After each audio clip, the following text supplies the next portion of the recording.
Yes. Eh? Never mind that. What's that? Oh, Peter! I thought you'd paid that last week. I didn't get round to it, did I? Yeah, well, you better get round to it first thing this morning. Because if that phone's cut off, it won't be the only thing that's cut off round here. All right. Oh, and look, get this place cleaned up, will you? I don't want it looking like a midden when we get back. We? Yes, I'm going round for Joss. I'm bringing him round for afternoon. He was round here yesterday eating us out of flaming house and home. Look, Jack, Joss is my father.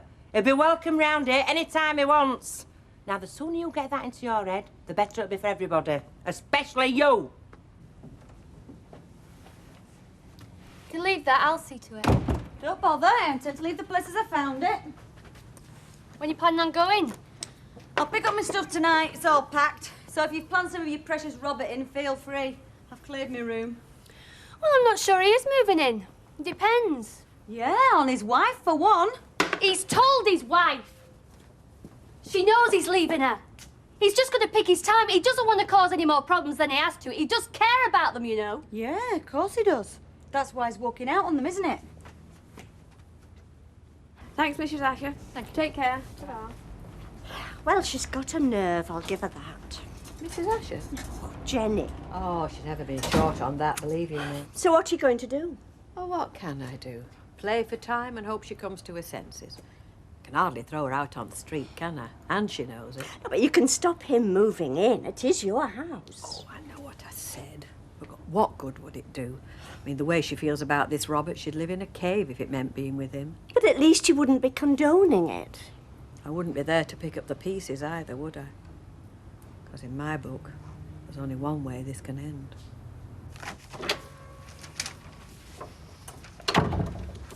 Postman Pat sends his compliments. You tar very much for nothing. Well, so were you this morning. You're about as chirpy as a thrush with whooping cough. Nothing up with me. It's this club, isn't it? Why should it be? Well, seeing as you've not mentioned it this morning. Come to think of it, you've not mentioned it since Phil Jennings said he fancied putting my name up over that door. That's got nothing to do with it. No? No, it's just that I'm a naturally cautious man and I want to study all the implications, naturally. Alec, it was your idea. Yes, I know it was, and I'm not saying it's not a good one. It's just that I can't help wondering if we haven't bitten off more than we can chew. We're not getting any younger, are we, neither of us? And this place is our bread and butter when all's said and done. And it always will be, Alec. But there's nought wrong with putting a bit of jam on it, is there? And if the price of that means putting my name over the club door, worst harm in it.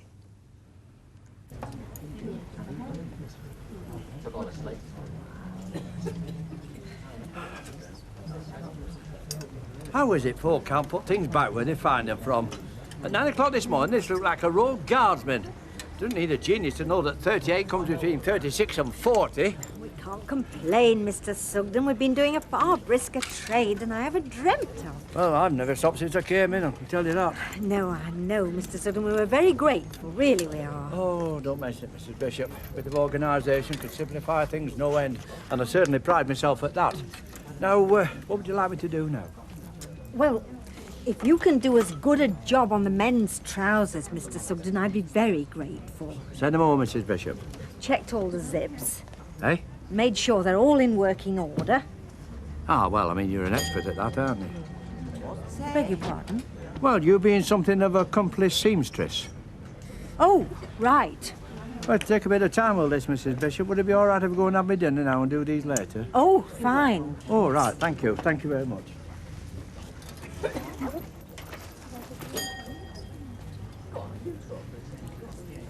Have you seen anything in my waistcoat, Mrs. Bishop? Your waistcoat? Yes, I left it here. No, I haven't, Mr. Sugden. Thank you for calling, Mrs. Collins. Bye now. You lost something, Mr. Sugden. Yes, my waistcoat. I left it on here. Wouldn't be beige with a gold lining.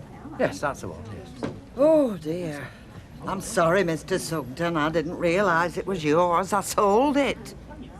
Sold it? There we are, Lily. Tell Betsy it's paper. Yeah, I know. So you're still with us then, eh? Yeah, but not for much longer. I move out tonight. Oh, Jenny and this chap, is it still on What then? Jenny gets up to and who with is no concern of mine, all right? Oh. Hey, what is going on down there? Where? Well, at Jenny's house. How the hell do I know? You live next door. You must have some idea. Betty, I've got enough problems of my own without sticking my oar in somebody else's. Yes, Rita, love. Can I have a vodka and tonic, please? Yes. Oh, Jack.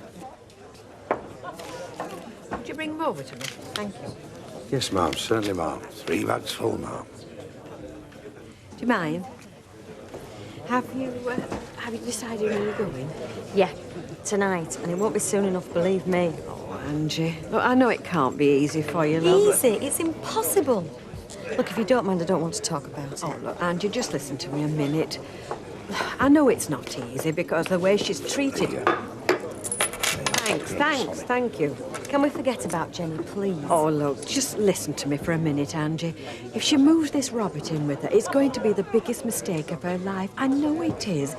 She's no idea what she's letting herself in for. There's no if about it. She's going to as soon as I'm out, whether you're dead body or not. Angie, listen, if you could just see your way to staying on one more week, just one more week, give her time to think about what she's getting into. Another week with her and they'll be carting me away. Ever since I moved in there, I've been pig in the middle of her squabbles. Jenny and Mark, Jenny and Robert, Jenny and you. I don't need it. I didn't think when I first moved in there I'd land in the middle of a civil war. I'm sorry, Rita, but I have had Jenny Bradley up to here. Lunch? You are joking. Well, you've got to eat. Look, I'm up to my eyes, Phil. I was just going to grab a sandwich. Well, that makes 2 of us, but I can assure you I've got no intentions of starving myself. No, I don't think so, Phil. I don't feel like the Rovers. Who said anything about the Rovers? Oh? Waterside Restaurant. 10 minutes there, 10 minutes back, and I can assure you you won't have time to draw breath between courses. I'll have you back within the hour. Well, you certainly know how to twist a girl's arm, don't you? Years of practice, sweetheart. I can believe that, I know. And thanks. What for? Well, I'd have felt a bit conspicuous celebrating alone. Celebrating? Celebrating what? In a word, freedom. It's goodbye to Bet's fry-ups for me. Oh, you're leaving the Rovers? Right. Back in circulation. Panic over. What panic was that exactly? You never did say. Well, I told you I couldn't tell you. But you can now. If you insist. It's nothing exciting. But you don't pass up the chance of doing the police a favour. Police? Mm-hmm. It's been a big trial on. The defence seemed to be under the impression I could be useful to them. Character witness or something. Some guy I'm supposed to have known in my dim and distant past. Anyway, police started to get a bit edgy. Asked me if I'd lose myself from my usual haunts for a couple of weeks. So the defence couldn't get their hands on me. Simple as that, all right? And did you? Did I what? Know this fella? Search me, I don't even know the guy's name. But I didn't ask for chapter and verse. Like I say, you do not pass up the chance of doing the old Bill a favour. And that's all there was to it? Cross my heart. Hey, come on, I thought you said you were in a rush. You'll have the champagne getting warm. 2 minutes.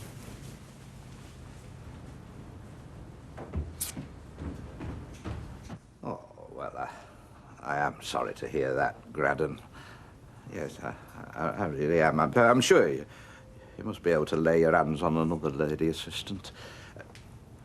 I'm sorry, that was an unfortunate choice of phrase. Yes, I know. I'm sorry. Perhaps it was a bit insensitive of me, considering how you came to lose Elvira. Graddon. Look, Graddon, you don't have to convince me. I mean, I do know how important it is for a knife thrower to, to position his assistant correctly. Yes, I know they dropped the charges. Yeah, well, look, Graddon, thank you for letting me know. I'll wait to hear from you then, eh? Right. Bye. Trouble? Graddon Braithwaite, knife thrower extraordinaire. He's been upsetting his girl assistants again. Well, no skin off my nose. I haven't had a booking for him in months. I'll be in the bar if you need me. Alec. What? A word. There's something up? Not up exactly, no. More a bit of unresolved business. Phil Jennings. He's going to want to know where you stand, isn't he?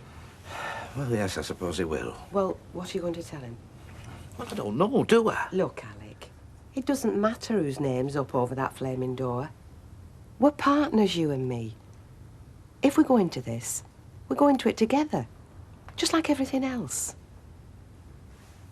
So, Do we go for it? Or are we just going to sit back and wait for us pensions? I never did fancy my picture on a bus pass.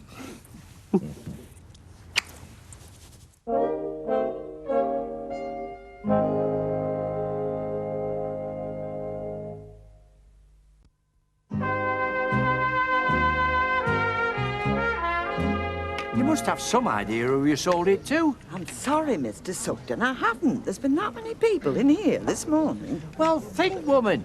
You can't have sold that many waistcoats this morning. I've told you, Mr. Sugden, I can't remember. Just what is going on, I Mr. can't take much more of this, Mrs. Bishop.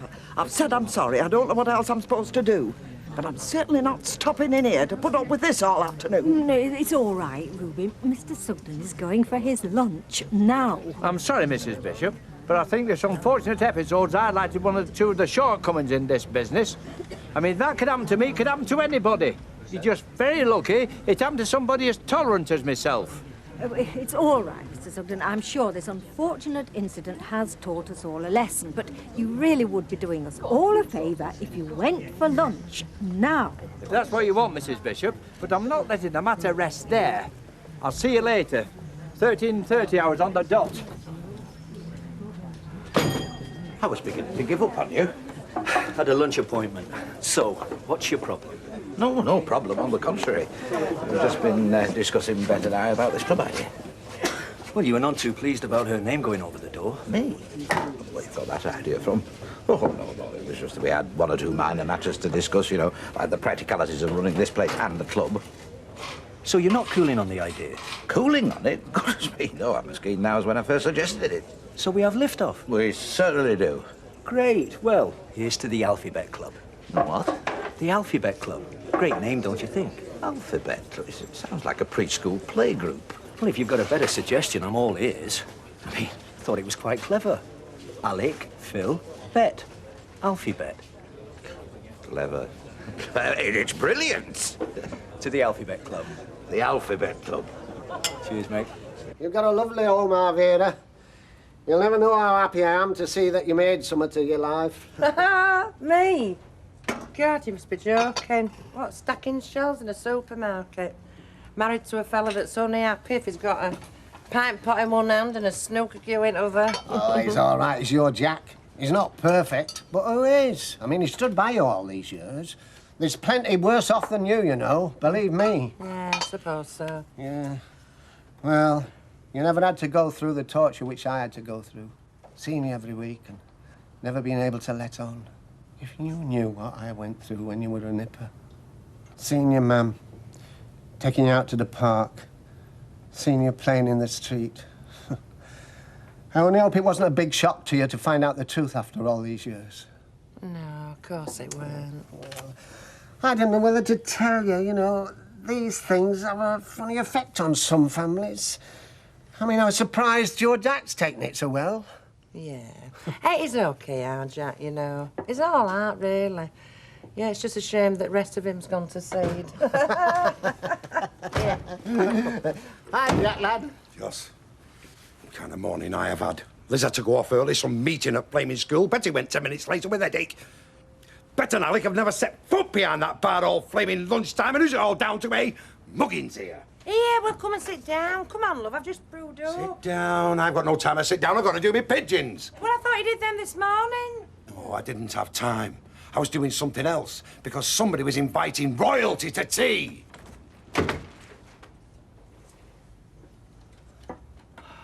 Look, love, if it's a bad time, if I'm in the road, I'll quit. No, you're not, love, honestly. If anybody's in road, it's certainly in you. Thanks, Carl. See you in the morning. Michael should be back tomorrow, so you'll only have the one round. Angie. Rita. Are you off now, then? No, I'm not, as it happens. I'm staying on another week. I take it that's still all right with you. Oh, Angie, what can I say but thank you? I know it doesn't give us much time, but there's just the chance she'll come to her senses by then. It's got nothing to do with what you said this morning. I've just had a phone call to say that my new room won't be ready to move into for another week. It's not through choice I'm staying. If I had anywhere else to go, I would, believe me, because I reckon the next 7 days are going to be the longest of my life.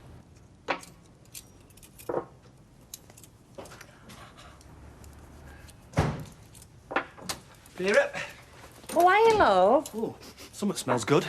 Steak and kidney pie. Great. I'll just nip upstairs and have a quick swill. Well, I'd wait a bit if I were you. It's just that, well, Joss is up there. He's having a bath. He asked if he could have one, you know, while he's here. Oh, yeah, I forgot he'd still be here. Things all right between you two, then? Oh, hey, couldn't be better, love. You know, he makes me feel 20 years younger. I think it's with him talking about when I was a kid, you Well, know. I'm sure you're doing just the same for him. You don't think I'm a silly old fool? No, Vera. I mean, you know, what's happened to you, I think it's great. Oh, Tar, love. Do you know I'm glad somebody understands? Well, I do. So you won't mind sleeping on settee tonight, will you? The settee? Well, yeah, it's just that, well, Joss feels so much at home here. Well, I said he could stay at night. In fact, I said he could have your room. You are joking. Never been more serious in my life. Alec, it'd cost a fortune to turn this place back into a club. That's where you're wrong. You see, when it closed down, they tarted the place up and relet it as office accommodation, so I came across to have a look at it when it was finished. I'm telling you to convert back to a club within days, Phil. They didn't touch the structure inside. It's just the place we're looking for.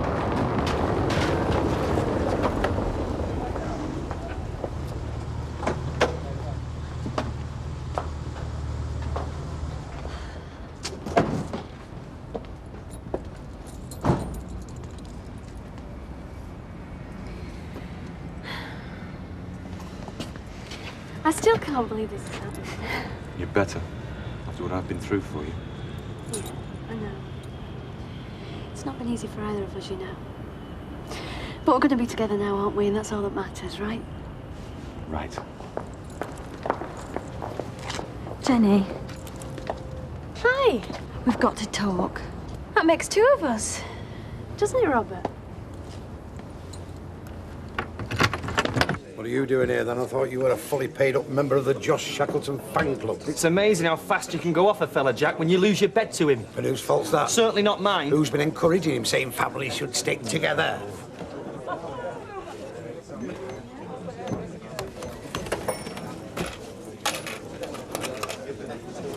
Are you all right, Mr. Sutton? You seem very edgy. That fellow over there. What about him? What about him? He's wearing a waistcoat, isn't he? There's no law against it, as far as I know. It's just like mine, the one I lost this morning. There must be hundreds of waistcoats like that, Percy. Oh, no, Mr. Sugden, you can just stay where you are. You've caused quite enough upset for one day. Look, if you come over to have a go because Angie's staying on for another week, you can save your breath. She's entitled. I haven't. Oh? No, I've come to say I'm sorry. Sorry? For all the upset I've caused you. All the insults. You never deserved that. But we're two of a kind, me and you, aren't we? We have to say what we think. Even if it does mean going in with both feet. Well, I just didn't want to see you get hurt, Jenny. No, I know you didn't. Deep down, I've always known that, I suppose. Ever since I've known you, you've been like a mother to me. And I appreciate it. Even if I haven't always shown it. I know I haven't made it easy for you. But it's not been easy for me either, you know. Growing up, finding my feet in the world. I mean, I didn't exactly have the ideal family background to guide me through the emotional pitfalls of growing up, did I? No, you didn't, love. And I do understand, believe me. I didn't exactly have the ideal start in life either. I just wanted to save you from some of the heartbreak that I went through. That's all. Yeah, I know. And I really do appreciate it. Well, I just wanted you to know that. I didn't want us to part with any ill feeling. Life's too short for that. Part? Yeah, I'm off. And you can stay in that house forever. And you won't have to worry about me living over the brush in your house with a married fella. Where are you going? Robert's got us a flat. I'm moving in tonight. So you're moving in with Robert? Right. Well, it'll be on my own for now. You know, he's got a few things to sort out, and then he'll be with me. Look, Jenny... Now, don't go and spoil it, Rita. It wasn't easy for me to come here, you know. No. I know what you think.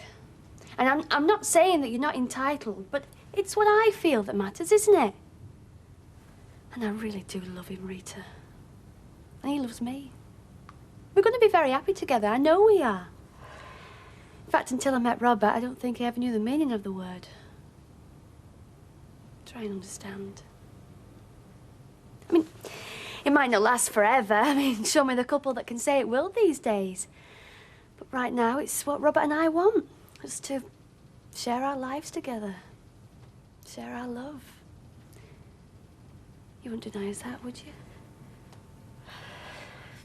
Nothing more to be said, is there, love? No. Thanks, Rita.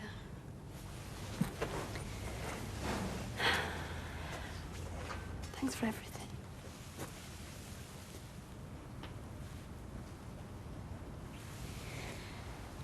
I'll see myself out, all right?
Strip out all the frontage and bits of trappings they've put up inside, and it's back to what it was before. It'd save us a fortune.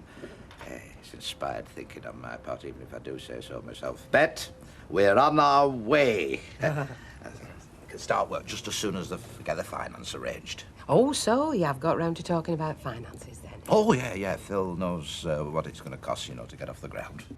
Well? Well, what? How much money are we talking about? Oh, half. Yes, Phil's responsible for half. You know, 50-50 is what we agreed. How much, Alec? Well, Phil reckons we can be up and running for about 120 grand. 120,000 pounds. So here's to it, eh? The Alphabet Club.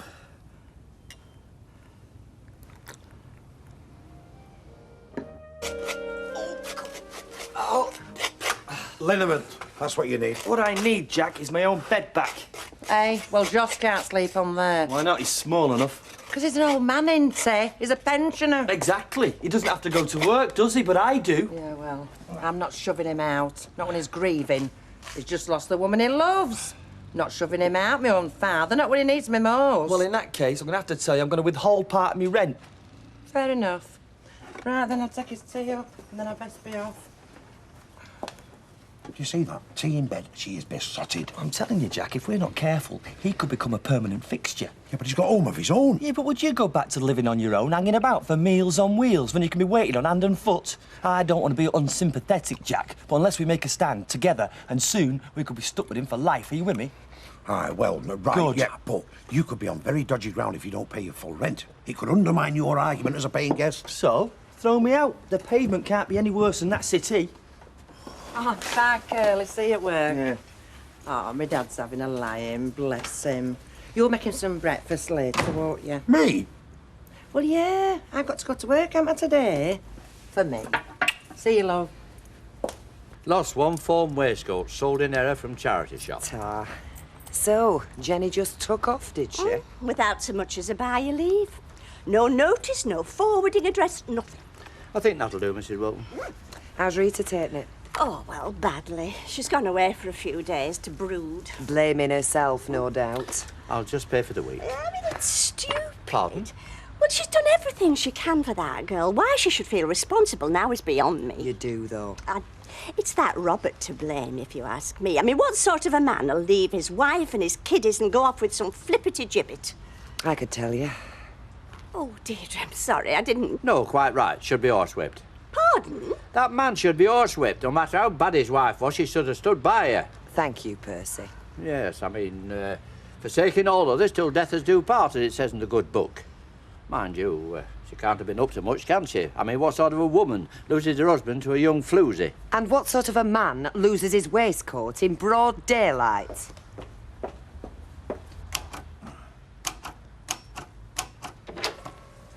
Still at it, love. And just massaging the figures a bit. You're not very confident, then? Oh, yes, yes, supremely. Bank managers are a piece of cake, Bet. I mean, because fundamentally they want to lend you money. That's how banks make a profit. By charging extortionate rates of interest. Well, I mean, it's business, isn't it? They charge you 15%, you charge your punters 20%, market forces. But £60,000, Alec, it's a heck of a lot of money. Look, Bet, I've told you, don't think of it as money. You think of it as... Seed corn, I know, out of which the Alphabet Club will grow and bloom. Exactly. Still a heck of a lot of money. Look, trust me, Bet. Finance is my forte. You've never been one to chuck it around, that's for sure. Exactly. So why should I start now with my fiscal maturity? Time's your appointment. On the clock? Maybe I should come with you. No, there's no need. I will be fronting the club, Alec. Yes, I know you will. And you'll do that to perfection. But money is a man's world, Bet. Despite all the hype about equality in women's magazines, like it or not, man still holds the purse strings of the nation. But Alec, you see, Look at the city. The Treasury, the Bank of England, its grey suits wall to wall. And to be quite honest, you're not really 100% certain, are you, about the club? I am. I think it's a smashing idea. It's just I know. That's why it's better if I handle it on my own, eh? Man to man.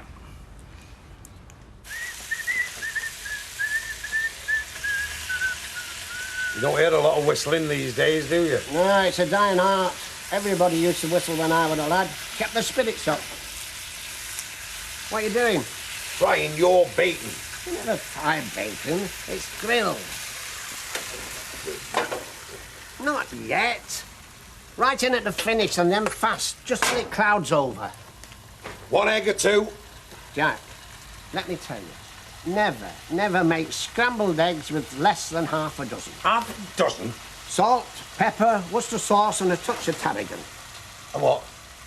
Well, I learned that at work when I was in the George V Hotel in Paris. Yeah, their motto was, a meal is an homage to the body. An homage, Jack. Quite simple. Morning. Hello, Angie. You haven't come to help by any chance? I'm on my own. Sorry, I've got a project to finish. I was just returning this. What is it? Mr. Sugden's bowling club card. I saw him come over. Oh, you've just missed him. Oh. Where did you find it? In the waistcoat pocket. Mr. Sugden's waistcoat? Yeah, I bought it here last week. I spent the whole weekend restyling it. What do you think?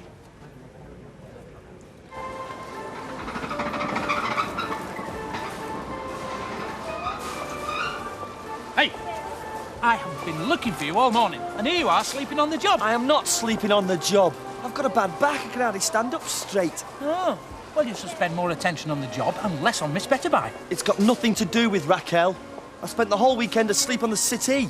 Mr. Watts, did I not make myself crystal clear about the Miss Taylor debacle?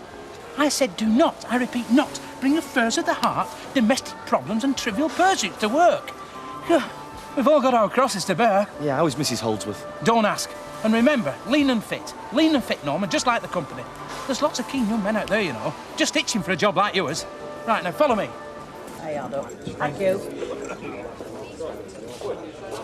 Well, she hasn't left a forwarding address, and I doubt she'll come round. Oh, well, I'll give them to Steph. Oh, Andy. Oh, sorry. You would have been had you got this hot pot right down your jazzy waistcoat. Do you like it? It's a cast off at Percy's. Give out, never go with these fishnets. Hiya, I've got some letters for Jenny. Well, don't look at me.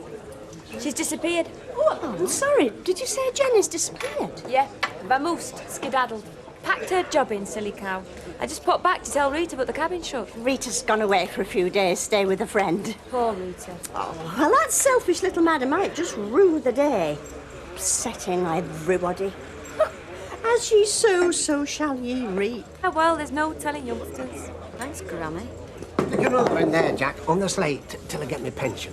Sorry, no credit. Well, I'm your dad-in-law. Now to do with me, management policy. Oh, well. I was never made up when you married our Vera.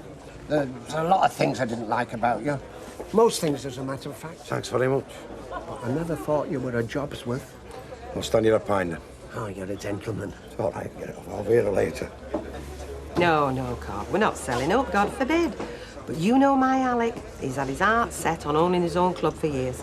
Well, the competition, though, won't it? Well, as I see it, it'll increase trade. Bring new folk in from the outside. A lot will pop in here first because they know the beer's cheaper. The club will have a late licence, so we'll get them both ways. You'll be getting somebody in here, though, won't you, to oversee? Well, there's no need. We'll only be across the road. Oh, now much will change. Except you might not see as much of Alec. That I can live with. There you are, then everybody'll be happy. Well, what will your chances be, love? I mean, 60,000. It is a lot to borrow. Well, he went out of here like Ghostbusters. I reckon he'll be twisting that bank manager around his little finger.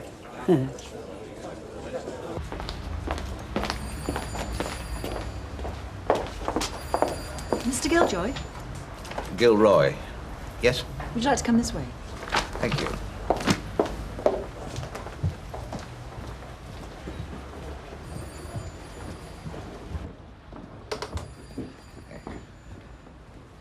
Coffee? White, one sugar. Hang this up for me, would you?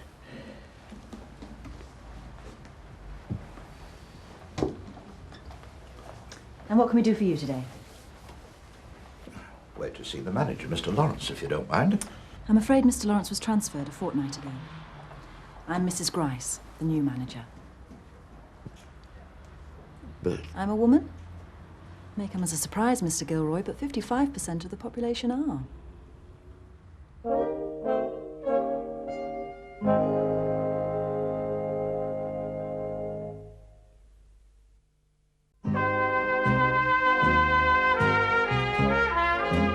I once nearly had Shirley Bassey. On my books, you know, that. Tom Jones, Pet Clark, lovely girl, Pet. But I take it these people wouldn't be appearing at your alphabet club. Well, no, probably not in the early stages. Not till we expand, that is. But, If I may sum up, please do. you are proposing that the bank provides you with a loan facility of £60,000 with which you intend to purchase and renovate a semi-derelict building. Well, hardly derelict. With the intention of turning it into the Caesar's Palace of Weatherfield, in partnership with an acquaintance of whose business finances you have no detailed knowledge. All at a time of severe recession. Well, with respect, I must say I find your summation rather negative. Personally, I've always been an advocate of the Keynesian position, where one simply buys oneself out of trouble. Which is exactly how we got into our present mess, Mr. Gilroy. People borrowing much more than they can afford. Hence record business bankruptcies and home repossessions last year. Ah, but not me. No. I think if you check your files, you'll find that I've been one of your most financially astute customers over the years. Planned well, sound investments, pension schemes. All very admirable, Mr. Gilroy. For a man of your age, looking towards retirement. She was wearing my waistcoat. So she said aye. Right, look after me glass for a minute or two. Thank you very much. I thought Phil and Alec had been a bit thick together recently. Well, I assumed you knew, being on the council. We'll have to get planning permission, I expect, a licence. First I've heard of it. Are you and Phil not getting on? Quite the reverse, or so I thought. And it's definite, is it, this club? It's not just a barroom pipe dream. Oh, no, Alec's at the bank now, sorting out the finances. Do you know, that Phil Jennings would make a good secret agent. He might be one for all I know. Now then, Tiger, all right. Fine. I'm just going through the back to polish my Zimmer frame. Definite? I better go and see. But it's not as he hasn't got home of his own, Betty. Well, look, it was only a request in the will, you know. I mean, they can't hold you to it. Tell Alvira that she thinks it's the 11th commandment. Well, it is one of them, look. Honour thy father and thy mother. Doesn't say naught about honouring thy father-in-law. No, but you can see Vera's point, can't you? A father she never knew. I mean, all that time to make up. No, I think it's very nice. I don't think there's enough respect shown for old folk these days. They'll stick you in home as soon as look at you. Yeah, but he's eating his out-of-house and home, Betty. He's coming in here cadging drinks. He's tighter than a glass blower's cheeks. Yes, but you should think about that, you know. I mean, who is it that pops off, leaving your small fortune under the floorboards? They must spend now. Play your cards right, Jack. Calm down, Alec, calm down. Calm down. That woman practically accused me of being geriatric. Snotty young yuppie sat there in her shoulder pads and lip gloss. Maybe I should have come with you after all. Yeah, it would have made no difference. The woman was power mad. Anybody think it was her money she was lending? So that's it, no loan? No, I didn't give up without a fight. I hadn't done my homework for nothing. I showed her the facts and figures, explained it all in words of one syllable. And? Well, she finally agreed to 30,000. Said it was in my best interests not to go any higher. Meaning she knew she'd get 30,000 out of the building, even if we did go bust. No, they're not daft banks. Well, 30 grand an out. We can't go ahead. Well, we could. We need 60 grand, Alec. Where would we get the other 30 from? I can't believe even your piggy bank stretches to that. Well, there is a way. There is a way we could lay our hands on 30,000, just like that. Looking for me, Mr. Sutton? Yes, as a matter of fact, I am. I believe you're in erroneous possession of an article of my attire. Sorry?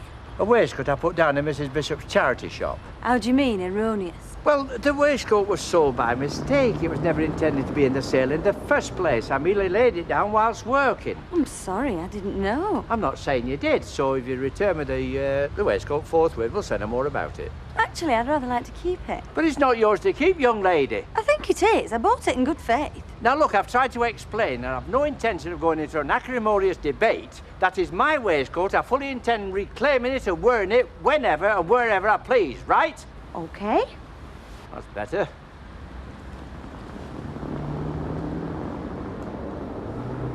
What's this? Your waistcoat. Wear it in good faith.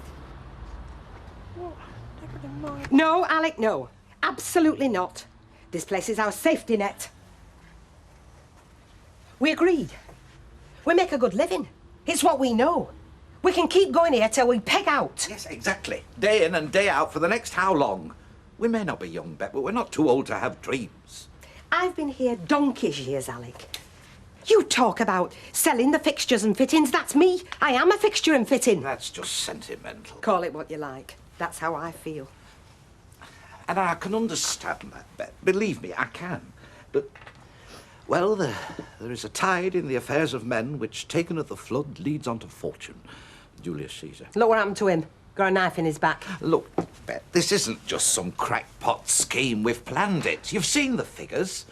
We've built this place up into a going concern. Ridley's would buy us out of here like a shot. And put a manager in. Yeah. Some time server who'd run it down. What about our regulars then? Don't they count for now? You go to the club. What? With beer at inflated prices and membership fees? Talk sense, man. Well, it's their choice. It's not if they can't afford it. What about our staff? Betty, Jacko, Liz. What about their jobs? Look, Bet, there is no free ride for anybody in this life. I mean, whoever gave you a helping Plenty of folk. Half of them come in here. Well, bully for you, because nobody ever did me any favours. What I've got, I've had to work damned hard for, night and day for longer than I care to remember. Exactly. So why risk it? It's not like you. No, it's not, is it? It's not like me at all. Mr. Shrewd, Mr. Caution, Mr. Circumspect, that's me. And there's nought wrong with that. So don't go letting some trendy madam at the bank get at you. But she was half right, Bet. I'm no longer in the first flush of youth, but that doesn't mean pulling on my slippers and waiting to die. Look, life's not a rehearsal, and if I miss this chance, it'll never come again. Not for me. My own club. The alphabet. The name seems so simple. Simple. ABC. Seemed like an omen somehow. Alec, we'd be risking everything. What? What would we be risking? We've got each other. We've no kids, we've no responsibilities except to ourselves. I tell you, I'd rather die owing $1 million than have a few quid in the bank to leave to a dog's home. Well, I'd settle for going in my own bed rather than a cardboard box in some shop doorway. It'll not come to that. It'll not if I've out to do with it. But to have seized the dream, Bet, to realise one's full potential. You're worth more than a backstreet pub. You're a born celebrity, a candelabra that all the moths gather round. Here, you're just a jewel set in paste. There's more to life than money, Alec, and people envying you. All right, but don't decide now.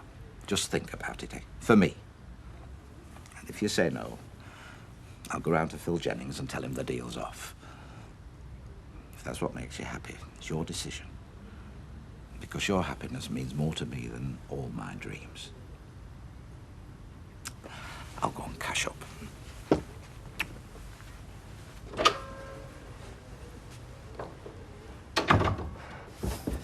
Have you seen my overalls? In the wash? Oh, Steph, I wanted to work on the boat tonight. Forget the boat. Let's have an evening out. Go and see a sexy movie. Cuddle in the back row. And then come home. Do you put my overalls in the wash on purpose? Would I do a thing like that? What's up? I've been going on at you for ages to go out. I've had to run the agency. Oh, yeah. And now it's gone dead, you expect me to drop everything and jump toward it like a flaming poodle. Des, don't be childish. I know I've been neglecting you, and now I just want to spend some time with you. Oh, yeah? Well, come and work on the boat, then. In the freezing cold? Crawling about, getting splinters in me bum and breaking me fingernails? No, thanks. Yeah, well, I did offer. It's now or never, Jack. Yeah, but you can't... I'll do all the talking, just back me up. Yeah, but you can't... Shh, she's coming. Flaming cats have been over again. Oh, I'm freezing. Vera? Where? Jack and I would like a word. Well, if it's about my dad, I'm not chucking him out, so you can forget it. Well, I'm not spending another night on that sofa. Well, it won't harm you. Our Jack slept on that many a time, haven't you? When I've had a skinful, yeah. It's jeopardising me health and me career, and you can be as stubborn as you like, because me and Jack are together on this one, aren't we, Jack? You are? Jack. Well, when you weigh it all up, I suppose it's your duty, innit, looking after your parents. I mean, blood's thicker than water and all that. You turncoat. Right, I'm going to have it out with him. Oh, no, you're not. He's still grieving. I'm not having you upsetting him. Oh, but it's all right to upset a model lodger, is it? You're worse than Rackman. Well, either he goes or I go. Lad'll be all right. He's a bit tired. He'll be OK when he's had a bit of sleep. That were about me, weren't it? Oh, no, Dad. No, don't blame the lad. I mean, if it wasn't for this angina, I mean, I wouldn't dream of being here at all. Oh. You all right, Mr. Gilroy? Sorry? We're just inquiring if you were all right, only you seem a bit distant. I was, Percy. Miles away. Evening, Percy. It's Mr. Sugden to you, if you don't mind. Honestly, I'll never hear the last of that blessed waistcoat. Blimey, it's like a flipping morgue in here. Well, you're certainly very bright and breezy. Free agent, ain't she?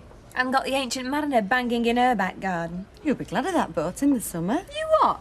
I'm not going on that thing. It'll never float. Takes Des all his time to bang a nail in straight. And if he thinks I'm playing second fiddle to a pile of rotting junkies, another think coming. Sorry I spoke. Sorry I'm late, boss. A bit of a domestic. That Joss is taking over the flaming house. Not now, Jacko. Oh, right. Blimey, not another one. What is this, Night of the Undead? Don't tell me. Woman trouble. If you can call Vera Duckworth a woman. Come on, tell your Auntie Angie all about it. Right, love, what's done? Are you all right? Yeah. Are you all right, love? Yeah, do you want to sit there? Shove up, love, will you? It's my dad, he's getting on a bit, you know. You what? Stay at my place. If you're getting pushed out there, I need someone to share the rent, and a wealthy young tycoon like you is just the job. Yeah, but you see... Hey, Curly, would you like a drink? No, thanks, Vera. Right, we're trying to be friends. Yeah, I know that, Vera. There's no need. But I tell you what, allow me. Is it your usual, and what does your dad want? Pound a mile. Right. Yes, Curly. Right, Jack, I want a pint of bitter for Angie, the usual for your good lady wife, and a pint of mile for her old dad, and whatever you want. You know, that's very nice of you, Curly. Bye, Ex. Somebody's pushing the boat out tonight. Don't mention boats.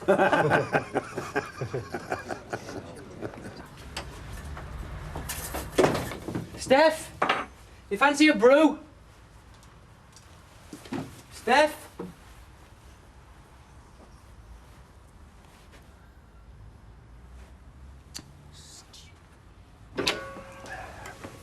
Hey, another day, another dollar. Aye. Do you want a nightcap, love? Aye, go on then. It's a long time since I've seen Curly looking so chipper. Oh, Steph's so ratty. It's given me hours of entertainment, this place, over the years. It can be a boring evening and then suddenly, zing, They're all dancing on the tables. They're a good bunch on the whole. They are. They're a good bunch. You really wanted that place, didn't you? More than anything else. Doesn't matter. To the Rovers. To the Rovers. God bless. And goodbye.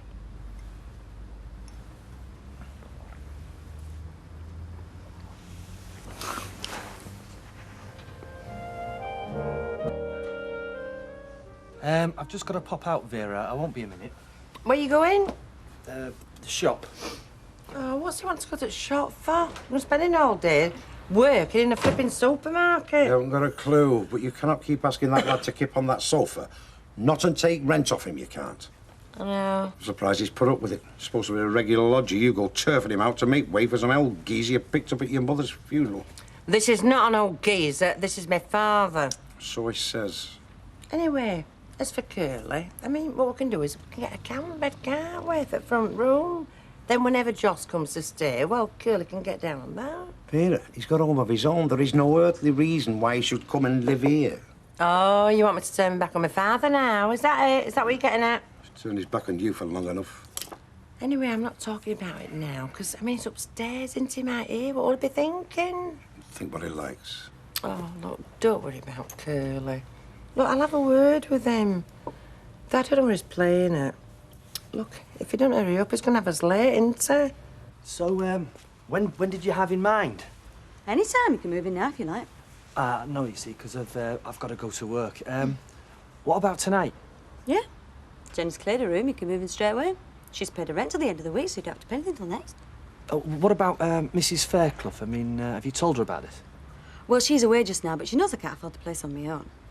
Yeah, but you see, isn't she expecting another... What? Well, another female? I don't see why she should mind if I don't. No, it's just that, well, people might... Well, you know what people might think. There's a lock on your door. I mean, I'm not bothered, you know. Male, female, it doesn't matter. Well, then. Right, then. Well, I'll bring my stuff round tonight, then. Right, I'll see you. And just one thing, seeing as you brought the matter up. I know some men think that women were created to cook for him and clear up after him and down the socks for him, but there's going to be none of no. No. No, I don't see women like that. I mean, I'd quite like to, but I haven't much choice. Not with some of the experiences I've had. I'll see you. Oh, will you look at that? Twin-hulled hydrofoils, 4 water jet engines, radar and stabilisers. That's nothing. Look through your back window, you can see a rotten old tub with no engine, no sails and paint peeling off it. Yeah, not for long. No, another couple of months and the weeds will have hidden it. I'm starting working it this very afternoon. You don't have to. Of course I have to. Leave it out there much longer, it's going to fall to pieces. Exactly. So why don't we help it on its way by chopping it up for firewood? Because it'd be very expensive firewood. I paid 400 quid for that boat. All right, so you made a mistake. We all do. Don't mean you have to devote the rest of your life to trying to put it right. Look, I've not made a mistake. When that boat's finished, it's going to take us round the world. Round the world? Yep. Only place that boat's going to take us is straight to a divorce court. You what? Des, you've spent 400 quid on a pile of rotting planks. All right, fine, I don't mind that. What I do mind is that rather than admit it, you're going to spend the rest of your life pottering about out there. Well, don't expect me to sit and watch you. You'll change your tune once we're planning a cruise round the Greek islands. Greek islands? Yep. You're never going to get to the Isle of Man. Yes, I am. You're going to turn into a joke, Des. Like them men that spend their lives running model railways in their attics. I'm not. And then one day, when you're about 50, you're finally going to launch it on Weatherfield Reservoir, and you know what'll happen? It'll sink. Well, everybody in our year gets more than we do. So all their parents are millionaires, are they? Well, I'm surprised. Don't they? Oh, I don't know. Well, anyway, they do. And anyway, you promised me you'd think about it. Well, I'm thinking about it. I'm just a slow thinker, that's all. Oh, yes. Will you say something? Oh, forget it. Come on. Oh, well, cheers, mate. You were a great help. Bye. Perhaps they should have a rise. How much pocket money do they get now? Oh, come on. They get more than enough. When they've spent that, they just go to their mum and soft soap her into giving them some more. I do not. Of course you do. Well, you give them more, and then perhaps I wouldn't have to. Well, I'll tell you what. I'll think about it, all right? Yes, right, thank you. I'll try there. Honestly, it's like trying to get hold of the Scarlet Flaming Pimpernel, this. What is? Phil Jennings, wherever you ring, he's just left. I mean, how do you do that, eh? What's the matter with the bloke if he can't stop in one place long enough to... hello? Yes, I'd like to speak to Mr. Jennings, please. Has he? No. Right, that's all right. Thank you. Well, he's going to have to sell up here to pay for the flaming phone bill if this carries on. What do you want him for, anyway? What do I want him for? He's my new business partner, isn't he?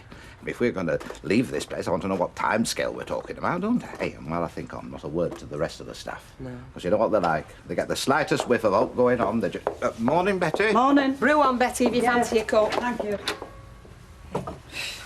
Here we are. So, has he got his money then? Well, I think we're on the way, Betty. You know what banks are like. Slow to lend, quick to take it back. Yeah. So, you'll be running some sort of a club and this place both at the same time? Well, we haven't sorted out the details yet. No, but I mean, if you were leaving this place, that I could understand, love. I'm just having a walk out. Right. If Milado ever gets round to ringing back, tell him I need to speak to him, and it's urgent. Urgent? Yeah. Betty. Mm-hmm. But, I mean, taking both on at the same We'll time... find a way. I mean, Have a I don't biscuit, like... Betty. No, all right, don't cup of tea. Please. Right, there you are, don't. Jim, Oh, hey, love. just come home a minute, will you? Hey?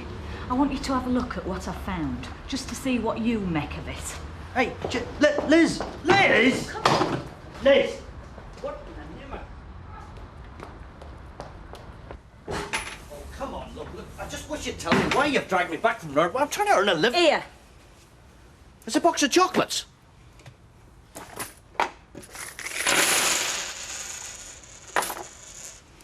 There's £80 there. And do you know where I found it? No. Under Andy's bed. Yeah? I were having a clean round and, well, it wasn't just under the bed. It were under the carpet. I felt this bump and there it was. 80 quid. Yeah. Well, it's about time that young man started giving me pocket money, isn't it? But how's he got it? And why's he hiding it? Must be something illegal, mustn't it? It must be. Else why would he be hiding it? I don't know. He must have stolen it. Hey, hang on, love. Well, why else would he be Look, hiding I a... just don't think we should jump to conclusions, all right? I mean, I don't know. Maybe he sold something. Oh, like what? I don't know. I'll tell you what, we just put it back, all right? We put it back, then he doesn't know that we've rumbled him, right? Then we just have a chat with him. I don't know, perhaps there's somebody who wants to tell us. Mr. Watts. Mrs. Duckworth. Look, I know it can't be right comfortable, you know, for you sleeping on that settee. Yeah, well... It's just that, well, you know what I'm going to do today? I'm going to nip out at dinner time and I'm going to get a camp bed. You know, a brand new one, not second hand. And then that can be yours, can't it, to put in the front room for when Joss stays? There's no need, really, Mrs. No, I've had it out with our Jack. We both say, well, it's the least we can do. Mrs. Duckworth, Vera, I was going to tell you tonight, but, well, I think I'll be moving elsewhere. What do you mean? Well, moving out of yours and moving into number 7, Rita Faircloth's. Oh, you can't do that. Well, I can. I'm sorry if you're upset. It's just that I need my own room. A room where I don't have to keep moving in and out all the time. No, well, you can't move in that house No, with Mr. two Watts. girls. I mean, they're like us. They've only got 2 bedrooms. Yeah, I know that, but there's not 2 of them anymore, is there? You see, Jenny's gone. There's just Angie there. So you're moving in with... With Angie, yeah. You moving? Yes, I was just explaining to Mrs. Duckworth. I know who's going to make your meals there. Because she won't make you out, you know. You've only got to look at her to see she's never peeled a spud in her life. I have lived on my own before, you know, Vera. Well, I don't think it's fair. And our Jack won't be happy, you know. Well, I'm sorry. So who's this you're moving in with? Oh, what's her name? Angie. Angie. She's a student. Yeah, and when she dresses, you'd think she were out of a Dracula film. I'd have never believed it. I wouldn't. Angie? I've got some work to do. I'll talk to you later. Hey, you never mention any Angie to me. Curly! Right. Well, did he ring? No. I tell you, the Scarlet Flaming Pimpernel. You haven't heard out, have you? About them pair giving this place up. No. Well, from what I hear. What's going to happen with us, Betty? We'll be the last to know, won't we? It's not good enough, Betty. It is just not good enough. What are you going to do about it? I don't want him to think I go snooping in his room. So, have you put it back then? Yeah? Right, well, let's just play it by ear and see what we can get out of him, all right? Liz. I was just wondering if Bet and Alec had mentioned to you about selling up. Selling up? They're not, are they? So the rumour has it, yeah. Well, me and Betty were wondering if Bet's said out to you, you know. No. Well, with her talking to you more than she does us, yeah. Do you think so? Oh, yes, yes. So, are you going to have a word with her? Well, do you think I should? Or him. But if I were you, I'd try her first. And don't forget, me and Betty are right behind you, kid. Yes, Des? Evening, pint of lager, please, yeah? Coming up, son. Beth? Yes, love? No, it's just that I were hearing something about you and Alec selling this place. That's not right, is it? Who's been telling you that? Oh, just talk. What dull lives some folk must lead, eh? Making up stuff like that. Cheers, Jack. Cheers, Cole. Thank you very much. Hey, Jim, you're a clever bloke, aren't you? I don't know where you got that from, son. Well, you know about bikes and stuff like that. I just wondered if you know anything about boats. Boats? Yeah, I've got one out the back. I'm just going to make a start in it. Well, I suppose it's the same as everything else, really. I mean, the hard work's getting all the muck cleaned off, you know, getting it down to a nice, sound, firm surface, you know? Yeah. Still, should keep you busy for a couple of years anyway. Thanks. Don't blame me. I haven't said a word. What about? Us. Selling up. Only your 3 loyal staff seem to know all about it. No. You can hardly see across that bar. The air's that thick with rumours. And Alec, I'm sick of trying to fend them off. All right, all right. Look, I'll have a talk with them. You just make sure they don't rush off at closing time. I'll have a word then. Whatever will you say? Oh, I'll think of something. Trust me, Bet. Just trust me.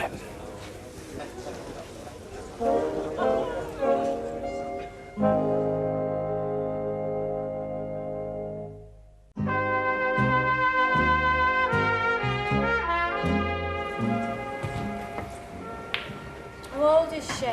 19, 20. I mean, I hardly know her. I've only spoken to her a couple of times. Hardly know her and you're moving in with her. Look, I know it sounds peculiar. It does. Look, she's a student. Well, we all know about them, don't we? Well, they all do it, don't they, students? Share, male and female, and that's what I'll be doing. Just you and her. Well, yeah. Look, it is possible, you know, for a man and a woman to share a house and just be friends. Oh? So she's a friend now? Yeah, she's just a friend who I'm sharing a house with, that's all. Look, you'll have to come round. I mean, give me time to settle in, and then you come round and see for yourself. What's she look like? Look like? Small, plain, doesn't wear much makeup, doesn't bother about her clothes or her hair. Well, she's a student. She's into studying and books and carving out a career for herself. Shy and quiet? Yeah. Keeps herself to herself? Yeah. Sounds a lot like Kimberly to me. No, smells to me. Something smells, love. There's something going on. There's something wrong. She'll sit down. What?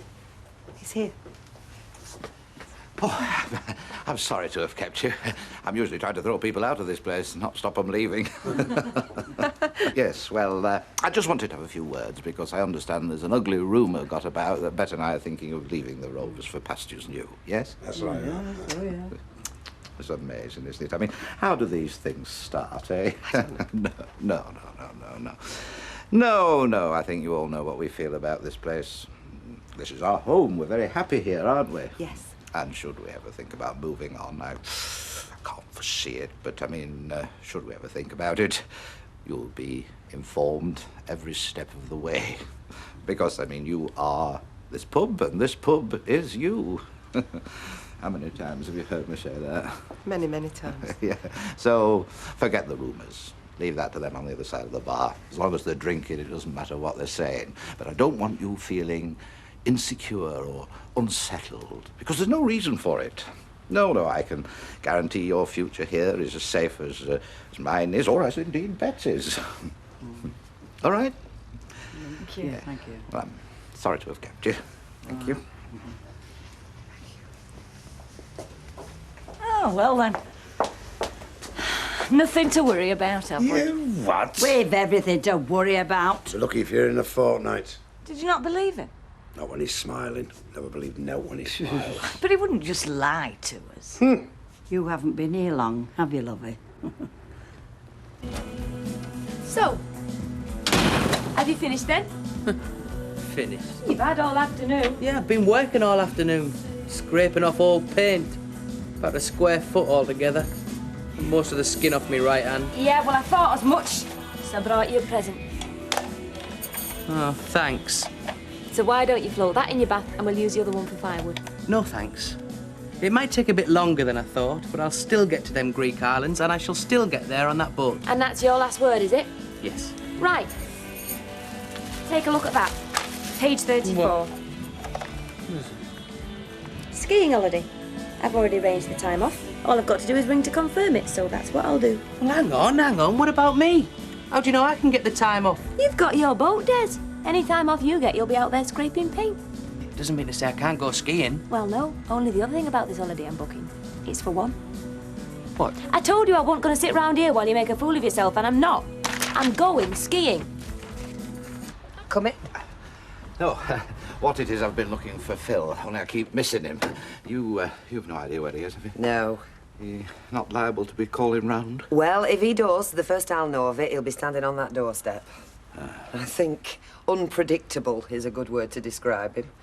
How are your plans going, anyway? Oh, well, if you take any notice of them gossips in the Rovers, better me are already packed, ready to leave. I've denied it, of course. This is strictly between you and me. Oh, of course. You being a counsellor, you'll understand the need for discretion. So, is there any message if he does get in touch? Well, yes, the message is I want to see him. I need to see him so that we can plan our next step before them know-alls in there plan it for us.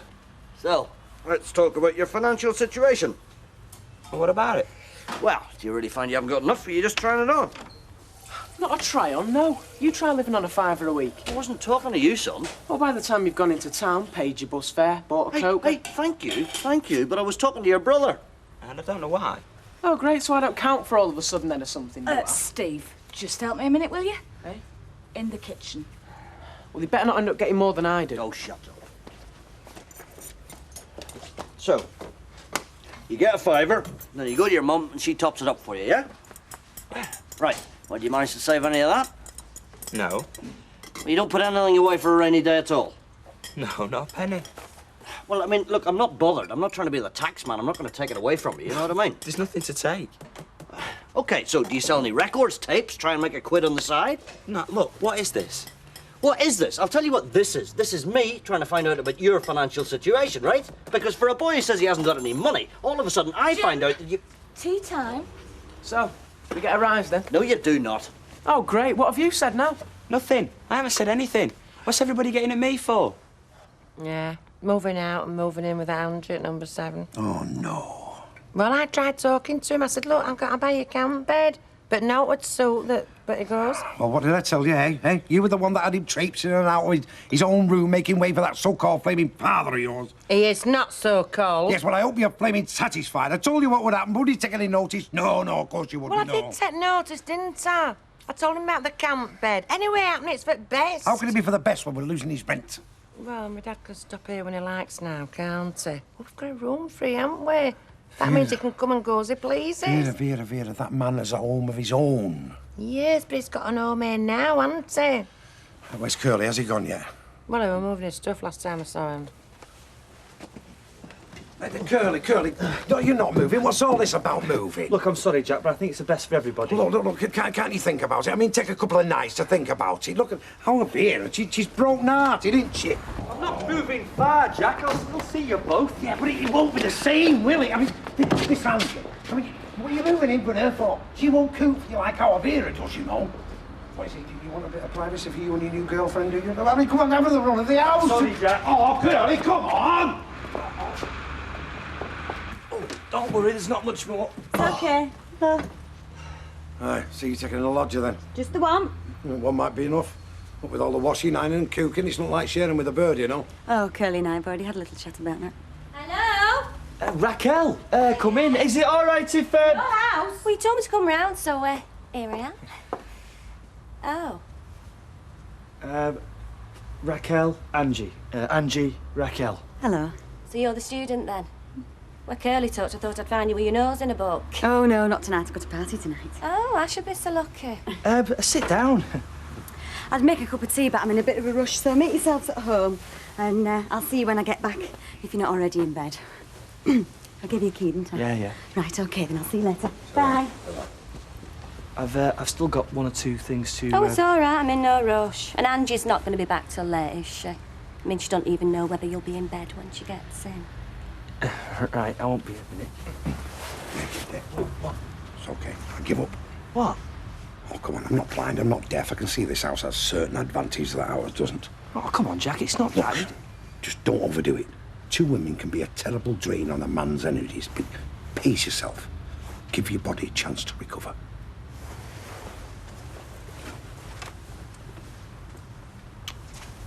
Look at this place. A backstreet pub catering for folk with backstreet mentalities. Where's the excitement? Where's the glamour? Well, I do my best. Oh, you do, yes. But the customers, their idea of getting dressed up is if they're wearing matching socks. Yeah, the sooner I get out of here, the better. Get somewhere where there's a bit of life to it. It's a risk, though, isn't it? Well, of course it's a risk. Crossing the road's a risk. I mean, eating a meat pie, that's a risk. Stop here, you know what we risk? We risk turning into good old Bet and Alec, that nice little old couple that have had the Rovers all them years. And why? Because they haven't the ambition to move on to something better. But even if they are leaving, what does it matter to him whether we know or not? Evening. Evening. Pint of bitter and half a lager, please. Right. Because blokes like Alec cannot stand anybody else knowing their business. But it's our business as well. I know that, love. I'm on your side, but you try and tell him that. No.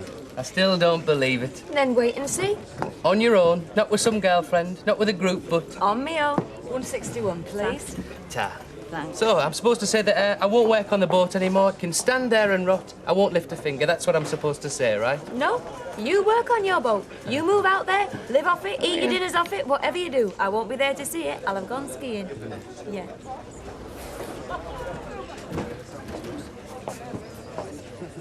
Ah, Phil. Alec. Good to see you. Would you like to come through? Or... It might be a good idea, yeah. Right. Phil and I will be in conference, not to be disturbed. You won't be. All right, love? Fine, thanks.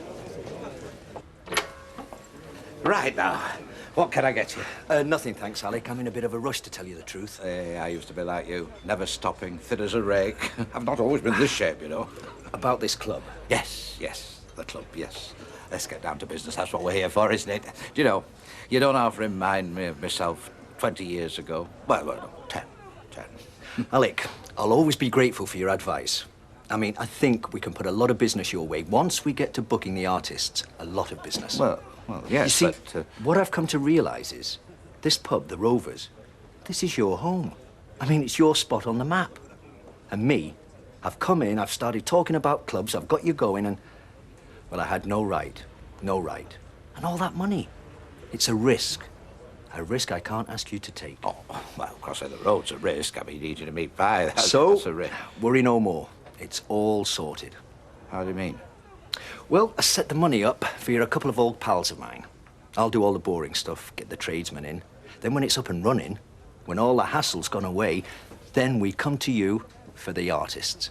OK? Hang on a minute. I can't, Alec. I've got to keep moving. Otherwise, I'll have a figure like yours. You said it, remember? See you. Hang on a minute. All right, love? That didn't take long, did it? No. He don't let the grass grow, does he? He's dumped us, Bet. Hey? He's dumped us. He's taken my idea, my dream, and now he doesn't need us anymore. Want a yogurt? What flavour is it? Banana. No, thanks. Next door, they're sitting down to egg, bacon, beans, sausage, fried bread. Heart attack on a plate. Yeah, but you die happy. As long as you're not hinting I should be cooking you that. No, if I wanted it, I'd cook it myself. Well, you never know around here. While the rest of the world gets round to the idea that women weren't put on the earth as slaves, walk around Weatherfield and every flaming woman's in the kitchen while the bloke watches football. Nonsense. Who does the cooking next door? Vera. I rest my case. Yeah, but Vera does it not because she's a slave, it's because she likes it. Vera likes it. OK, you win. So if you and Raquel get married, who'll do the cooking then? We're not getting married. Say you did. Well, Raquel doesn't strike me as the cooking sort. You mean you'll cook? Well, I suppose we'd share. Anyway, it's irrelevant. We're just having fun. Good for you. Yeah. Funny how blokes go for types like her. Still, if it suits you, good for you. Yeah. Do us a favour, though, Curly. If you're bringing Raquel round to stay the night, be discreet till Rita knows you're living here. Yeah, of course. And there's only a thin wall between your room and mine. It could be a blessing in disguise. Why? And it could be goodbye to a fortune. Just you think. When that graffiti club, Alphabet Club, goes down the sink, you can be the first across the road to shake Phil Jennings' hand. But it won't go down the sink, will it? You know it won't. That's why he's keeping it for himself. Phil the con Jennings has took me for a ride. He had the money all along. He never needed a partner. All he wanted was information, and I, like a fool, give it to him. Fell for the con, hook, line and sinker. Never have heard of that graffiti club if it weren't for me. He's a swindler, Bet. He's one that'd steal your braces and sell them back to you before your trousers hit the floor. Hey, calm down. I'm sick of being calm. Don't you see what's happening to me? I've no power, no control over my life. There's scraps of lads half my age giving me the runaround. Phil Jennings, Nigel Ridley. The whole breed of flaming yuppies using me as a football. Alec, love, whatever he's done, it's not worth bursting a blood vessel over. We're best out of it, and we've lost now. Huh. You think banks arrange loans for free? I'll have a percentage of that 30,000 to pay, whether I take it up or not. And then we'll have Phil the con and his junior mafia over the road in direct competition. I tell you, we've lost a packet, and that little swine's laughing his socks off. Morning, Mavis. Oh, morning. So, what's your opinion on separate holidays for married couples? Good for the relationship, would you say, or tricky? Well, I quite fancy the idea myself. You never know who you might meet. I'm reckoning on someone interesting. She's only gone and booked a holiday for one. Mine, compared with Des, anything would be interesting. There's an expensive form of marital therapy, wouldn't you say, Mavis? Well, You should try it, Mavis, on your lonesome. From what I've heard about skiing trips, everyone scores. Derek wouldn't have to find out. You could tell him the flush on your cheeks was from sunburn. Why don't you leave that, Liz, and let me do it, eh? You go and speak to him. No, Jim, not just yet. It's got to be you or me, and no son of mine's going to start stealing and get away with it, I can promise you that. Like you said before, we don't know he is stealing. Oh, come on. How the hell else does he get 80 quid? I don't want us to wade in and accuse him of something he might not have done. Oh, great, love. Magic, yeah. Let's just go and wait until we go and see him in Borstal. Oh, come on, Jim. Well, that's the next step, isn't it? Right, I'm off. Ta-ra. Right, bye, love. Where's your brother, son? Oh, he's upstairs messing around with his Walkman. Why, do you want me to hold his hand? See you tonight. Bye-bye. He's a cocky young pup, that one. That doesn't make him a thief. Oh, how the hell else does he get 80 quid, love? Well, he might have earned it. Doing what? Steve! Jim, don't involve Steve in this, please. Don't involve Steve in this. Look, for all we know, he's involved in it anyway. Besides, I don't see why we should be scared of our own kids, love. They're our kids, we love them. And if they stray off the straight and narrow, it's up to us to keep them right, isn't it? Sorry, did you call me? I have my headphones on. Yeah, listen, can you tell your brother to pop round and see me this afternoon? Tell him I'll be in the bike shop all day, all right? Now, what's that all about? Well, we'll find out what it's all about, won't we? Now, get yourself off to school like a good wee lad, eh? Aye.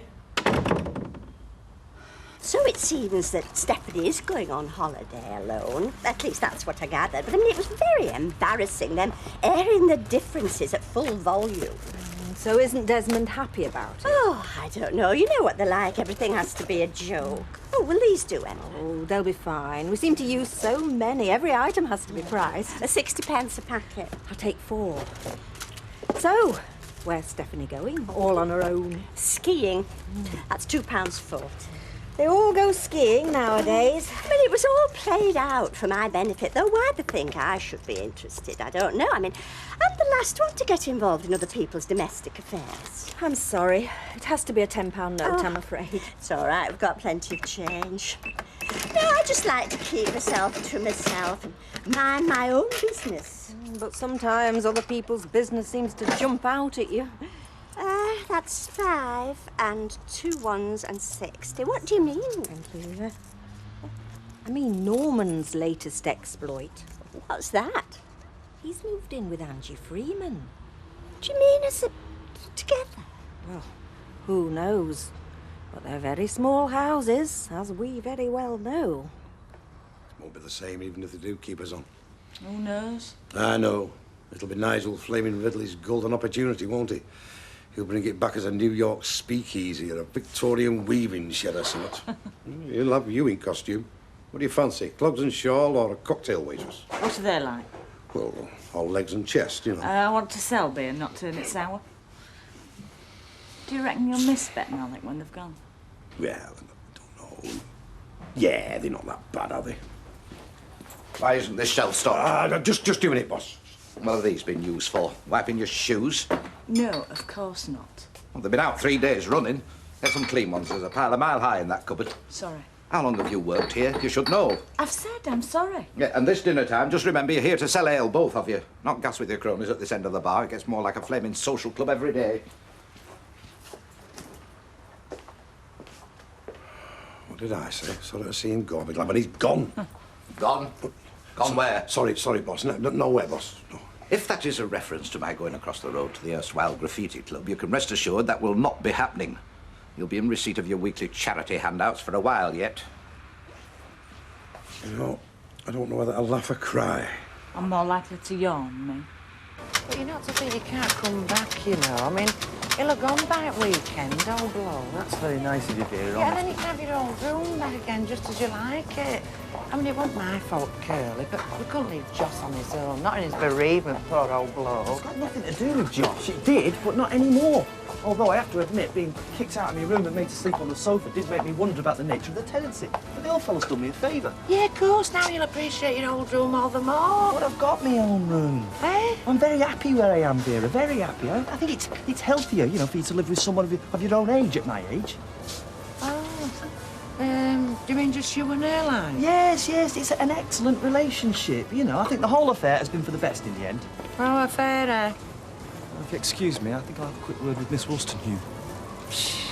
Talk about a dark horse. Good morning, Miss Wollstonecraft. Oh, morning, Mr. Watts. I must say you're looking fabulous as ever this morning. Thank you, kind sir. There's one thing on my mind this morning, Miss Wollstonecraft. Oh. Last night you said you'd have to try harder for me. Now what does try harder exactly mean? Oh, who knows? Everything comes to your ways, Mr. Watts.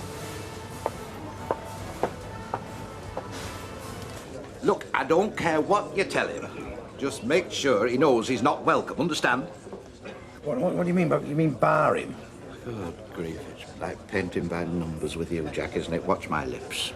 I do not want Phil Jennings in this bar. But that doesn't mean you have to give him the out and never darken my door again treatment. All it means is you have to serve every customer before him. When every customer's been served, you look around for customers who haven't been served and you ask them if they want serving. And when you finally come to the end and he's still waiting, do your disappearing act down the cellar. Collect some glasses. Eventually, he'll get the message. It's good to hear you being selective in your clientele for once. Well, not selective. Still let you in. He's a bad un, you know, Jennings. If he'd have been alive during the war, he'd have been peddling silk stockings and bags of sugar. You want to get him stopped in his tracks, landlord. Well, he's still got a chance. Half a chance, that's all I need. Yes, well, you take my advice. You'll use the nuisance element, the local opinion. I mean, ask yourself, a pub and a club, here, together? Come on, this is Coronation Street, not the Golden Mile, Blackpool. The council should stop it. You're quite right, Percy. It's an outrage. I thought it was your idea, boss. You're on very thin ice, Jack. Don't push me. No, boss. Mind, well, he's got a girlfriend on the council. What chance do you think you have of squashing it? Well, we'll see, won't we? Hold the fort, Jack. I'll be back in a few minutes. Bye, boss. Hey, this boyfriend of yours is moving in a big way, though, isn't he? You know, he's got nightclubs, industrial unit across there. Well, you should worry. Workers over there means customers over here. That's true enough. More power to his elbow. Oh, I should have known. Hand in glove, you council lot. You what? You heard. How I wanted a word with you. Oh. But what with you and her boyfriend, it's all stitched up, isn't it? What are you talking about, Alec? That's the gangster's moll here, eh? Well, I'll tell you this much, Mrs. Councillor Barlow. One of these days, Phil Jennings is going to get what's due to him. And you better make sure you're damn well out of the way when he does.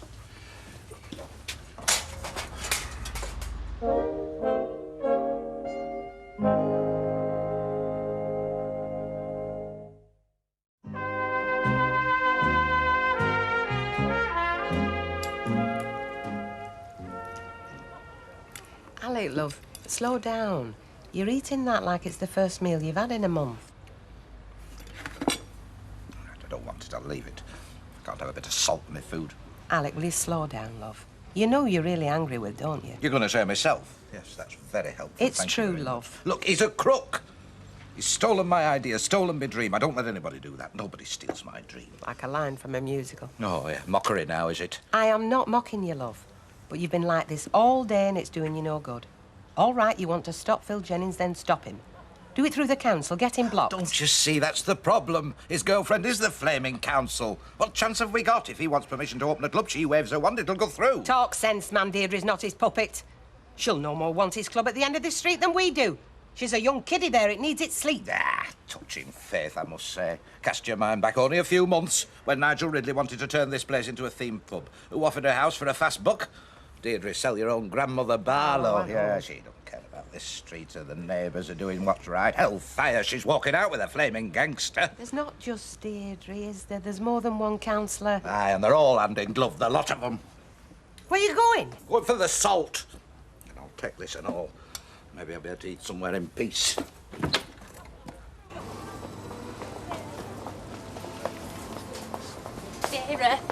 Vera, how far's Buxton?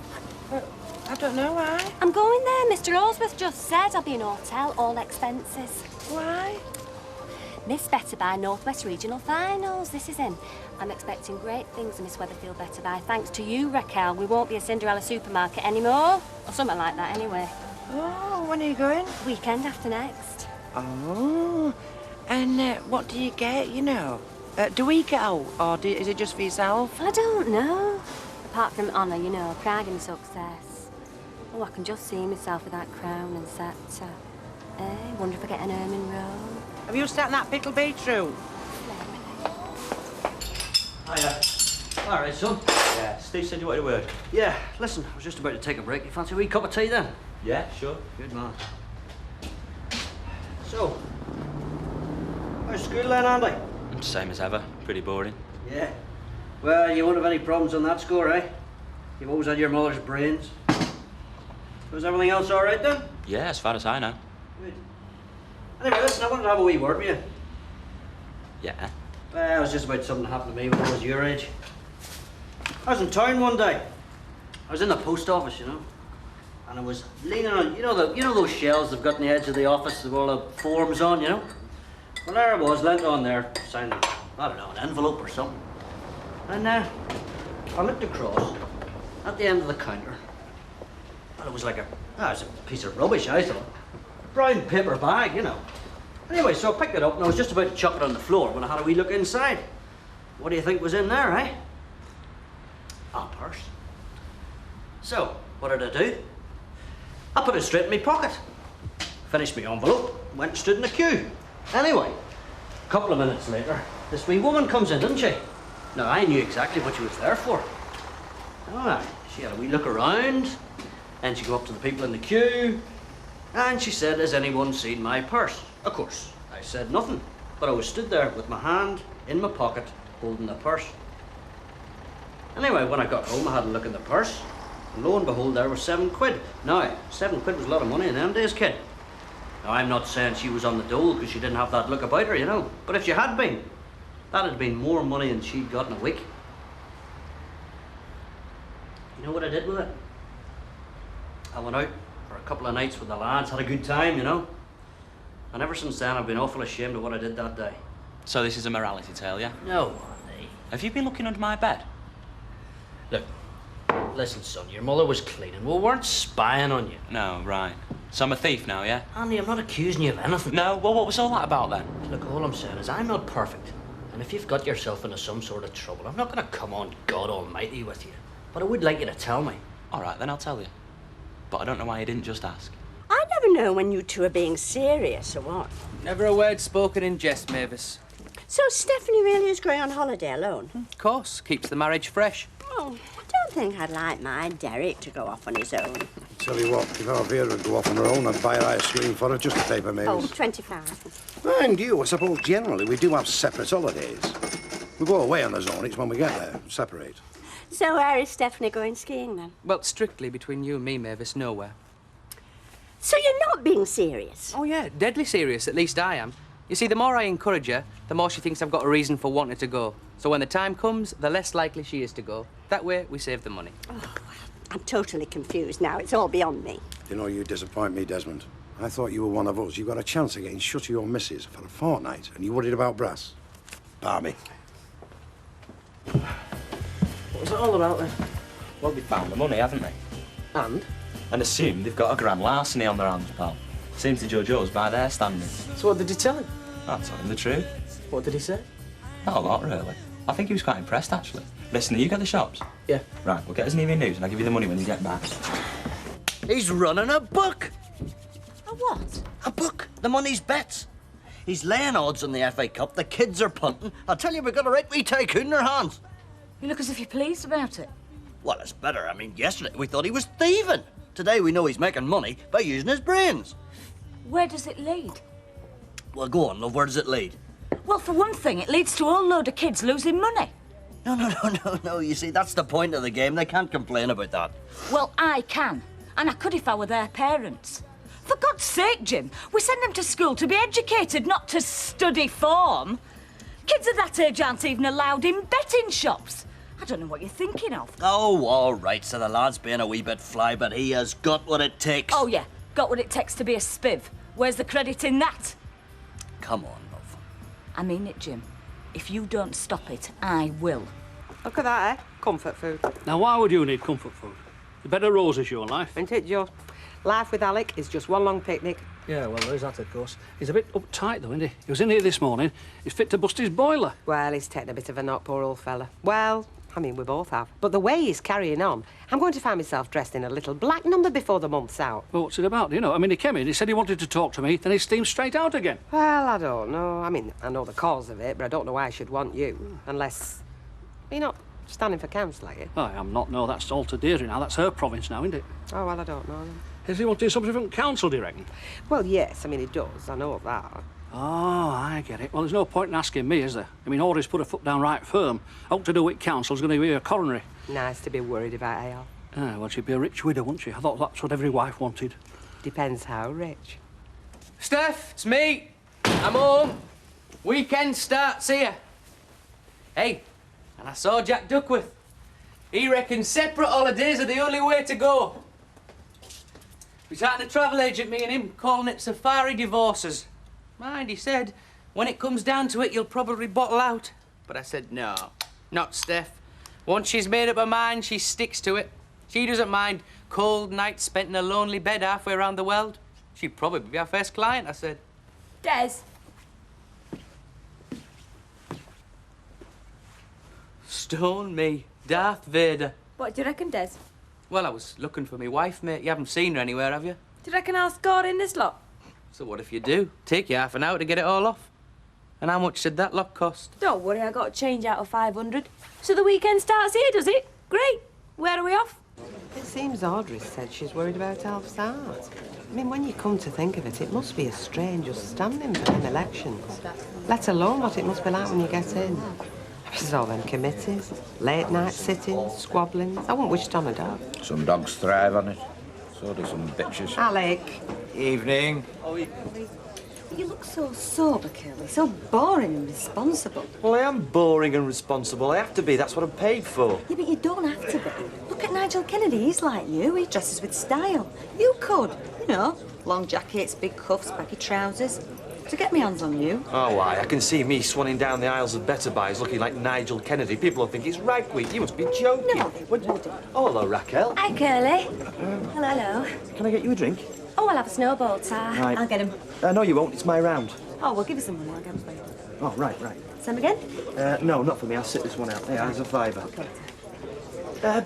Sit down. Enjoying yourself, then? Well, yeah, you know, it's nice to see you. Cosy? You two together. Well, we were just, What?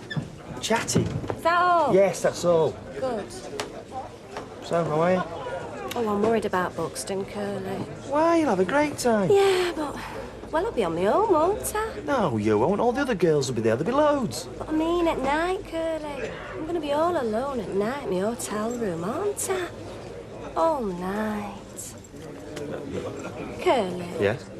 You wouldn't like to come with me, would you? Yeah. Yeah, I would actually. Yeah. Rather a lot. Angie, I will have that drink. Pint. Love a man who knows his own mind. I'll see to you in a minute, Alf. It's all right, Jack. I'll see to Mr. Roberts. Good evening, Alf. Evening. could I just say before we go any further how I feel that you're due an apology? And I do. I apologise for letting off steam in your shop this dinner time. And a touch of dyspepsia. I'm sure you'll understand. I thought you were going to bust a gasket. Yeah, well, we're trying times, you know, Alf, trying times. Now, what can I get you? It's on the house. Oh, that's very civil of you, Alec. Yeah, apology accepted. Have a scotch. I've told you, Alec, you're on hiding to nothing. Audrey won't let him stand on account of his art. No. Nonsense. Besides, I've got heart enough for both of us. I know Alf Roberts. He'll be itching to get back on that council, and with me behind him, he's as good as elected. I'll wipe the smile off that snarly Phil Jennings' face. You watch if I don't. There we are, councillor. Compliments of the management. Oh, thank you, Alec. All the very best. It was this councillor, though. You're 4 years out of date, you know. Oh, now there's a Freudian slip if ever there was one. It's got a nice ring to it, though, hasn't it? Councillor Roberts, those were the days, with you at the helm, the glory days. Yes, we haven't seen their like, not for a long time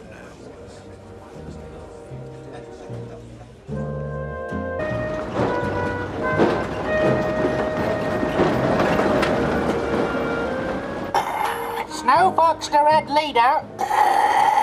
Snow Fox to Red Leader. There's a smashing bit of crumpet on the nursery slopes. I'm going in. Cover me.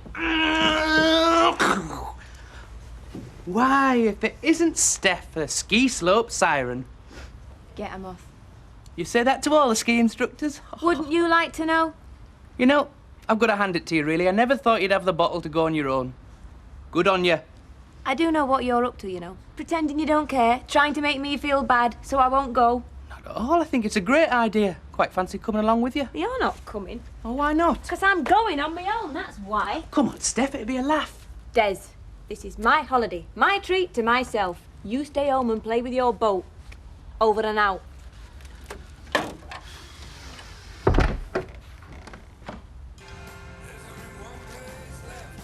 Have you got my rugby gear in there? No, where is it? It's in my bag. You know the house rules. If it isn't in the laundry basket, it doesn't get washed. Has anybody seen my book? What book's that, eh? Your ma's book or your Beano on you, eh? Yeah, dead funny. A book I'm taking the bets in for the FA Cup. I've got that, and I'm keeping it. I'm putting a stop to this gambling nonsense. You can't do that. You've got no right to do... Hey, just remember who you're talking to, Andy, all right? But I'm not gambling, though, am I? I'm the bookie. Mugs gamble, bookies make money. Well, you're right there, so. Yeah. Don't encourage him. We'll see you a flush. Lend us a fiver. No, get lost. It's not a charity. Well, you're rolling in it. Well, I won't be without that book, will I? It's got all my odds in there. It took me ages. I can lose a right packet without that. You'll just have to drop the whole thing then, won't you? And I can't do that either. I've got nearly 100 quid's worth of bets on. Right, well, I'm not going without it. Oh, come on, less of the ultimatums, please. Well, she hasn't got a clue how long... Look, Andy, it's not the time for this, all right? You've got to be at school and you're going to be late if you don't get cracking, so go on, we'll talk about it tonight. Bye. I know you think I'm making a mountain out of a molehill. I just think it's nice to see the lad showing some initiative. But it's wrong. For you, yes, not for others. Oh, like you for one. Right. Look, I just think you went a little over the top by taking his book, that's all. Well, he's not getting it back. Can we talk about this tonight, love? I've got a living to make. And I've got a family to try to keep in one piece. I'd appreciate a bit of support. I thought my Alec were going to have a seizure when he found out Jennings had stabbed him in the back. Yeah, but I mean, why does he want Alf to stand for council? Well, he reckons if Alf can beat Deirdre, it'll snooker Phil's plans to reopen that club. Well, I don't think Deirdre's mixed up in all that lot, does he? His very words were, love is blind. He could have a point, I suppose. Oh, that Jennings. He's a smooth beggar. Oh, he could charm a ferret out of a rat hole. Poor Deirdre. Mind you see, it's only speculation. If Alf does stand and he beats Deirdre, we may never know. Oh, it's a bit like the devil in the deep blue sea, isn't it? Eh? Alf. He were useless as a councillor. Aye. Thank you, Mrs. Caswell. Mind how you go now. Now, there you are, you see. Now, that just proves my point, Alf. What does? Well, is it any wonder folk round here think so highly of you, eh? I mean, the courteous service, the sunny disposition... Look, I'm not standing for council, so there's no point in buttering me up. Look, I understand your natural modesty. And I'm still not interested. But isn't it incumbent upon people like us, I mean, a civic duty when the public calls? They didn't. You did. Ah, yeah. But you haven't given them a chance, have you? I mean, and yet there they are, crying out for a champion to bring democracy back to the little folk, to roll back the barriers... Look, all this is about you getting your own back on Phil Jennings through Deirdre Barlow, right? Excuse me, it's about public service. Oh, I give enough public service in here. I work my fingers to the bone. I mean, granted, I am deeply concerned about stopping the rot of corruption and waste, the backhanders that threaten our little community, and if that includes Jennings and Barlow Incorporated, so be it. Yeah, well, if you're so concerned, why don't you stand yourself? Because people would construe that as a vendetta, like you. No. What we need is someone impartial, a man of deep integrity and backbone, someone steeped in the old values of fair play and British justice. Well, don't look at Alf, because he is under doctor's orders to avoid excitements. I didn't envisage it being that exciting. Oh, a minute ago it were Captain Kirk boldly going where no man had gone before. Yes, but what I'm trying to say is it would be a foregone conclusion, wouldn't it, with Alf standing? I mean, there'd be hardly any stress at all, rather a triumphant procession to the town hall. Well, he's not standing, procession or not. I won't let him, so there. Look, I've already told him, love. There's no need to protect me. Listen, it's me I'm protecting. I'll know who's got to look after the store while you're out canvassing and whatnot. Find yourself another mug, Alec. Bend and stretch. Bend and stretch. See, it's easy. Now you have a go. I feel daft. You won't feel daft when you win that competition. I mean, it's good for you. It's good exercise. It tones up the muscles. I'm surprised you haven't realised just how important this competition is. How do you mean? Well, if you win, who knows where it might lead? Where? Well, what do you think happens to these people who win these competitions? They become models and TV hostesses and the like. Just think in a month's time you could be jetting off on a modelling assignment to Bali. Why, Bali? Bali. Well, that's the kind of places they go, don't they? They don't shoot calendars in Wigan. Oh, I never thought of that. Oh, I've always dreamed of that, you know, whilst I'm stacking shelves, being rich and famous. You see, the sky could be the limit. Yeah, but would you want me going off like that all over the shop? I'd come with you, wouldn't I? As your manager. People are products nowadays, Raquel. And who better to market you than an expert in the supermarket trade? Oh, Norman. Oh, yeah. Right. Stretch. And bend. Me ankle. I thought you'd run off with cashier. I got delayed seeing Alf. There's the floor. How was he? Waste of time, he's spineless. It's like trying to push a blancmange. Do you know that man is totally ruled by his wife? If you put in kettle on, we'll have another. Thought it'd be a waste of time. His heart the way it is. There's no wrong with his heart. What he needs is a backbone transplant. I know what Napoleon meant now by a nation of shopkeepers. Well, it's a good job he turned you down then. If he's that bad, he wouldn't have stood a chance, would he? So, plan A scuppered, Deirdre Barlow marches on. Oh, no. I've been giving it some thought. You see, what we need is someone of integrity. You know, hard-working, shrewd, fair, but wily enough to beat our devious Deirdre. Oh, where are you going to find somebody like that from round here? You're looking at him, Betty. Ali, you're not serious. Doesn't matter, you can scoff if you like, but when the going gets tough... The tough make tea. He really is serious, love. You take it so lightly. That's what gets me. I don't see it as a problem. I mean, look, all right, he's breaking school rules. And it's illegal. Granted, but it goes on everywhere, love. That doesn't make it right. No, not for you, but it's fine for other people. Look, is it any worse than a load of kids putting all their pocket money into Phil Jennings's fruit machines? The worst can happen is the kids have a bit of excitement and Andy's a few quid up. Or loses a packet. If he's taken nearly 100 quid, how much does he stand to lose? Well, he does seem very confident, love. So with the captain of the Titanic. Are you going to bail him out if he needs a couple of 100 quid? But it's not just the money, is it? It's what it could lead to. Especially if he wins, he's not going to stop there, is he? So, I've decided to go see his headmistress. Hey, hang on. Oh, no, love. I mean, we could get him expelled. Oh, you realise that, do you? Well, it's taken long enough. No, I mean, he could get expelled if you tell her, if she thinks like you. If she thinks like me? I'm thinking about Andy. That's what I'm thinking like. Yes, but she might not be, right? And if he gets expelled because of you, can you live with that? Now, that lad's got a big future if he stays on at school. I don't need you to tell me that. What do you think I've been worried sick about? And all I get from you is, don't do this and don't do that. Marriage is supposed to be a partnership, Jim. Well, I tell you what. You sort it out. Let's hear your solution.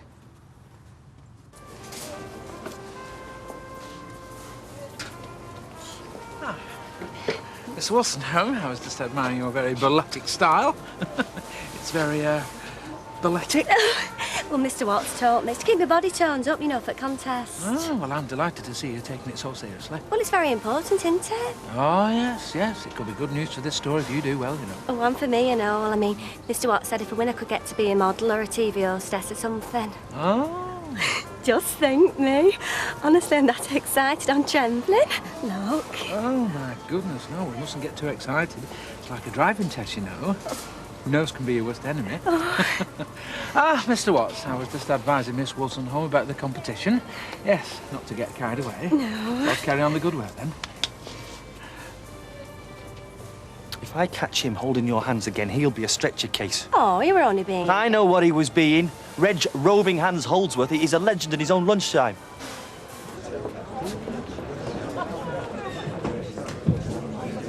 You've got a nerve coming in here. Now, Bet. Let bygones be bygones, shall we? After all, business is business. You can't blame a shrewd businessman for maximising his profits. You're welcome in the Rovers any time. Very civil of you, Alec. Not at all, not at all. Pester. I mean, like one of them toy dogs yapping at his heels. Alec? Yeah, so I told him, I said, my Alf is finished with all this council lot. He's definitely not standing again, Alec, that is final. It's a pity, though. I mean, Alf was a very good counsellor. Now, Betty, please don't you start. I begin to think there's a conspiracy. Return of the demon shopper. Oh, nice to see a man doing the shopping for a change. Hey, it does. Treat for staff, don't I? Oh, aye, it's that all right. What's your pleasure, Cockthirsty? Work shopping? I'll have a pint of bitter, please. Take this one with me then, Des. Oh, yeah, ta. Listen, I wanted to ask you a wee favour, actually. Yeah, I knew there was a catch. Thanks, Alec. Sit down. Well, that's a bit of a turn-up. Alec, all teeth and smiles. Well, what were you expecting? Great shot and boiling oil? Oh, he's got plenty of oil, all right. He's up to something. Well, whatever it is, just leave me out of your little feuds, please. This is my local, and I want to keep it that way. I take it your turnabout face had a purpose? Oh, yes. More than one way to skin a rat. Like a prize fighter, keep your opponent off balance. Alec, you're not serious about standing for council. Deadly. When I've wiped the floor with that pet counsellor of his. Let's see how long Romeo Jennings stays her boyfriend then, eh?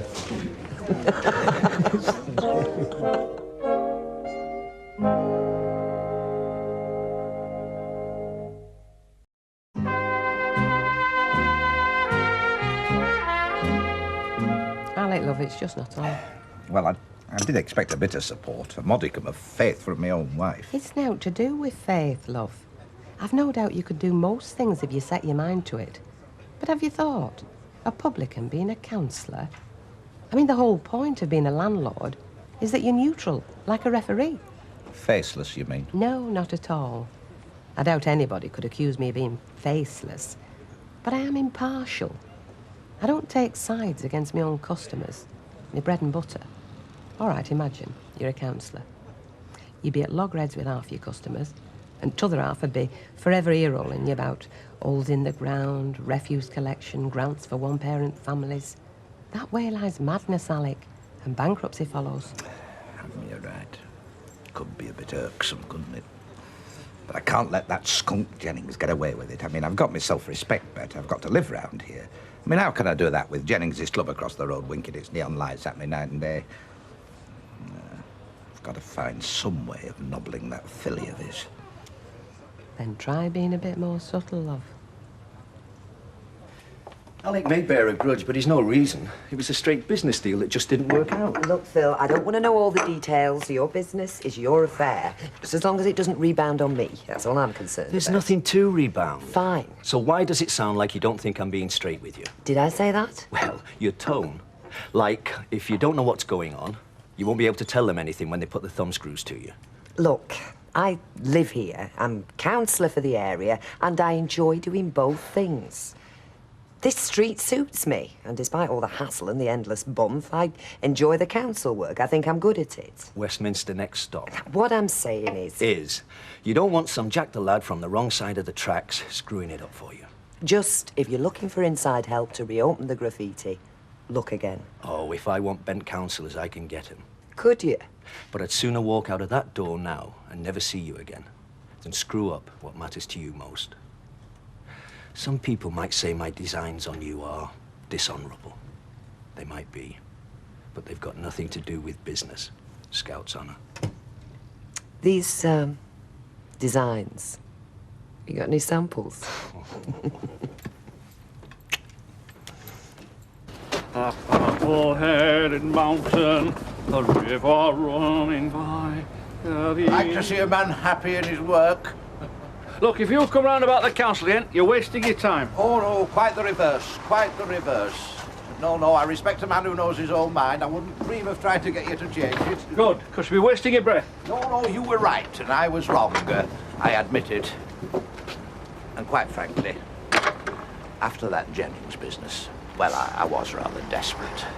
Hey? Well, it must have been, mustn't I? I mean, stupid coming round to see you after all you've been through. You know, a coronary, that humiliating defeat by Deirdre Barlow. Well, I wouldn't call it that exactly. Anybody's nerve would go after that. It's only natural, isn't it? Seeing certain failure staring them in the face. Certain failure? Well, yes. I mean, politics is a young man's game these days. All the veterans are being pensioned off. Look at our own Prime Minister only last year. Yeah, well, some of these youngers, they don't have a brain cell to share between them.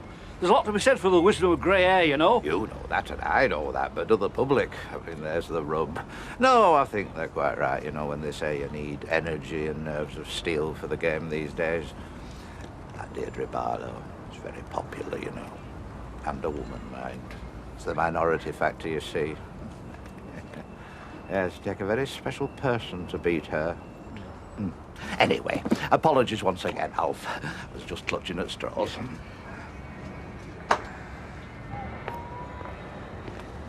Hey, it does. All right. Have to watch myself or your Andy will be after my job. Is it all right, then? All right. Bucky's dream you can't lose. Got a bright lad there. Yeah, trouble is Liz reckons he's going to turn out to be the next Al Capone. And Mum was the same when I was Andy's age. Look at me now. Yeah, well, funny enough, I don't think Liz would take that as much of a recommendation, you know, does he? See you, Jim. See you, mate. Clutching at straws, he said. With my experience, my contacts, I could wipe the floor with Deirdre Barlow. Ow. If I had my full health and strength, she wouldn't have a look in. Ow. I bet I could win without even campaigning, just having my name on the ballot paper. I mean, they used to like her, yes. Not anymore, though. I mean, all the skeletons are coming out of the cupboard now, aren't they? And folk won't abide that, you know. A seedy private life. Oh. Alfie. You're standing on my foot, love. Yes, I know. I'm trying to stop you giving yourself another turn. Look, you don't see it, do you? See what? What Alec Gilroy's up to, of course. He can't flatter you into standing, so he's winding you up to it instead. What, by running me down? Exactly. A brilliant job he's making of it as well, honestly. You'd fall for anything, wouldn't you? You showed it to who? Des Barnes? You'd no right to do that. Hang on. I thought we had a problem here. No, you two had a problem. Anyway, so I showed it to Des Barnes. How does that help? Well, if you let me get a word in edgeways, I'll tell you. Look, he's a professional, right? I just wanted to make sure Andy hadn't dug himself into a hole, that's all. Well, thanks for the vote of confidence. And? Well, Des had a look at it, thinks it's brilliant, can't fail. Told you that ages ago. So there you are, you got your book back with my blessing. So that's it, is it? Problem solved. My son runs an illegal gambling racket, but that's fine because he's going to win some money. Well, what else are we supposed to do, love? If we stop it now, the kids with money on are going to go bananas. And if the head teacher hears about that, he will be expelled. He could give the money back. Oh, get lost. Hey, shut up. Hey, I'm trying to help you, Andy, because I care. But I haven't got a problem. No, we have. And it's you that's causing it between me and your dad. Well, that isn't my fault. Well, whose fault is it? Look, as long as you live in this house, what you do affects us. And right now, what you're doing happens to be illegal. Yeah, and it also happens to have taken me days of hard work. So, the only thing we can do is let the thing run its natural course, nice and quietly. You give some winnings to your mum's favourite charity, and then we can all forget about it. I'm not going to be bought, Jim. Hi, I'm home. Des? Honestly, that traffic gets worse and...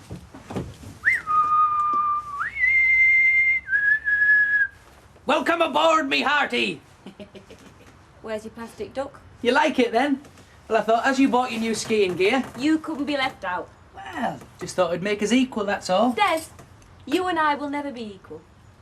What's that? Irish stew. Goody. Where's mine? There is none. Well, I thought while you're away parading yourself on the piste, defend for myself, won't I? So I'm just getting into practice. Oh, it's delicious. Do you want to try some?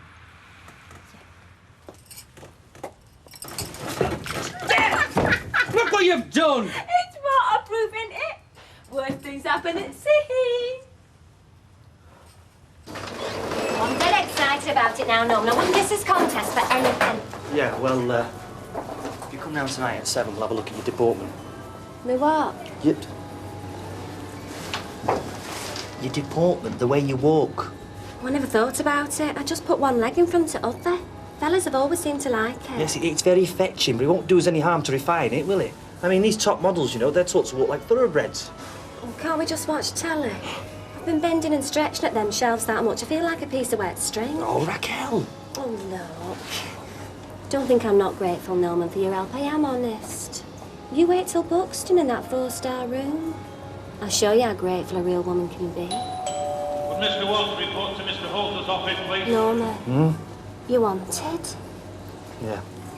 I want you too as well, Raquel. Mr. Watts to Mr. Holter's office. Thank you.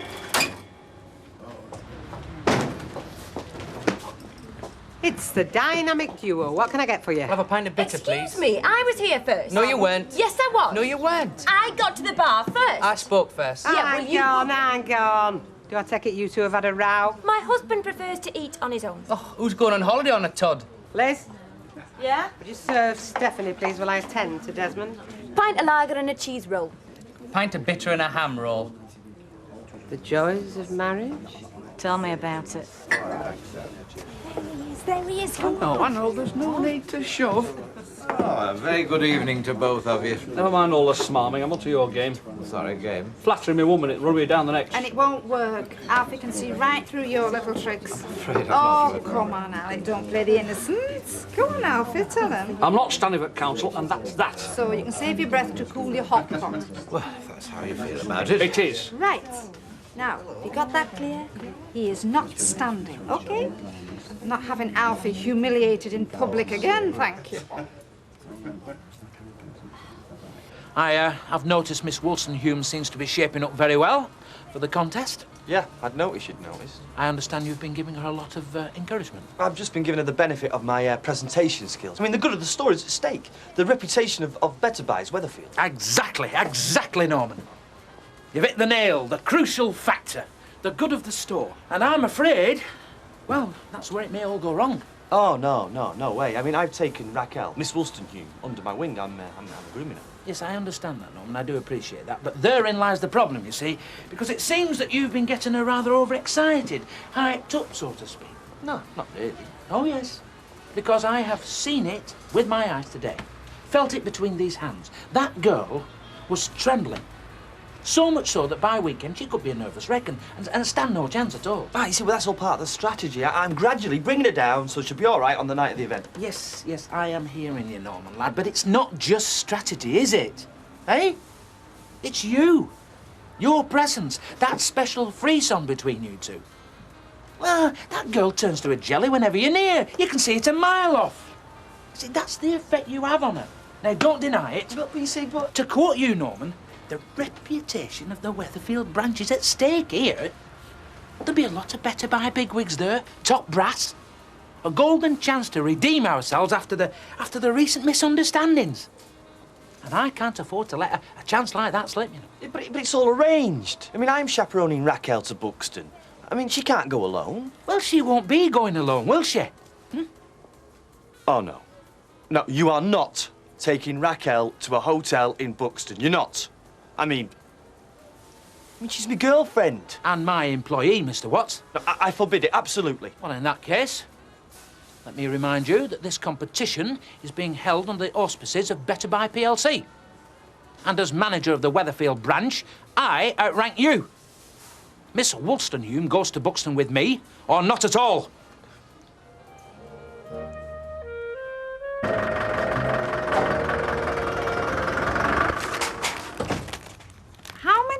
So I have to tell you, I weren't putting you down. Oh, no, you really put me on a pedestal, didn't you? Well, if I were to stand for the council, Deirdre Barlow would have a real scrap on her hands, I'm telling you. Well, you're not, are you? So let's drop it, all right? You know, it is coming to something. When the Weatherfield traders have more faith in your ability than your own missus. They don't elect your president if they think you've got a bag of spanners for a brain, you know. And talking about the traders, you've not forgotten this dinner tomorrow night, have you? Oh, forgot it? Well, there's no chance of that, is there, since you've mentioned it at least a dozen times. I'll go and put the kettle on. Yes, I would if I were you. Morning. Martin. Ooh, one of them, eh? Is there any other sort? Look, why is it that women always make us fellas feel as if we can't do anything in the world? Just what do we have to do to convince them we're not a total failure? Oh, you don't, mate. That way they're never disappointed, eh?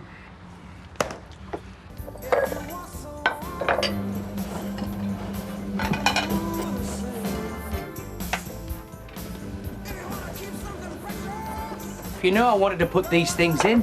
Well, you'll have to get up in the morning, won't you? And what have you got in there that's so important? Gear for me holiday. You could do that any time. You're not off till the weekend. Yeah, but I wanted to do it now, all right? Well, I'll leave it here. You can chuck it in when you get home. I could do, if I didn't have better things to do with my afternoon off than your washing, which I have. What's this for? I'm sure you'll find a use for it. There's plenty more. I've done mine. The rest is down to you. The washing up liquid's under the sink. And flaming well stopped there and all.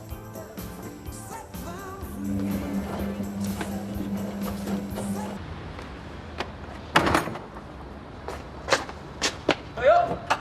Martin! What's up with everyone round here today? Hey?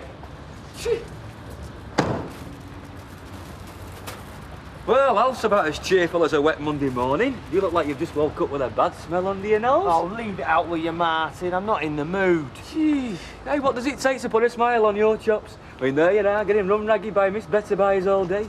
You've got Angie waiting for you when you get home. I'd be flaming delirious now if I were you. So come on, then. When are you going to Buxton? Look, I don't want to discuss it. All right. See you later.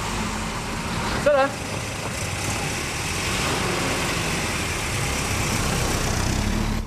Now, what time can I expect you two home tonight? Or are you running a book on that and all? Come on, Liz, give it a rest. Give the guy some credit for showing some initiative instead of treating him like a criminal all the time. I give up. There's obviously no point talking to you. As usual, I'm on my own. On this you are, yes. Come on, you two. It's almost time you're at school. You don't want to waste any precious gambling time, do you? Look, Mum, another couple of months and it will all be over. I don't want to know. Yeah, and then I can really go to town. Wimbledon, golf outings, test matches. Go on, school. Come on, nutmeg time, mate. Yep, come in.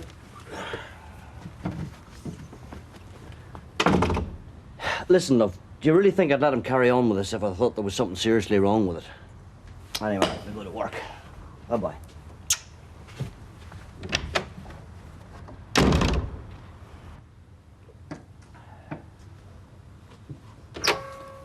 Stella Rigby. Eh? On phone. Wanted to know if we'd seen out of her Paul last night. He never went home. Yeah. She'd be better off trying Cat's Home. That's where they usually take stray Toms, isn't it? I reckon he's wavering, you know. Paul Rigby? No, Roberts. Well, that's not the impression he gave me. Well, it's not the impression he's giving anybody, is he? Doesn't convince me, though. He's a man of the people, is Alf. It's hard to keep that down. Good thinking, Alec, apart from one thing. What's that? Audrey Roberts. There's no way she'll let Alf stand for council while she's got a say in the matter. You can hardly blame her, can you? What kind of a life would she have with him stuck on that council for the next 4 years? Cheers, love. Take care now. Thank you. See that.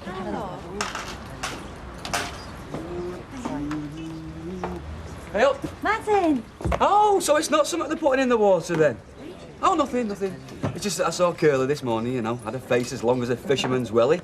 What's up, you've been pinching all his conkers? Do you serve tea in here and all, or is it just 20 questions? Yes, I'll bring it over. OK. 5 minutes. Yeah, it better have been all. I'm going to dock your pay. So, what are you wearing then? Huh? What tomorrow night do these traders do? Oh, if I had my way, me night. I'd be tucked up in bed with a good book. The phone director would be more exciting than trying to make conversation with that lot. There you go, my dear. Fresh brewed with my own fair hand. How can I ever repay you? Oh, I don't know. I'm sure I can think of something if I put my mind to it. I'm sure you could. Only trouble is, if your girl found out, you wouldn't have a mind to put to anything. Gail? Who's Gail? So come on, then. What have you been doing to him? Curly top. I haven't been doing anything to him. Yes, I can guess why he's upset. It's something to do with work, that's all I know. Mhm. Ever since he came in yesterday, he's done nothing but mutter about what he'd like to do to that boss of his. And more than would make your eyes water, I can tell you.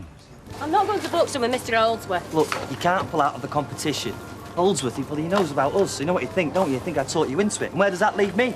My career would be in tatters with this company. You don't want me to go to Buxton with Randy Edge, do you? No, of course not. I want to go with you. You know that. Right, so if I can't go with you, I'm not going with anyone. Certainly not hands on Holdsworth. Look, it hasn't come to that yet. I'm still working on it, but don't say anything, especially to Holdsworth. I know what I'd like to say to him. What kind of a girl does he take me for? Well, Miss Wollston, you can stop doing this now and go and open one of the tills. Yes, Mr. Wall. Can I help you, sir? It's all right for some, isn't it? Eh? Half day again, I take it. Again, it's the first day off I've had this week. Tell you what, I bet he'll swap your hours for mine any day. Swap the money though, would you? No. Cheese and tomato, though. Yeah. Down. 95, please, Tam. Liz! Did you say something? Look, this here's daft. I come down to my local pub for a quiet pint and a chat with the wife and all, I gets an icy blast from the North Pole. I don't think we've a lot to talk about, do you, Jim? You made that clear this morning. Are you expecting anyone? No, feel free. Thanks. Hey, Bayek, I envy you. Me? Yeah, another couple of days, you'll be off, won't you? Off up them Alps. Oh, right, I'm with you. I can't see your Des on skis somehow. Airing down the slopes with a box of chocolates shoved up his jacket. Des isn't coming. He isn't. What, you going on your own? I'm going on my own. Mind you, who I meet up with once and there's another matter, isn't it? Oh, I see. I take it you and Des don't exactly see eye to eye on this holiday, then? You take it right. Mind you, you'd be hard pushed to find anything me and Des see eye to eye on at the minute. Yes, Audrey, love. Give us a gin and tonic, love, please. A large one. I don't mean the tonic either.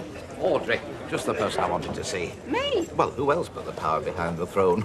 Not with you, Alec. How is that long-suffering husband of yours, eh? I'll feel long-suffering. I'm the one that's suffering, believe me. I know, it's all right. Have that on me. It's not very much. What's all this in need of, then?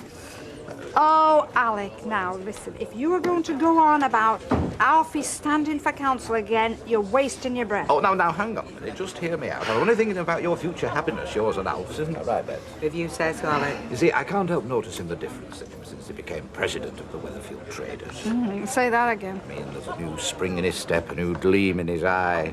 I mean, if ever a man was destined for office, it's your Alf. Alec, if my Alf took on Deirdre Barlow for a fight for the council, he'd be destined for the knackers yard. Oh, on his own, yes, but with a good woman behind him. You're wasting your time, Alec. Well, you surprise me.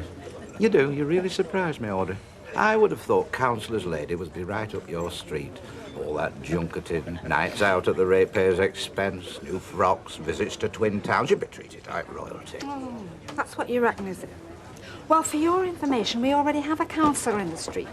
And from what I can see, it's hard work, long hours, and you get precious little thanks. I mean, if you don't believe me, Deirdre Barrow's over there. We can go and ask her, shall we? There's no need for that. No, you're right, there isn't. The answer is no, Alec. N-O. And you know you'll be doing us both a favour if you don't mention this blooming council again. You really twisted it around your little finger then, didn't you, Tiger? Eh? Eh? Just what are you implying, Mr. Watts? All I'm saying, Mr. Holdsworth, is that if Raquel goes to Buxton in the state she's in, she'll make this branch a laughing stock. She's a bag of nerves. Trust me, Mr. Watts. What this situation needs is the hand of experience. Experience in human nature. And I think in that particular department, you'll have to admit that you are a mere beginner alongside a man of the world like myself. Not that it's been an easy decision of mine. Oh, no. But at the end of the day, I've had to put aside personal considerations for the wider interests of Better Pie. I do hope you understand. Is that your last word, Mr. Holdsworth? Yes, it is. And now, if you don't mind, I'm a very busy man. Well, I'm afraid it isn't mine. What have you got there? It's a book of raffle tickets, although it's not a full book, there's just one missing. And funnily enough, the one that's missing is the one that won the trolley dash for Mrs. Fairclough. Where did he get that from? I found it in your desk, just before Mr. Scott turned up from head office to investigate certain allegations that the trolley dash was fixed. I thought it was wiser to remove it. Now, look, no, and you know, ever since then, I've had this feeling that what I did was wrong. I've been quite troubled by it. Maybe it should have found its way into Mr. Scott's hands. And after what you've just said, it doesn't make it any easier, does it? What I've just said? Yes, we've got to put personal considerations aside for the wider interest of better buys. So it seems you're not the only one with a difficult decision to make, are you?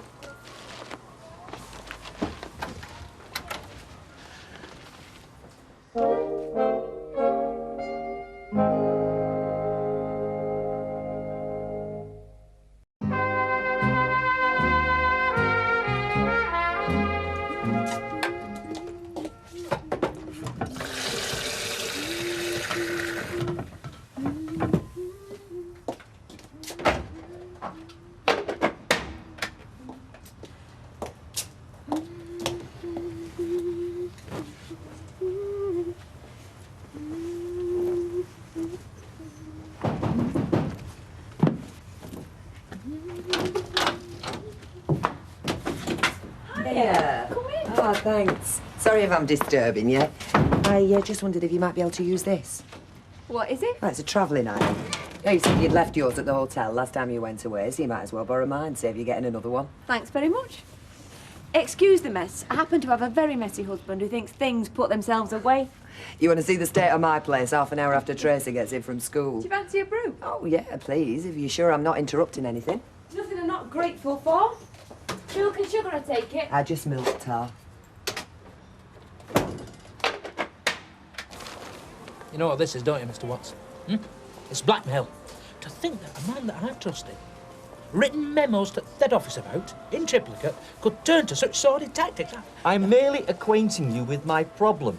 I'm just seeking guidance from a man who's vastly more experienced in the matters of human nature than I. No, no.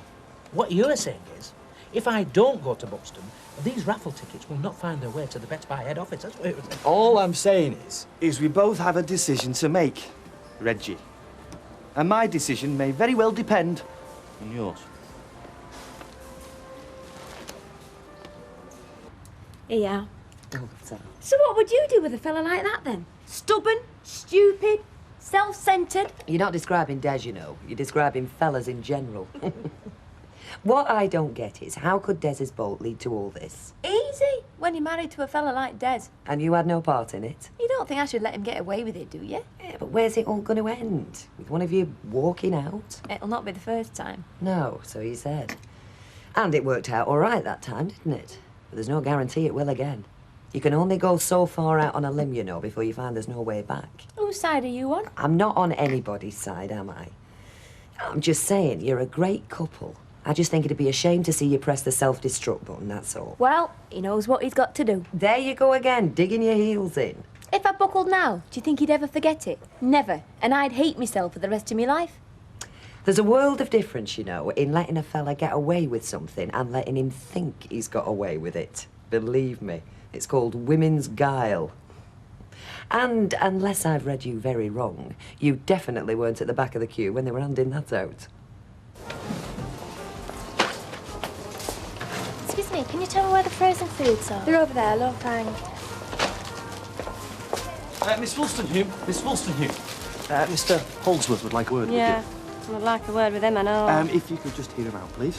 Right, yes, I'm afraid I've got a disappointment for you, Miss Wolstenholme. About the Better Buy North West Regional Finals. I won't be able to come to you after all, I'm afraid. You're not going? No, I'm sorry about that. I realise you would have preferred the backing of senior management. Does that mean that Curly will be going with me? Well, it's a pressure of business, and never let it be said that Reg Holdsworth put business before pleasure. Yes, it does, Miss Wolstenholme. Do you have something to say to me, Miss Wolstenholme? Did I? Oh, no, it don't matter. It was just about the arrangements. I'm sure me and Curly, Mr. Watts, will be able to work everything out between us. Yes, I'm sure you will. Right, well, don't let us hold you up. I'm just glad that you're not too disappointed. Yes, Mr. Holdsworth. Right. I'll be in my office if you need me. I hope that decision meets with your approval.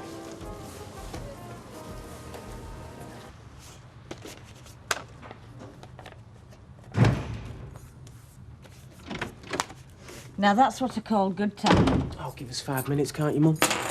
Don't worry, I don't want you to go to the shop. What number D Street does your dad's Aunt Dot live at? I can never remember whether it's 43 or 34. 43. What are you writing to her for, anyway? I'm sending her a card. It's her birthday tomorrow. Is she loaded or something? I mean, we hardly ever see her, do we? No, she isn't. She's an old lady on her own, and little things like birthday cards mean a lot to folk like that. You couldn't nip to the post for me, could you, before you start your own work? Why is it always me? 'Cause you happen to be here. Where's your brother, any road? Search me, I haven't seen him since dinner. He's not been kept back, has he? Kept back, what for? Like somebody spotted him running this book of his. Oh, not this again. It's wrong, Steve. Whatever your dad reckons, it's wrong. He could end up in a lot of trouble. He's all right. He knows what he's doing. Couldn't you try to have a word with him? Oh, no. You're not dragging me into this. It's your brother. Don't you care what happens to it? Of course I care. I happen to care more about the quid I've got riding with him. See ya.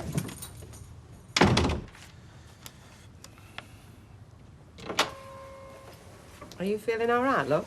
Of course I'm all right. Why, don't I look all right? It's not like you to let work interfere with your siesta. Oh, this lot's got to be done sometime. It's what they call bowing to the inevitable. Like having to accept you've as much chance of getting Alf to stand for council as you have of knitting fog, right? Well, it looks like it, doesn't it? What's the matter with folk these days? Whatever happened to that fighting spirit we used to be famous for? I know he wants to do the job and he'll make a first-class councillor. He's got the experience. He's not a well man, Alec. Well, what do you expect, stuck in that shop every day? Wants to get out, widen his interests. Get Deirdre knocked off that council so you can get back at Phil for doing the dirty on you. Now, listen, we don't owe Deirdre Barlow any favours. If she'd had her way, we'd been out of here months ago. We've been rotting away in that quarryman's rest by now. Right woman of the people she is, isn't she? Water under the bridge, Alec. That's history now. And it's certainly not a good enough reason to get yourself in such a state that you're likely to disappear in a puff of blue smoke any minute. You know your trouble, don't you? You're too used to having your own way. I am? Me? Listen, I've had to fight for what I've achieved in this life. You should know that better than anybody. I do, Alec. And I know you usually get what you want at the end of the day. Because you're a cunning old fox. And that's not meant as a criticism, believe you me. Because when we've been up against it, I've been right behind you. You know that. When we've had something worth fighting for. But there are times when you've got to know when to call it a day. When the effort's just not worth it. I'll go and put kettle on.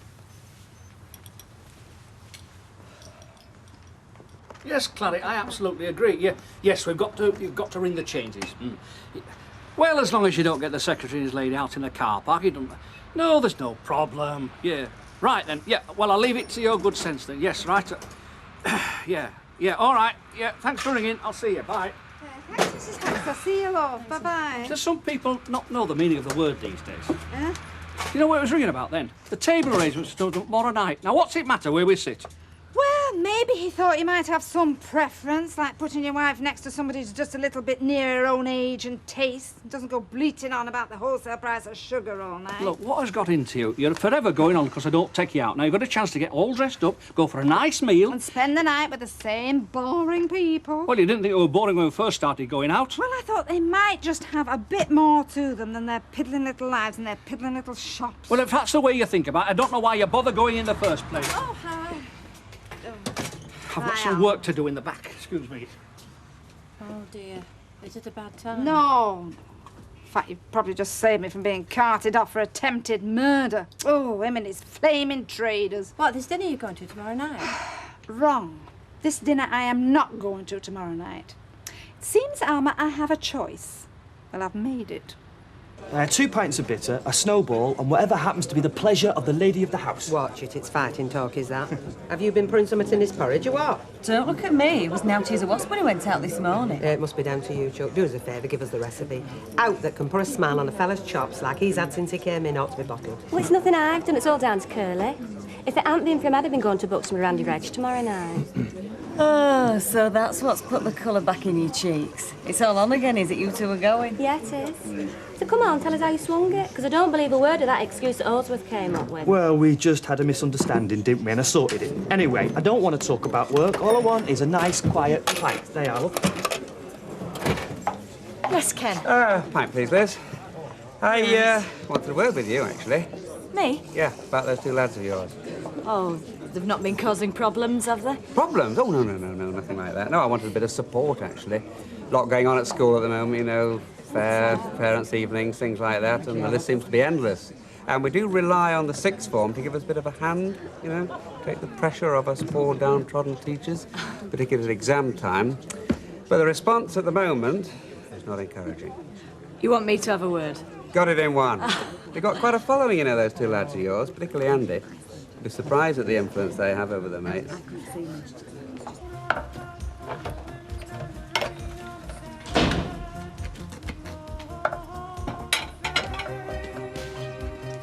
So, decided to make a start then? Looks like it, doesn't it? You might be happy to live like a pig in muck. I certainly am not. Girl, I knew you'd see things my way. Des, for your information, I'm seeing nothing your way. I still think you've been behaving like an overgrown school kid. And whatever daft scheme you come up with to try to assert your masculine superiority, I can promise you I'll top it. And you're still doing half the work in this house. Have I made myself clear? Perfectly. Right, copple over that. What's this for? I'm washing, you're drying. Ah, got me washing to put in, remember? After. Now. After. Here. Des! You can chuck the lot on me for all I care. It won't make the slightest bit of difference. Is that right?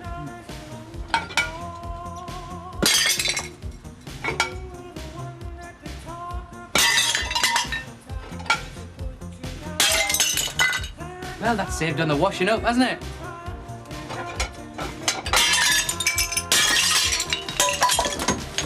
I take it I'll have to make my own arrangements for tea then.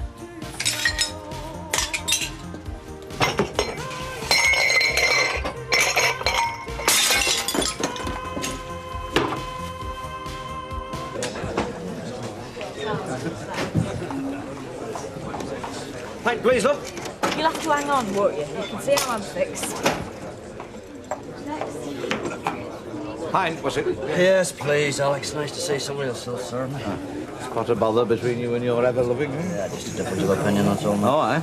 I don't think that son of mine was a criminal as opposed to a financial genius in the making. Oh, which lad's that, then? Andy. I mean, what would you reckon to a 16-year-old lad who tells you he's got a cast-iron way of making money, eh? Well, that would rather depend how he's making it. Well, it's all legal, don't worry about that. He's running a sweep in the FA Cup. And with careful manipulation of the odds, he can't lose. That sounds like a bookmaker's dream to me. It is. I showed it to Des. He said, can't fail. Oh, so what's the problem? Well, the problem is where he's doing it. Liz doesn't reckon he should run a booking school. I mean, what harm can it do? I ask you. The kids are having some excitement, and he's coining it in. He's made 80 quid already. Now, if that's not free enterprise, I don't know what is. Cheers, Ollie. Oh, you know, you do nothing but moan, you. Me? No. Yeah, listen to it. Me, little me, moan. Alma, if I've got one rule in life, it's not to complain. Yeah, it's the only rule you ever break, isn't it, Audrey? Well, what are rules for? No, you spend half your life saying he doesn't take you anywhere, and then when he does, it doesn't suit.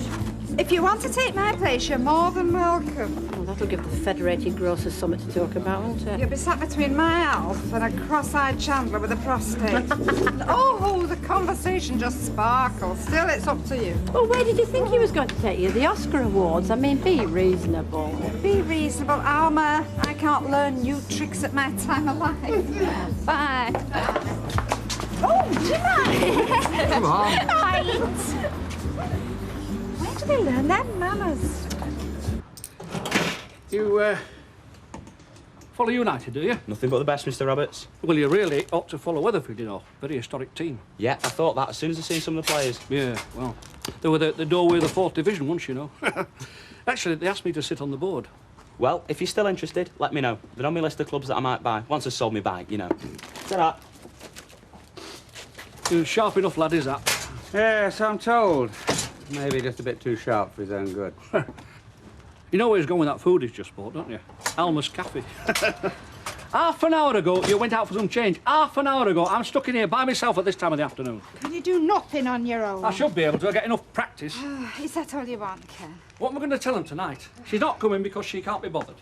Do you know, it's a wonder I go out for half an hour. If I went for a week, he still wouldn't let it drop. What do I tell them? Oh, I don't know. Tell him a little white lie. Tell him I've got bubonic plague.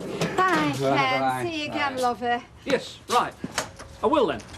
Because to tell you the truth, I don't care whether you come or not, because I know you when you've got a collar. Oh, do you? Yes, one drink and all the remarks start, all the funny remarks about me. She's no idea of the word loyalty, this woman. Oh, Liz, it takes more than loyalty to sit there, listening to him on his hind legs spouting. Yeah, well, you're not coming with me just to show me up.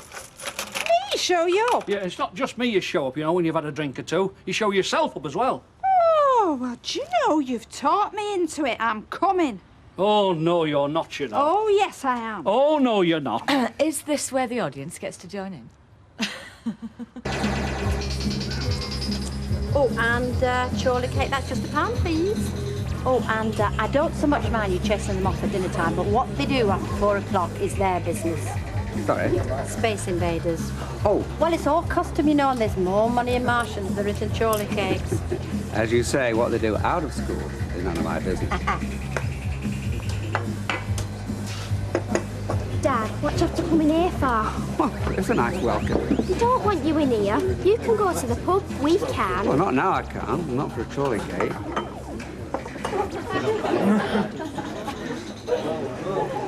Andy, can I have a word? Yep. Sit down, sit down. Mr. Roberts round the corner thinks you're a bright lad. Does he? Do I get a medal? A few people think you're a bright lad, including me. Oh, now, come on, you're going to get me all embarrassed. Here at the moment, it's the other way around. You're getting me embarrassed. Look, you're a sharp lad, Andy, but running a book is a bit too sharp. Making money out of second and third formers. Look, that's up to them. No one forces them to have a go. Have a go? Let's give it its proper name, shall we? You're encouraging them to gamble. Not forcing, encouraging them. And I don't think you should be. Look, it's dead straight. They win, and I pay out. The point, you shouldn't be taking the bets in the first place. And now, unfortunately, I know you are. And that makes life very difficult for both of us. Am I getting through? I'm not, am I? Okay, okay. Have a Charlie cake. But I've told you.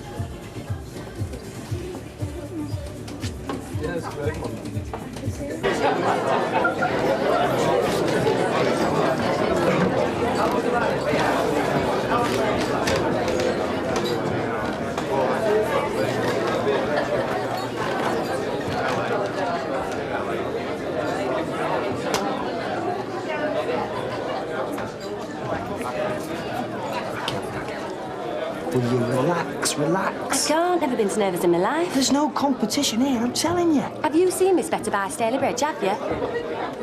All right, I grant you, Miss Better by Staley Bridge is okay. Ish. Ish, they're drooling over her already. She looks dead confident and all. Yeah, but the rest of them, they're plug uglies from start to finish. Oh, they're not. Oh, they are, compared to you. And you'll walk it on your personality. Now, what is your ambition? I know my ambition. Well, go on, tell me. I'm the fella I'm asking you. I want to learn a foreign language. I want to see the world. I want to prove that you don't have to be a feminist gorgonzola to get to the top. Gorgon. I'm joking, you know, I'm not thick. Smile. Hey? It's a judge. How do you know? Those purple badges, I'm sure he is. Don't tell me. It's Watts, isn't it? Weatherfield. Am I right? Hello, Mr. Scott. And this must be... Raquel Woolston, you. Miss Better by. We've met. Yeah? Yes, I remember. Well, I wouldn't be likely to forget that. Oh. Well, I am surprised that Reg Holdsworth didn't exercise his privilege as a manager to escort you. It's not a job I would have entrusted to a deputy. Oh, well, I think someone's trying to attract your attention, Mr. Scott. There's one young lady who wouldn't fail to do that. No, that gentleman over there. What? Oh, coming. Excuse me. Well, be seeing you later. Yeah? Ja. Definitely one of the judges. Is he creepy or what? I want to go home. Come here. If you relax, you'll win this. Think of Marilyn Monroe. How do you mean? Stand in a draft or what? No, get that half-asleep, dreamy look. That was the Marilyn secret. It wasn't so much the come-to-bed look, it was the let's not get up at all look. As a matter of fact, could do with a lie down. I feel right knotted up.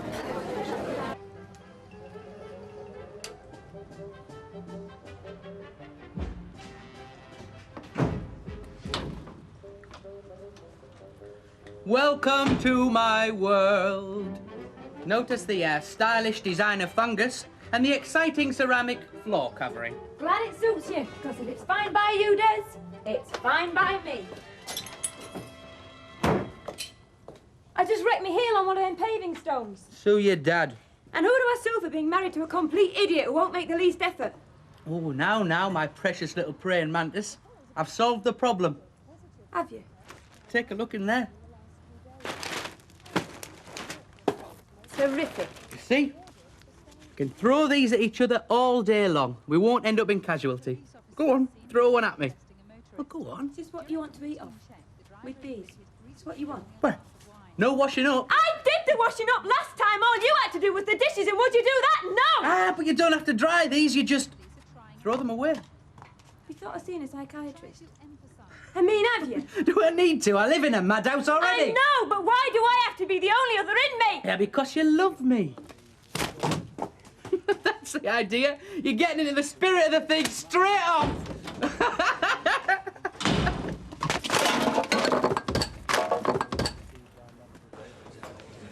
Don't mind me saying, Willie, only you make a funny couple. Who does? You and Curly. We don't make a couple at all. We just happen to live in the same house, that's all. Do you find you get on? Anybody that can survive living at number 9 can survive living anything, even living with me. Go easy with him, love, won't you? Only he's had one or two ups and downs, one way or another. How do you mean, go easy with him? Well, I mean, I know you and your student friends like nothing better than taking the mickey out of Nobody's taking the mick out of Curly. Man, and I know he can seem a bit daft. How do you mean, daft? Well, you know, being Curly. Well, it's a bit serious. He seems to think that everything that's ever gone wrong in the world's down to poor old Curly. But it don't strike me as daft. Oh? Well, he does to me, to be honest. Daft as he had a toffee. But there you are. No, it just entered my head to ask. I don't know why. They're coming up soon, aren't they, the elections? Well, I'll certainly be standing again. Don't worry, Alec, I'm not expecting your vote. Oh, no, I'm strictly neutral in this job. You can't have opinions about politics, religion or football. Standing for the council, you've got to have opinions on everything, even things you've never heard of. So, who's up against you this year, if anybody? I know I've been doing a wonderful job, but I don't expect I'll be unopposed. Now, some fool must want the job. You weren't thinking... Me? Oh, I've told you. No, you can't have politics in this trade. Hey, just hang on a minute. You're going to wreck the place. Wait till it's paid for. Sorry, Alec. You got any food on? Oh, I'll see what I can rustle up. Would you care for an aperitif? Gin and battery acid might suit your mood. Just a tonic. Do you want to talk about it? And he said the cucumbers are 10p off this week. Well, ladies and gentlemen, there they are. We've all had the very wonderful privilege of meeting each and every one of them, and I must say, aren't they all gorgeous? I'm just glad it's not my job to judge the winner. A big hand for all our finalists. Miss Better Buys All! Ladies and gentlemen, please. The solemn moment approaches, I think. Yes, I think the verdict is in the little envelope. I'll do this quickly, because I know what it must be like for all these beautiful girls here. Every second must seem like a lifetime. I feel for you, girls. Well, why don't I just get on with it, eh? Right, then I will. In reverse order. Third place, runner-up. And a cheque for £100, Miss Better Buy Ludden Foot, Shamina Chakravarti.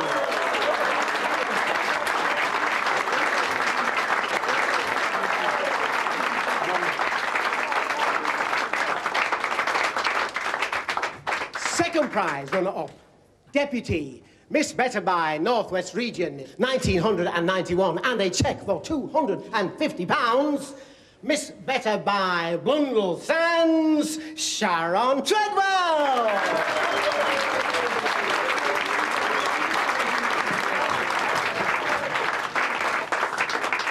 Ladies and gentlemen, prepare now to pay homage to our Queen tonight. The winner, Miss Better Buy Northwest Region 1991, Miss Better Buy Staley Bridge.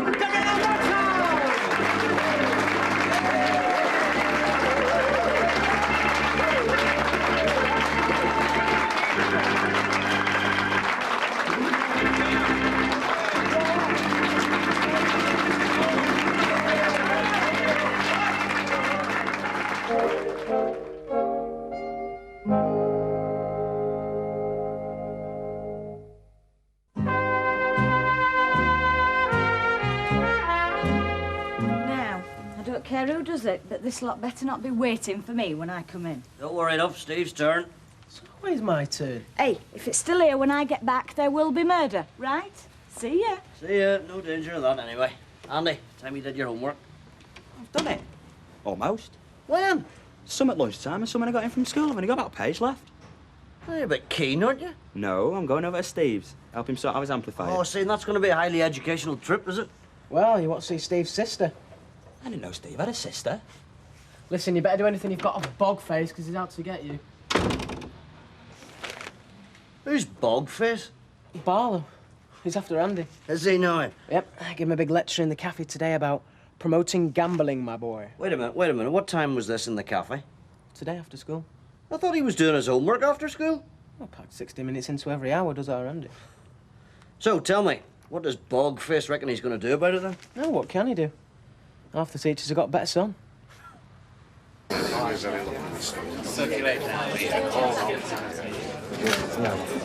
I'm not blaming you. You are blaming me. I can feel you blaming me.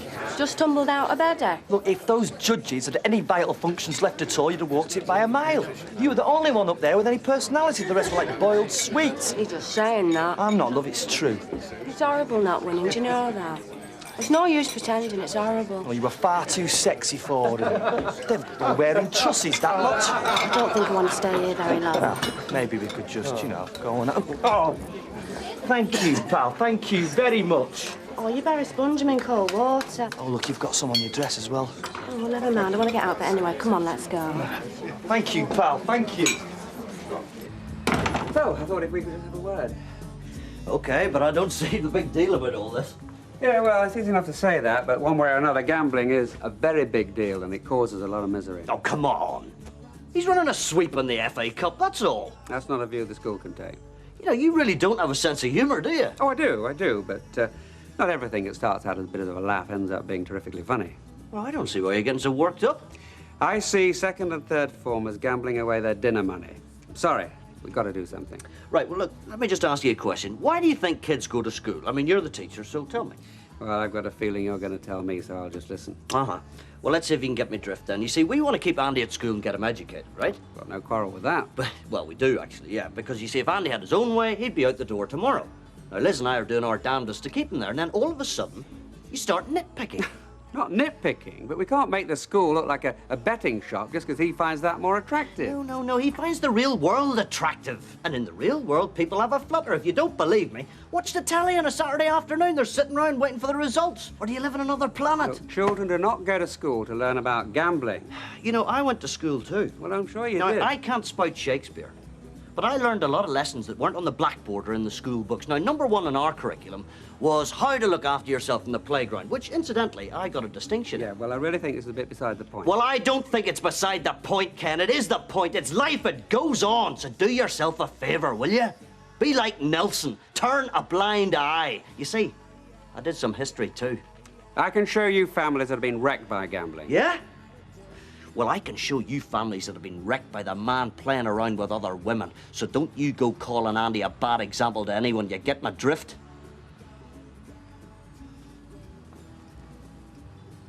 It's not everybody can make a speech by any manner of means. Now, do a turn right here, direct me. Right here, you're clear, love. You're straight down, then it's Balmoral Drive. My Desmond, God rest his soul, he could no more make a speech than fly to the moon. But you've got the gift, and if you don't mind me saying, you've got the bearing. I always think that's important. Well, it's very nice of you to say so. Now, I'm not being nice, I'm being honest.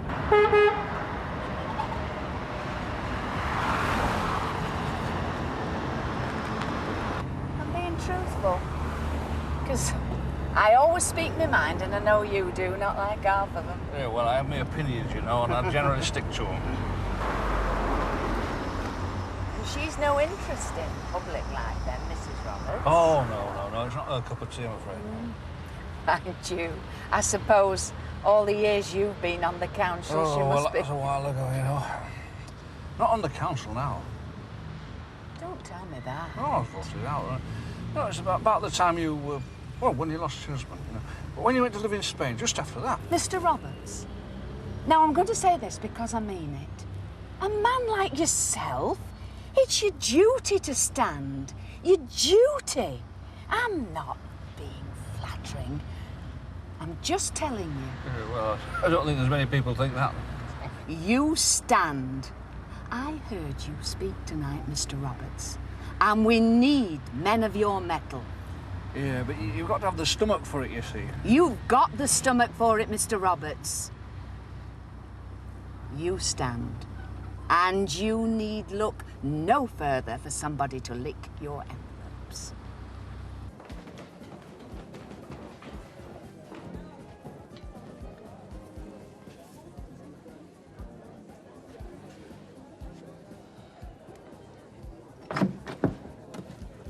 Oh!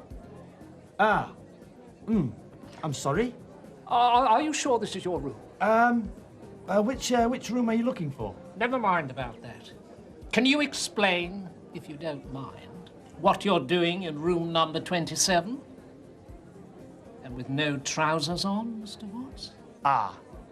Well, you see, had a bit of an accident with the wine, spilt it down the trousers. Oh, I see. Yeah, I'm just sponging it off. And you didn't want to be disturbed while you were sponging your trousers off? Just exactly who is sponging your trousers off? Who is it? You realise this is an abuse of your position, Mr. Watts, don't you? Huh? No molester, eh? No molester? Frankly, Mr. Scott, if we were discussing this at head office, I think I could explain my trousers rather easier than your bottle of champagne and 2 glasses. Oh, you do you? Well, it's just an observation, you know, from one man of the world to another. You're stepping a long way out of line, Mr. Watts, for a man with no trousers. I simply thought it would be a good idea to lift her spirits, that's all. Well, that was a very nice thought, Mr. Scott. She should have won, of course, but politics dictated otherwise. The crown had to go to Stalybridge. Well, I thought that... Who is it? It's just someone who's brought some champagne to cheer you up, Raquel. Well, Asti Spumante, anyway. I don't want any Asti flaming Spumante. Well, I'll leave you to it, Mr. Watts. She's obviously in need of cheering up. I only hope you're man enough for the job. Raquel. Raquel, come on, let me in. Come on, Raquel, I've got no trousers on. Come on, Raquel. Go away.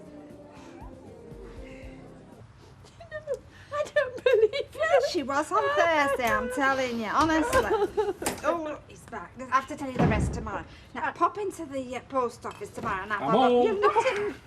If anybody cares. Who gave you a lift then? Well, you wouldn't know them. Good evening, Alma. You never will get to know them either if you don't go with me. Now, if you're going to go on, remember, you started, I'll finish it. Behind every successful man, Alma. You're drunk.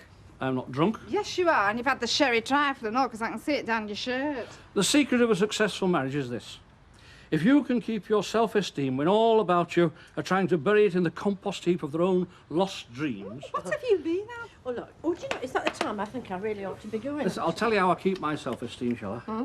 Because I know that behind my front door, I'm a respected man. I am respected, and I know that. By who? By plenty. Oh, name one. I'll name lots. The majority of the electors in this ward. Is that enough names for you? Well, if you don't mind me saying, it was a minority, and you lost. You're talking about the last time.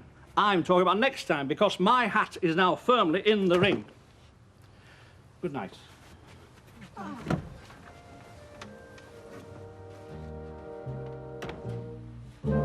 Hey, it's a grand day out there this morning. There's not like a bit of exercise to put some colour in your cheeks. You know, I used to laugh at these joggers and weight trainers, but I think I know what turns them on now. A healthy mind in a healthy body. Oh! I think I'll take it up, you know, get ready for my campaign. Well, you better ring the undertakers first, Alf. I mean, they'll need a bit of notice if they're going to find enough wood to fit you out. Listen, I'm not going yet. I've got an election to win in May. Just make sure your insurance policies are all paid up, right? Oh, listen, this is the only way to eat fried eggs. I wish I'd thought of this before. You know, my dad was right. He always said you were more at home on the course with a bag of fish and chips than in the owner's enclosure with a glass of champagne. Well, I might not always be a winner, but I'm a stayer. Not like some. So I washed up a spoon. I fancied a boiled egg. Oh, crumbling, are we? I can afford the odd moment of weakness. Come the weekend, you can enjoy this squalor all on your own. Squalor? What squalor?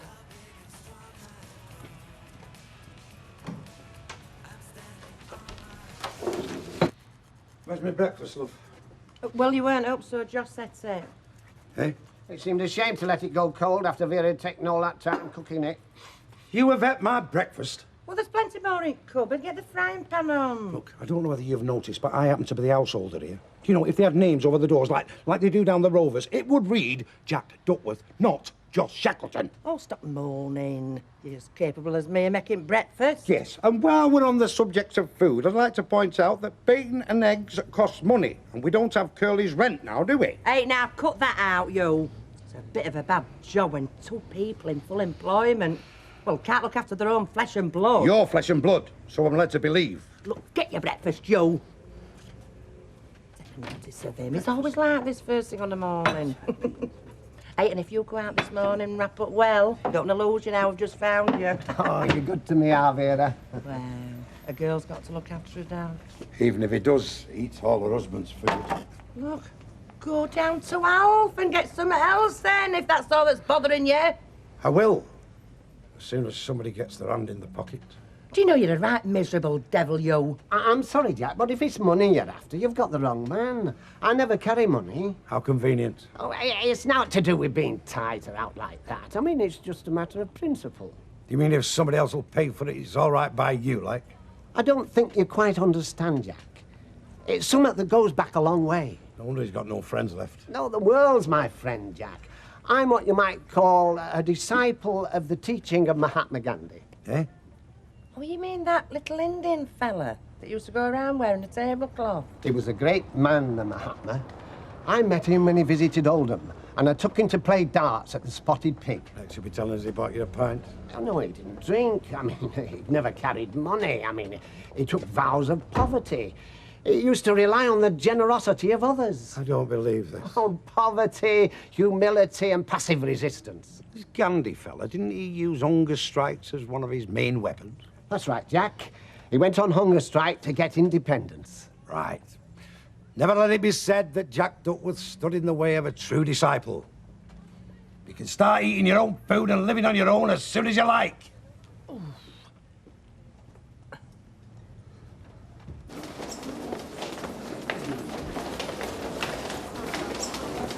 Andy, quick word. Yes? About this book of yours. Look, I'm prepared to give you a second chance. If you cancel all the bets, pay back the money you've collected, I promise I won't take it any further. Well, it could be a bit embarrassing for me, could that, sir? You mean you spent the money? Oh, no, I've got all the money. Look, if it's your image you're talking about, I'm afraid I'm not very interested. Not really me image either, to be honest, sir. Listen, it'd be a lot more than embarrassing for you if I tell Mrs. Jeffers what you've been up to. Look, let me try and explain. I'm sure that all the kids whose teams have already been knocked out would be dead pleased if I did what you said and gave all the money back.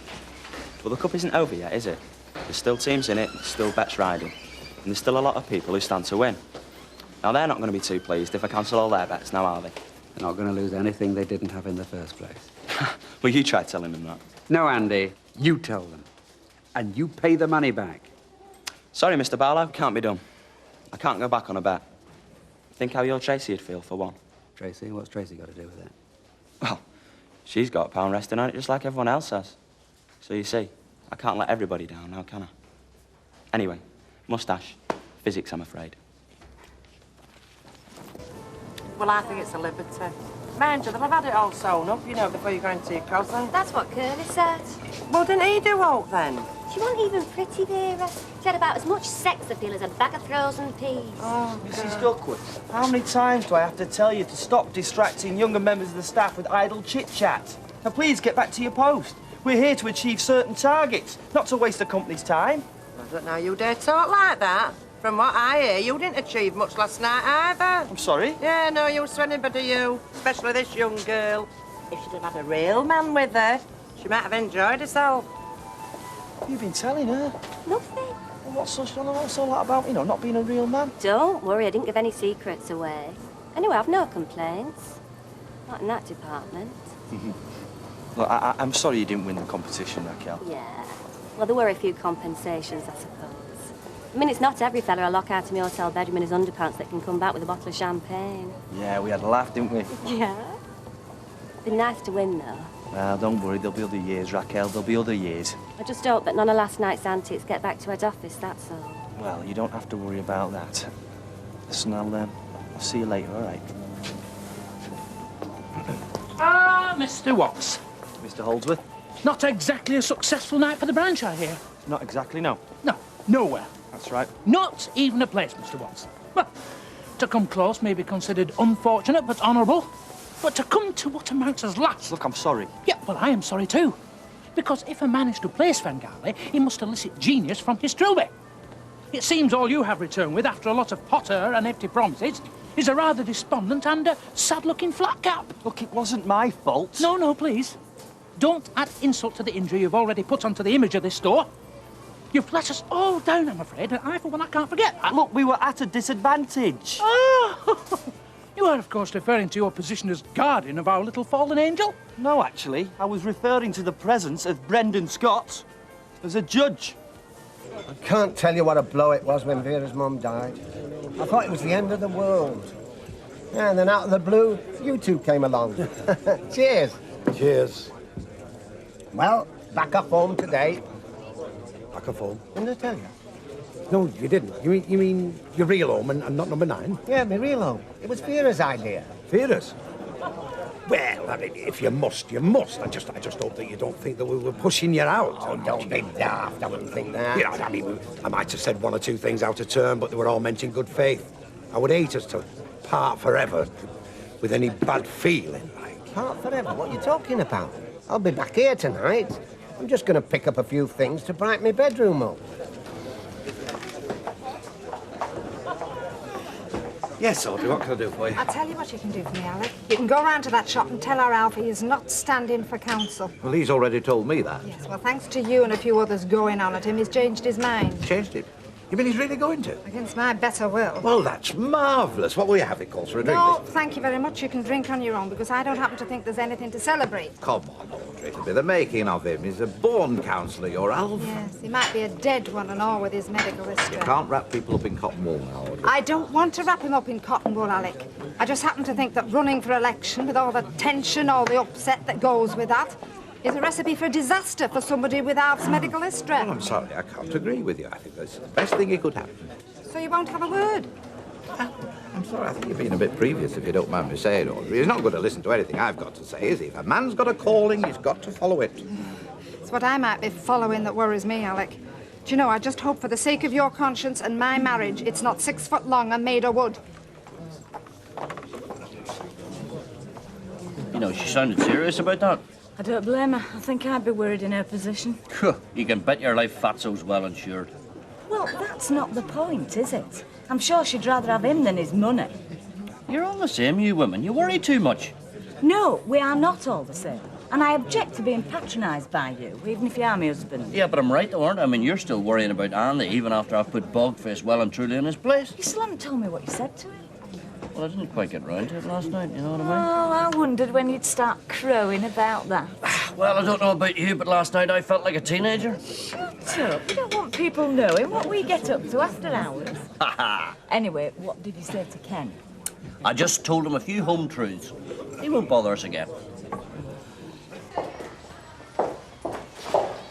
Mrs. Jeffers, can you spare me a minute? I do have an appointment at 15:15, Mr. Barlow. It's rather important, I'm afraid.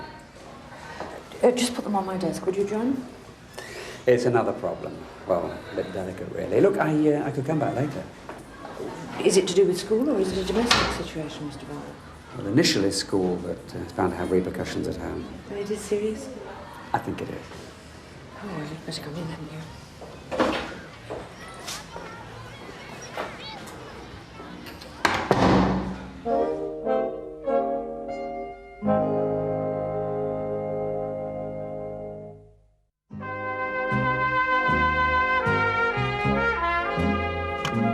Thank you, Mrs. Spindler.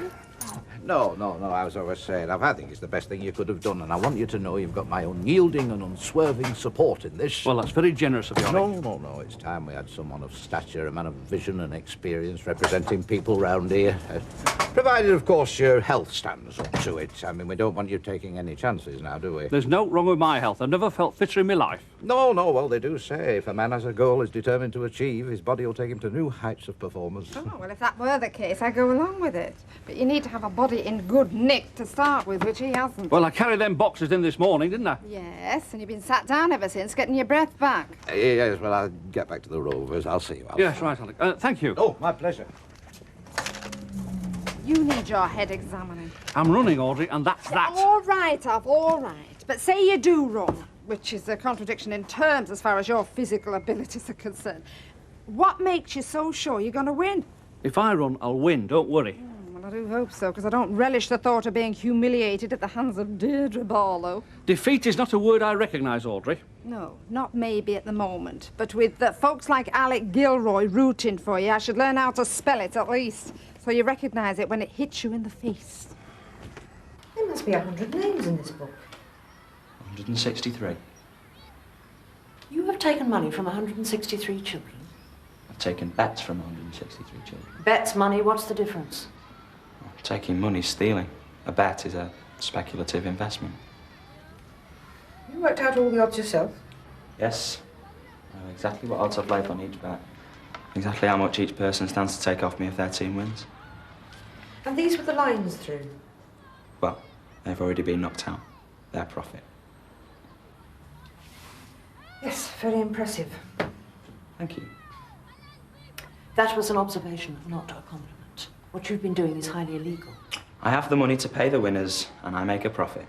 It's called the enterprise culture, Mrs. Jeffries. Yes, I know what it's called. Blokes not much older than me are doing exactly the same in the City of London every day. Some of them even end up with a knighthood for it.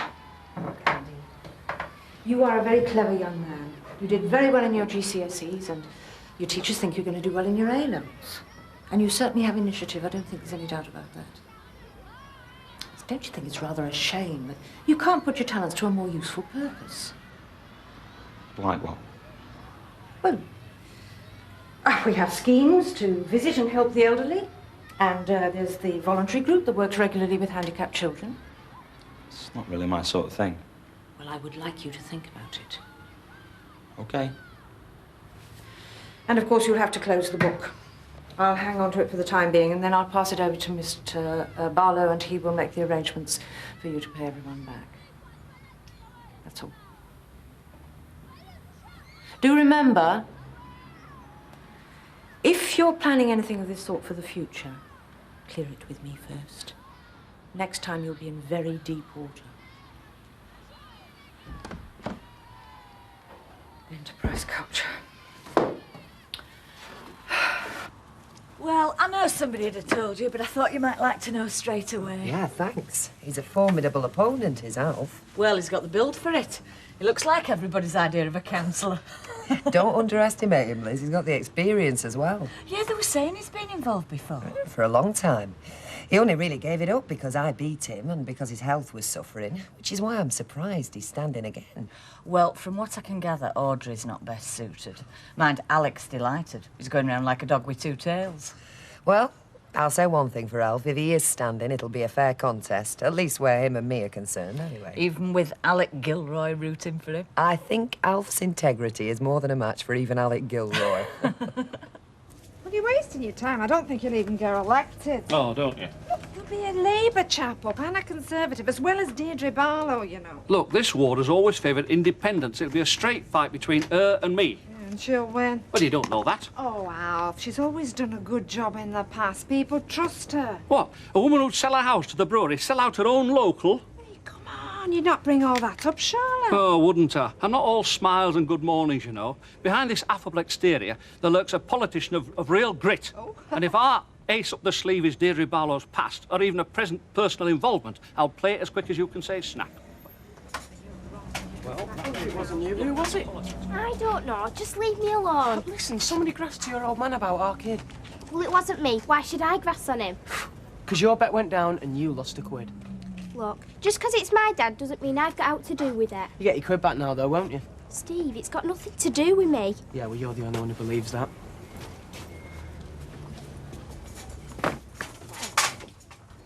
Come on. Can't be that bad, surely. Eh? I'm sorry I let me emotions get the better of me early on, Mr. Watts. It's just that I couldn't believe that Better Bites could throw up 6 girls nationally who could hold a candle to Raquel, never mind North West region. Well, you can't win when you're at a disadvantage. I mean, Brendan Scott. Well, let me tell you something, Mr. Watts. I intend to submit a request to the head office for a complete investigation in what's actually happened on night of them regional finals.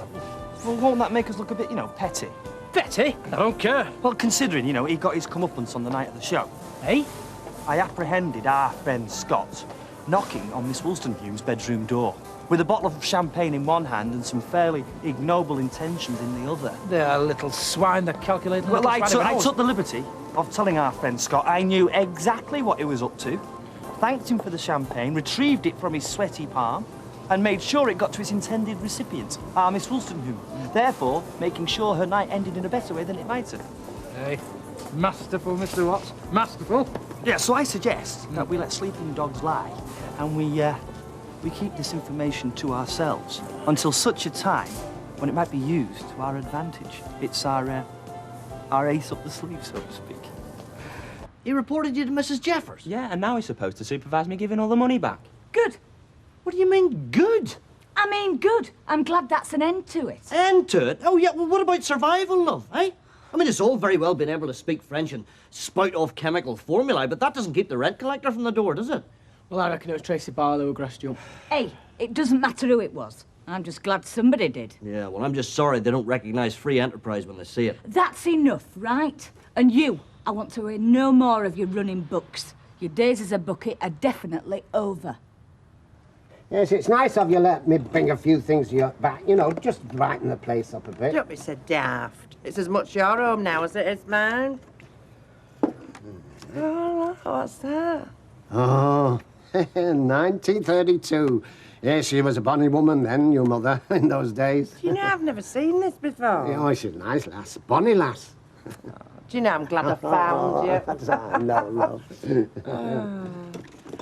Oh, way up. Look, your razors. Yes, tools of the trade, Vera. Yes, high-class Sheffield steel. Must have shaved 1 million faces in their time. Oh. Who's this then? Oh, that's my granddad. On my mother's side, of course. Hey, he's an handsome bloke, isn't he? Yes, he's handsome, all right. Do you know, I seem to know his face from somewhere. You should. He's Edward the Seventh.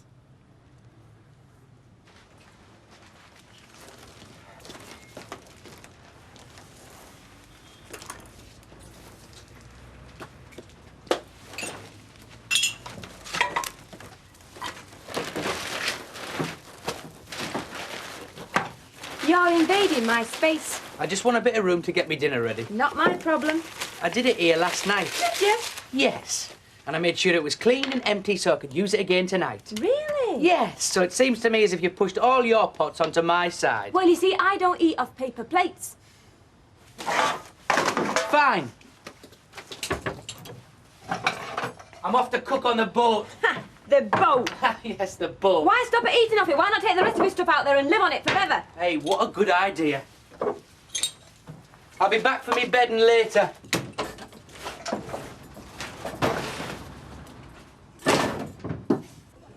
No, I mean, as a publican, I must seem to remain impartial. I want you to know I'll be working flat out behind the scenes. Well, I appreciate it, Alec. Yeah, what we need to concentrate on, you see, are your strengths and Deirdre Barlow's weaknesses. Right. Now, I see your strengths as maturity and experience. Yes. But a much more potent weapon, a much more powerful lever is her private life. Oh, just a minute, Alec. Look, we don't want to be seen to be petty. Oh, no, we're not going to be accusing anybody, not just suggesting that all's not quite right, planting that little seed of doubt in people's minds. You do want to win, don't you? I mean, you think I'm joking, don't you? Saying the lad should be encouraged as opposed to being slapped on the wrist about this boogie lark. Like I said, I'm just glad he got off so lightly. Well, he doesn't think he got off lightly. I mean, this is a big come down in the eyes of his mates, Well, that'll make him think a bit before he sets off on any other wild schemes. Yeah, but come on, it wasn't a wild scheme. It was working. I just wonder who these teachers think they are. I mean, don't parents have a say? Yes, and as his mother, I agree with him. Now let's just drop it, OK? All right. His granddad was Edward VII. Don't broadcast it all round the pub. Look, Vera, I've told you, you can't believe a word the old man says. But he's got this photo. So? So how would he say it then? I mean, he won't boast in a row. Look, this belongs to the fantasy department, just like his Gandhi story did. But I'm worried, Jack. I mean, here's my dad. You see? I'd think about that one if I were you.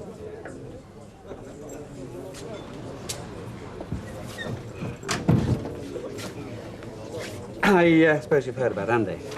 Yes. Well, look, I'd just like you to understand. I had no choice but to blow the whistle on him. Didn't you know? If I thought there was another way... Well, you could have encouraged him, couldn't you?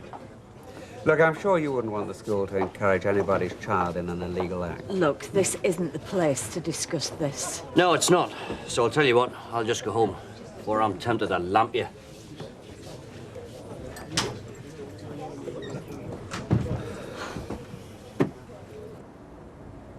Des! Des! What? Have you got the can opener? Certainly have, Stanley. Well, can I have it? If you care to fetch it. Right. I thought it was too much to expect you to return it to its rightful place. Well, hello there. Well, hand it over then. Sorry. Permission to come aboard, though. Des! Life on the ocean wave. Oh, don't just hang about there. Jump on board.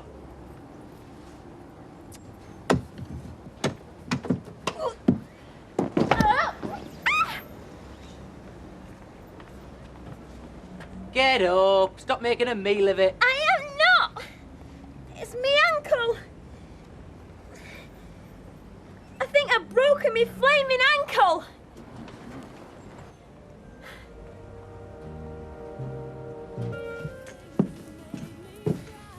If you tell me what you're trying to do, I can help. Shift out the way for a start. I'm going to phone work. Oh, give over. I'll do that for It's you. me ankle in plaster, not my tongue. Move out the road. Look, why don't you just get yourself back to bed, or at least sit yourself down? Yeah, you'd like that, wouldn't you? The helpless little woman, flat on her back. You're impossible. There's no talking to you. I'm trying to help. You've helped quite enough already. Hey, I didn't ask you to fall off the flaming boat. It's not my fault you went looking where you were going. Extension 344, please. Find yourself something to do. Go to work. Go somewhere you wanted, which is anywhere but here. Right, I will. Sammy, it's Steph. Hiya. Look, I won't be coming into work this morning. I've only gone and broken my ankle. You wouldn't believe me if I told you. Oh, all right, then I fell off Desi's stupid, rotten old boat. Thanks. I know.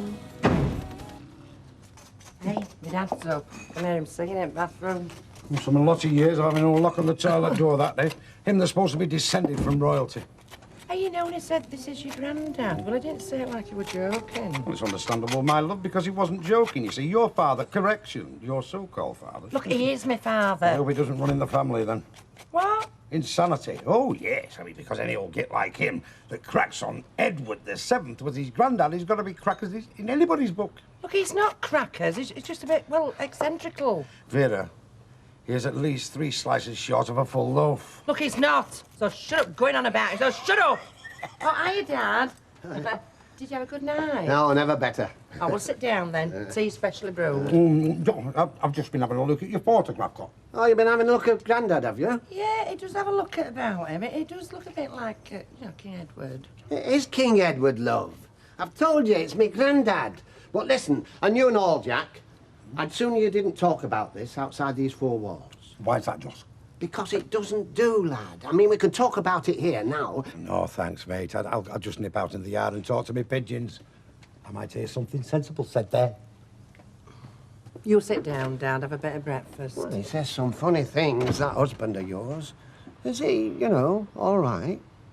What you thought you were doing going on at Ken Barlow like that? In the pub, in front of everybody. What I said to the man, I would say anywhere, love. Tell the truth, shame the devil, that's me. God knows what you thought you were achieving, slagging him like that. Made me feel a lot better, anyway. Oh, great. And where does that leave Andy? Lot of good that's going to do him at school, isn't it? Listen, love, if Bogfist starts getting at Andy for what I said to him, he'll have me to answer to. Oh, wonderful. What you going to do, thump him? No, I'm not gonna thump him. Well, not unless he pushes his luck. Morning. Morning. Get your breakfast. I don't really want any. You're having cornflakes. Go on, get them down you. Have you got the money ready? Yeah. What money? The money you got off the kids, what do you think? I think it's pathetic. Absolutely pathetic. All this palaver over a few bets. Well, it doesn't matter what you think. Just give it back and try and be pleasant while you're doing it. And despite what your dad tells you, Ken Barlow was doing what he had to. So don't blame him for the mess you're in, right? Who's blaming Barlow? If you and him hadn't kicked up such a fuss in the first place, none of this would have happened, would it? Andy! Get back here and get your breakfast.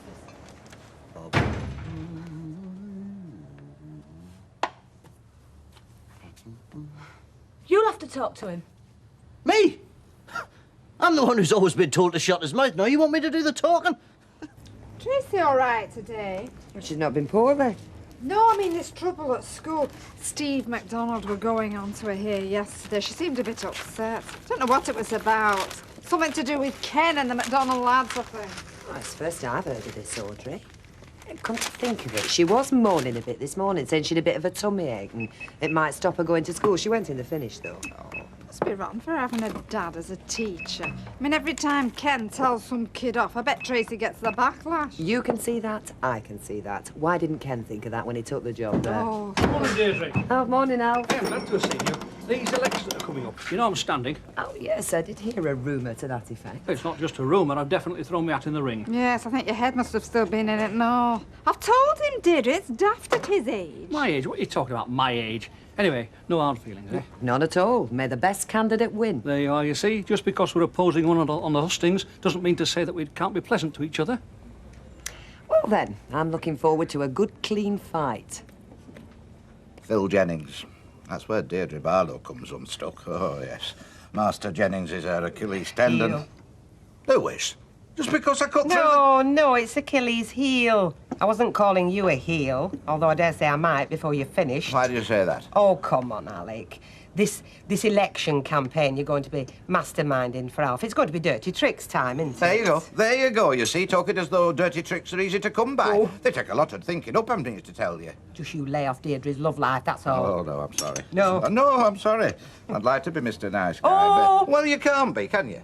Not when you're dealing with the Phil Jenningses of this world. Phil Jennings isn't up for councillor. No, but his girlfriend, is he then? And you and I both know that's the only reason she is his girlfriend, because she's on the council. He'll use her just like he's used us.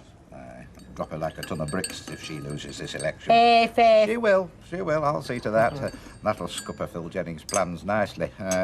He'll open that club over my dead body. Oh, then again, it might be over Alf's dead body.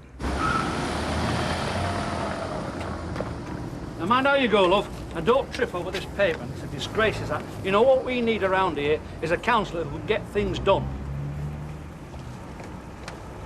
Voter exposure in this very shop. Mind about your responsibility to your voters. Just think on, you've got responsibilities to me. Hope your insurance is in order. What are you on about now? Your health, for a start. You're in no fit state to start fighting elections, all that argy-bargy. Get over. You've no energy. I have. I've got bags of energy. Ooh, not when I'm looking for it. Yeah, well, be that as it may. Being on the council could produce all sorts of byproducts. They do say that power is the finest aphrodisiac in the world. Power? Weatherfield Council? You've been sucking too many of them throat lozenges. It's addled your brain. Listen, all you're going to get out of this election is a lot of stress and a lot of upsets. Go and see a doctor, he'll tell you. I don't need to see no doctor. Yes, you do. With your history, all this argy-bargy could be fatal. I don't get as much argy-bargy in this street as I do from you in the shop. Or from you at home. That's where I get my argy-bargy. Right. Gary Thomas. Gary Thomas, 50p. You know something? He would have probably won. He had a cracking sense of one on there. You'd probably cost him a £5. Yeah, well, there's not much point in idle speculation. It's academic, unlike this little operation of yours. Right. Tracy Barlow. Tracy, £1. I don't want it back. I never asked for it back. Just take the money, Tracy. I've told you, I don't want it. Tracy!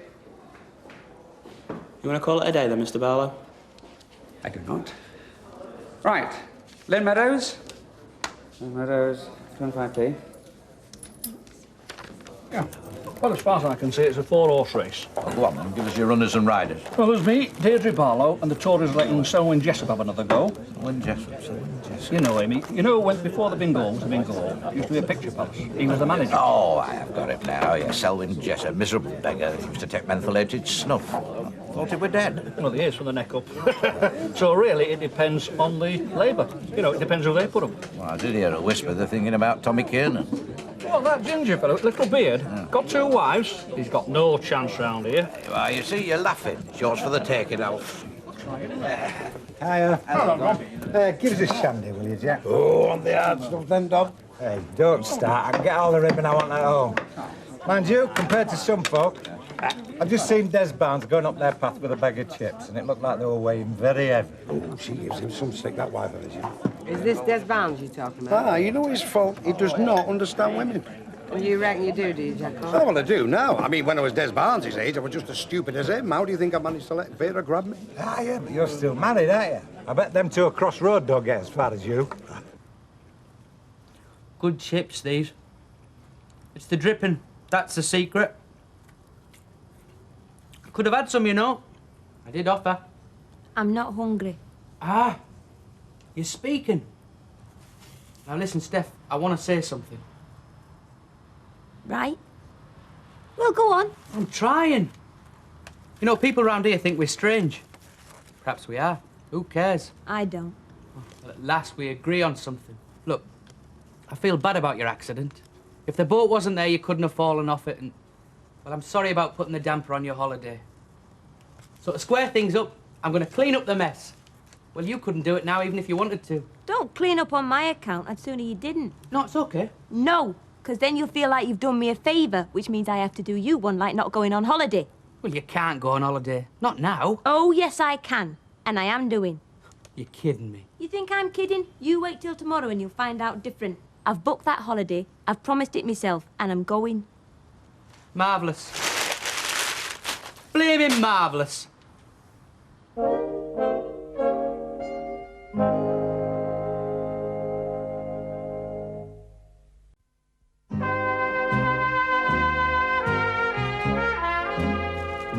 OK, love, thanks anyway. Bye, see you. What's that magazine? Hello, love. Hello, me. Oh, we're very gallant these days. Public relations. Every customer could be a voter for me. Or against you. They all know you're dearer than better buys. No. It's the human touch. You can't vote for a computer. Now, I've had a deep conversation with Alec Gilroy, and we've got the entire campaign mapped out. Hey, hang on. Now, if you are set on standing in these elections, there's something you've definitely got to do first. What's that? Find out if your health will stand it. Oh, don't start on that again. Look, I'm not poorly. I'm not going to see no doctor. Oh, yes, you are. Dr. Summers, 4 o'clock. I've made the appointment. Oh, Audrey. She's expecting you. Well, I'm not going. Well, that's one vote you've lost, then.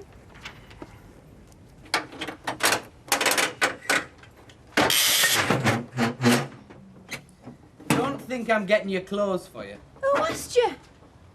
Upstairs in the airing cupboard, aren't they? Well, I'm not getting them. Did I ask you? Did I say a word? Look, you can't go on a skiing holiday with a broken ankle. People come back from skiing holidays with broken ankles. They don't go with them broke already. Why not? Because it's stupid. You won't be able to ski for a start. No, but I can sit in the sun. I can look at the mountains. I can have a couple of drinks while the ski instructors and the waiters chat me up. Oh, yes, now we're getting it. The real reason you want to go. No, it wasn't. But seeing as skiing's out this year, I'll have to settle for après ski. You can get your money back on this skiing holiday. Every penny. I know that for a fact. No, you don't. Yes, I do, because I've read the small print in the brochure. I thought someone had been interfering with me holiday folder. You'd be going through my handbag next. Look, all you've got to do is ring them up, tell them you broke your ankle, you get your money back. Des, I am going on that holiday. I shall have a wonderful time, better probably than I would have done. Italian men are so helpful, you see. They wouldn't let you struggle with an ironing board. Oh, hi, Tracy. Hiya. Had a good day at school? Yeah, OK, the usual. Oh, hang on. Hello, Liz. Hiya. Actually, I've been watching out for Tracy coming home from school. It's her I wanted a word with. Yeah. I gather our Steve's been getting at her. giving her a hard time. Don't you worry, darling. It won't happen again. Yeah, I heard you and Stephen had a bit of a ding-dong. Of course, she don't tell me about it. I'm only a mother. There was nothing much to tell. It didn't matter. I still think you should have told me, though, love. I don't go telling. They think I do at school, but I don't. They think I told my dad about your Andy's betting. Well, I know you didn't tell your dad. And I shall make sure Steve knows as well. Don't you worry. No, I don't. It'll only make things worse. Besides, it's not Steve that bothers me. It's me dad. Do you know, it's really taken me back as this. I'm beginning to remember just how rotten kids can be to each other. That's all right. There's nothing wrong with your blood pressure. Oh, good. Mind you, I didn't think there was. It was just the wife insisted me coming round, you know. She's at a very funny age, but you know that. I mean, you don't need me telling you. Let's get on the scales. We'll see how your weight is. Yeah, I've been asked to stand for council, you see, and straight away she starts fretting. Ooh, you ought to lose some of this, Mr. Roberts. Yeah, well, I didn't know it was coming, you see, so I had rather a substantial meal. Not like me at all. You could usefully lose at least a stone. Yeah, well, it runs in the family, you see. We're all thick-set. My dad was exactly the same. And it's not as if we're big eaters. I mean, it's what they call it, metabolism, isn't it? And I dare say you like your pint. Well, the odd half, yeah, I do. But regarding my stand-up at council, it won't do me no harm, will it? Well, you're a busy man, I know. It wouldn't do you any good to take on more than you can comfortably cope with. There's a risk, certainly. But then everything you do is a risk. You can't go through life wrapped in cotton wool. That's exactly what I tell the wife. Not that she takes no notice of me, mind you. If it's what you want to do, I can't tell you that you shouldn't. Right. Thank you, Doctor. But you would feel a good deal better if you lost some weight. Oh, hello. Is Tracy all right? Yes, you'd better go through. Tracy, your dad's here. Apparently she's been getting some sort of bullying at school. I haven't. Oh, come on, love. That's why I'm here. I think you better tell your mum and me all about it. There's nothing to tell. It's just a load of fuss about nothing. So don't start going round school shouting at people about it. Okay, calm down. Yeah, well, I just don't want you to start picking on people again. Picking on people? Oh, come on. Yeah, well, you did tell Mrs. Jeffers about Andy McDonald taking bets, didn't you? Tracy, your dad's got his job to do. Thanks. Look, Andy MacDonald left me no choice. I talked to him a couple of times at home, trying to get him to pack in his bookmaking activities, but he wouldn't budge. So, as your mum says, I had to do my job. Yeah, well, it's a pretty rotten job then, isn't it? I'm going upstairs doing your homework. You'll go when I say you can go. No, it's okay. Well, I think the whole thing's more or less finished with anyway. Well, Liz MacDonald's going to have a word with her lads. Get them to behave themselves. Oh, good, good. Right. Well, I'll be off. Oh, would you give that to Tracy? It's stake money back from Andy MacDonald. Well, some days you win. And some days you lose. Now, I've told you, you don't pick on Tracy Barlow, right? I didn't. I just told her what I think. You think? That'll be the day. You just open your mouth and out comes a load of rubbish. Look, what's everybody getting at me for? I'm only trying to stick up for Andy. Look, can't we talk about something else in this house, please? Well, it's like having a spy around. Tracy Barlow tells her dad everything. She told him nothing. Now, you just get this straight. You don't take it out on her for what you might think of her dad, right? She's right, mate. I don't think it was Tracy. Thank you. Your tea's just ready. Oh, great, I'm starving. Hey, I was just thinking about Bogface, eh? What a stupid idiot. Do you mind? Your sons are bad enough already without you encouraging them. Father's job to encourage his lads. Not to start a war with their school teacher. Ken Barlow was doing what he's paid to do, so these two grow up into half-decent human beings. So you're taking his side now. Well, I suppose you would. And what's that supposed to mean? That's supposed to mean that we wouldn't be sat here arguing the toss if you hadn't gone rummaging about in his belongings trying to find out what he was up to. Oh, for God's sake! Can we leave it? Can we? Oh, look at the time. I wonder where Alf's got to. He was seeing the doctor at 4 o'clock. Why? Is he poorly? No, not really. I made him go. I want the doctor to put the kibosh on this daft idea he's got of standing for council. Hey, up, say nothing, say nothing. Hello, Ivy, love. How's it going? How's your dog? Yeah, fine. We're all right. Oh, that's myself. the ticket. Well, look after yourself. Give Don my best regards. Yes, I will. Well, you've been long enough. Yeah, well, I take my hat off to Dr. Summers. She don't waste your time. She gives you a proper going over, not like Dr. Lawson. He sits there and asks you what's wrong with you. I remember once I went with a rash. Look, I don't want to know about that. I want to know what Dr. Summers said. Well, I think I can rely on her vote in May. Oh, God help us. Don't tell me she gave you a clean bill of health. What she said was, it will do me no harm at all to stand for the council, and it might do a lot of other people some good. What did she say about your medical condition? She said the best thing she can prescribe is a bit of wifely concern. That's what she said. She said plenty of hot dinners and as little aggravation as possible from those closest to me.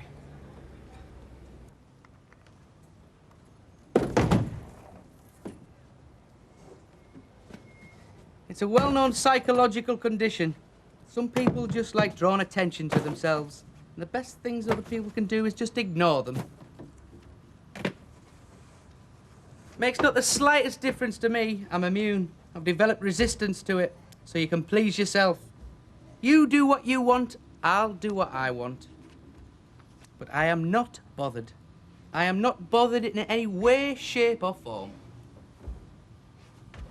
Des, why do you keep talking to yourself? Have you had enough, Dad, or do you want a cake or anything? No, thanks. I've had an elegant sufficiency. Do you know you don't have to posh you when you want?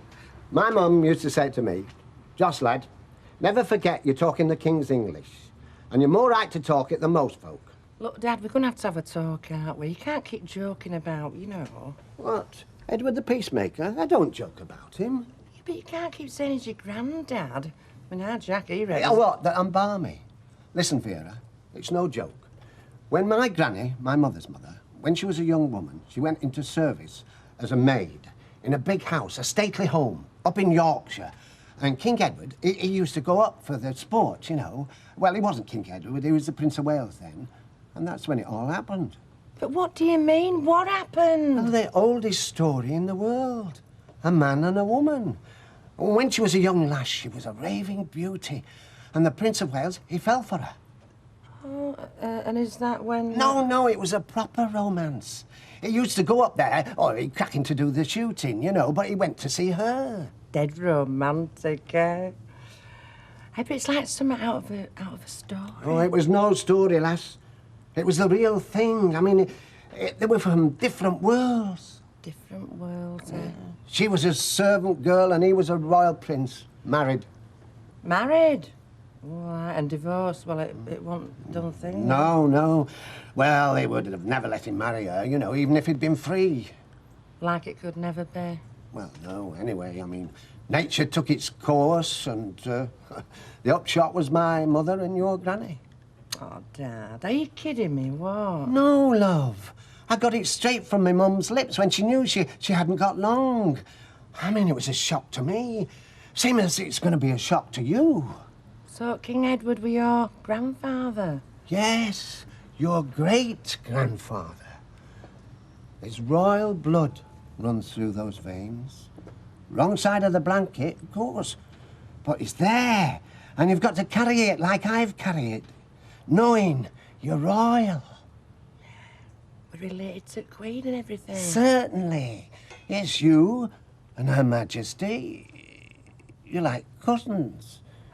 But you see, Vera, it doesn't do for everyone to know. You know, you and me, we know. Me and Queen related, eh? Do you know, now I know, I feel different. Are it done? Yep, it's all. Oh, by the way, Don, Alf Roberts wants to be remembered to you. What's he on about? I see him nearly every day. I don't need to remember him. I don't get a chance to forget him. Yes, so what I think he's really after, love, is your vote. Ah, I see. Oh, he's definitely standing for council then, is he?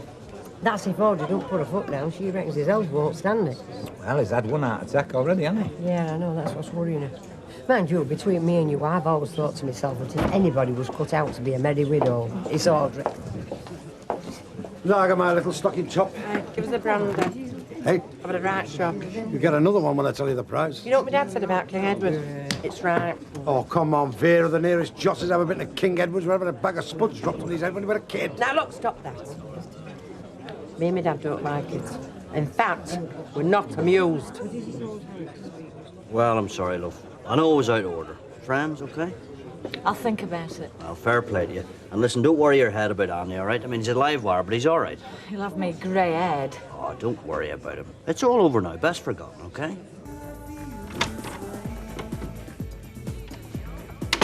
Yeah, mate, do us a favour. A couple of quid. Give it Gary Scott tomorrow, it's his steak money. Oh, get lost. Give it to yourself. I won't be there. What do you mean I won't be there?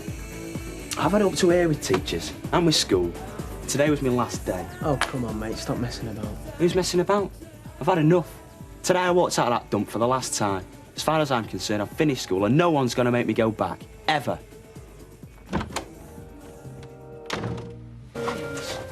Hey, come on, keep your hands above the counter, otherwise Alf will be chopping them off. Right, thank you. 15. 22p, love. It's only 20 here.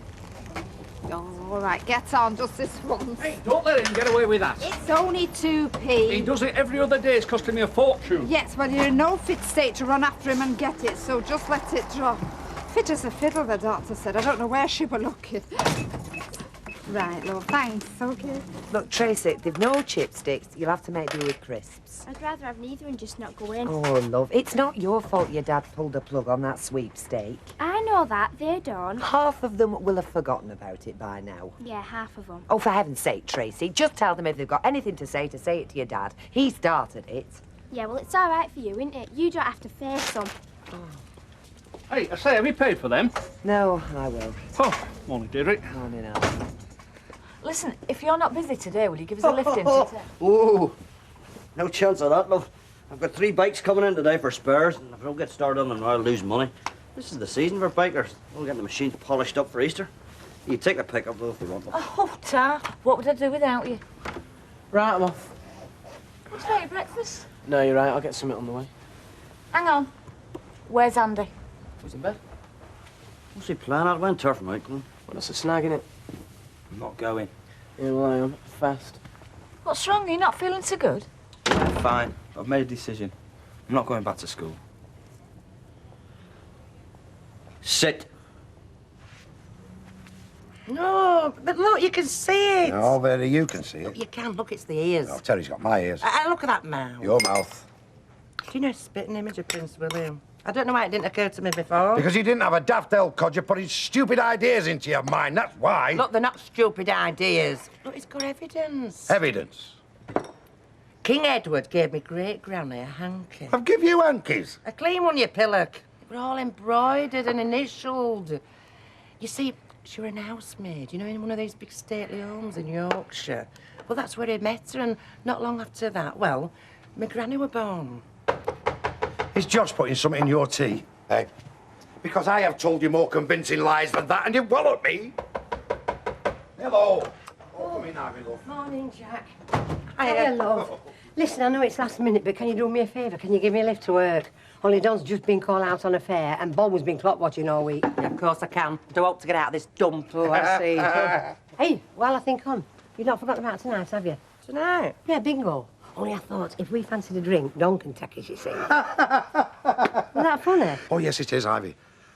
Lady Vera Duckworth can't go playing bingo no more. Look, shut it, you. Not unless she wears gloves to mark a card with, of course. Look, will you shut it? Come on, Ivy. It's finally cracked, hasn't it? Potty. Right, just my hand luggage to do now. Good. I won't ask you to take me to the airport because I've already booked a taxi. Fine. But you'll be back from work in time to wave me off, won't you? Oh, will I? No. I said I'd help Dougie with the books tonight. Can't you get half an hour off to wave your wife off? This is important. Thanks a lot. Just have to say our goodbyes now. Look, I want you to have a smashing time and take care of that good leg. Des, we can't just... Well, I best shoot off. I'm late as it is. Hey, send us a postcard when you get there, will you? Bye. I'm telling you, Andy, you're going back to school if I have to carry you. Dad, I'm trying to be rational and you're making it hard for yourself. Who the hell do you think you're talking to? I'm a sixth former now, aren't I? I can leave school when I want, especially when I think it's doing nothing for me. Oh, you mean when the school's not doing what you wanted to do? Yeah, all right, but that's fair enough, innit? I'm old enough to make that sort of decision. Oh, well, pardon me, but it seems to me you made the same decision the last time things got a little tricky for you. Well, I'll tell you this and I'll tell you no more. If you think it's any easier out there, son, you've got another thing coming. Jim, I thought you'd a lot on today. Well, I do now, don't I? I mean, what do you like? Go on. Oh,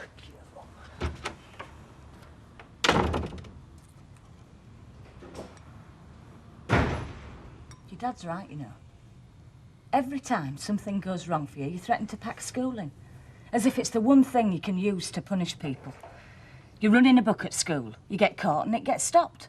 Well, that's when you should have said, fair enough, cut your losses and forget about it. Not throw a tantrum and quit. It's not on.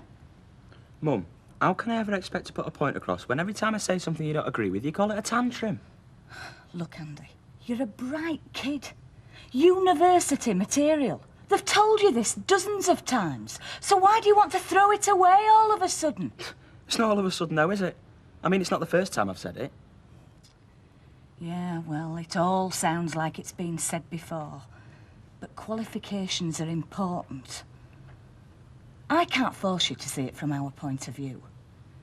But when you get to mine and your dad's age and there aren't as many options left, it seems really selfish when somebody your age squanders them.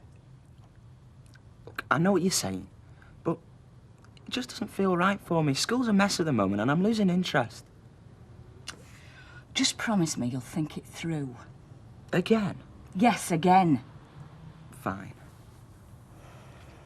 It's not a shortcut, you know. Quitting school and then thinking about it. It's the long way round, is that, believe me.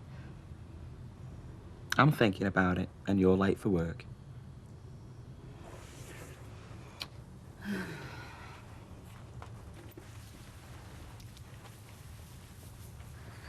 Your dad is annoyed because he wants you to do well.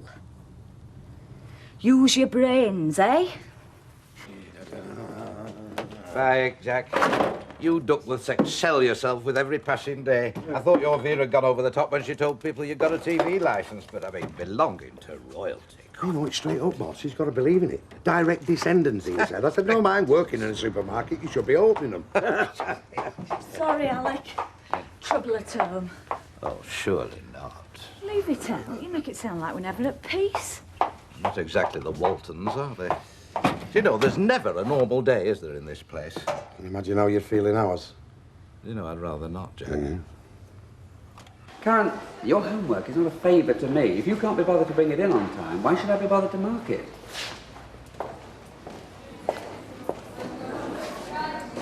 MacDonald? What are you doing? Nothing, we're just talking. Oh, yeah. I've seen the way you talk to first years, you and that brother of yours. We were just talking. Tell him. Actually, Steve, we're apologising. I see. Or it wasn't until you came along. Just butting in again. Well, thanks a lot. What are you laughing at, MacDonald? No, nothing, sir. Yeah, well, just get to where you're supposed to be going. In fact, it's been a funny day all round, really. That brother of mine, you know, the one that you think's too clever for his own good. Well, he'd be well out from under your feet from now. What are you talking about? Andy's quit school. Why? Well, he reckons it's too much hassle. Personally, I'm inclined to agree with him.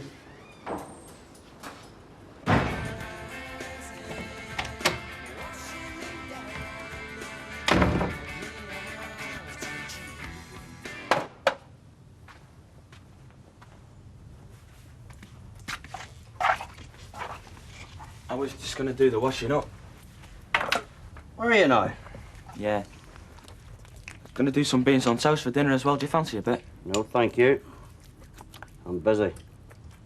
Yes, all right. See ya. Is Mr. Roberts in? Oh, not that you'd notice. I was supposed to go to my dinner 10 minutes ago. Well, you're not exactly malnutrition, are you, look? Oh, hello, Mrs. Barford. Mr. Roberts. This isn't your neck of the woods, is it? I just wanted to come round and say congratulations. Oh, sorry. Standing for council. Oh, yes. Yes, it was a big decision. And a brilliant one, Alf. There was a collective gasp of anticipation at the retailers when you made the announcement. They're all delighted. Yeah, I'm delighted as well. Anyway, thank you for telling me, Mrs. Barford. My pleasure, really. And call me Vivian. Oh. When I heard the news in the cash and carry, I wanted to sing. He's done it, I thought. He's buckled down and gone for it. There's too many dopes on Weatherfield Council without the faintest idea of what retailers struggle for. Truly, Alf, congratulations.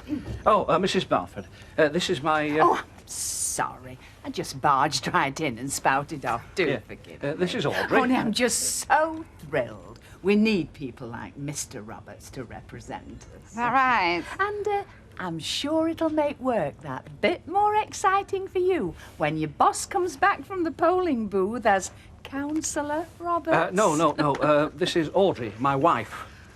Oh, I'm so sorry. Me and my mouth. Yeah, Don't worry about it. Anyway, you can go for your dinner if you like, love. So kind. There. There we are. Squire. I was looking for the crystal glasses, but I think Bet's still washing them up. What are you on about? Well, what I'd like to know is, since you're so hot on family trees, could you not find me something to hang behind the bar here? Nothing too elaborate, you know, not your royalty or anything like that. No, perhaps just a certificate, you know, saying that Frankie Vaughan's my brother by mixed marriage or something. Of course, in actual fact, it was a Gilroy that secured the catering contract at Agincourt, apparently.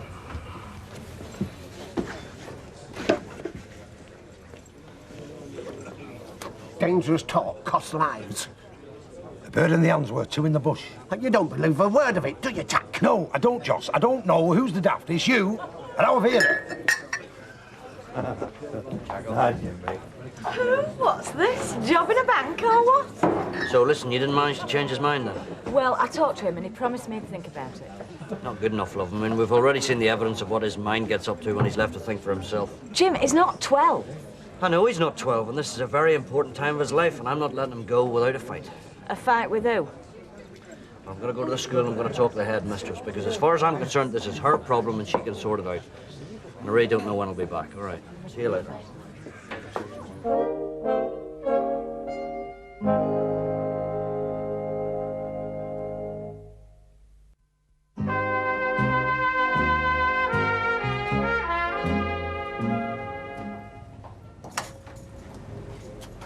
She gone then? Mrs. Barford, only just. Your number one fan by the looks of it. She's a very nice lady, very considerate. Well, sure she'll be throwing her weight behind your election campaign. If that's supposed to be some sort of a joke, Audrey, it's in very bad taste. Anyway, she's not the only one, you know. Half the Weatherfield traders are behind me. I just hope that means they're going to help me with the costs of the campaign. Well, you just better be careful, that's all. Look, I've told you, the doctor said I've never been fitter in my life. No. I mean, any more groupies like Mrs. Barford, you're going to have to buy a bigger car. Charge of the heavy brigade. Now, look, Audrey, I'm just getting a bit fed up with these snide remarks of yours.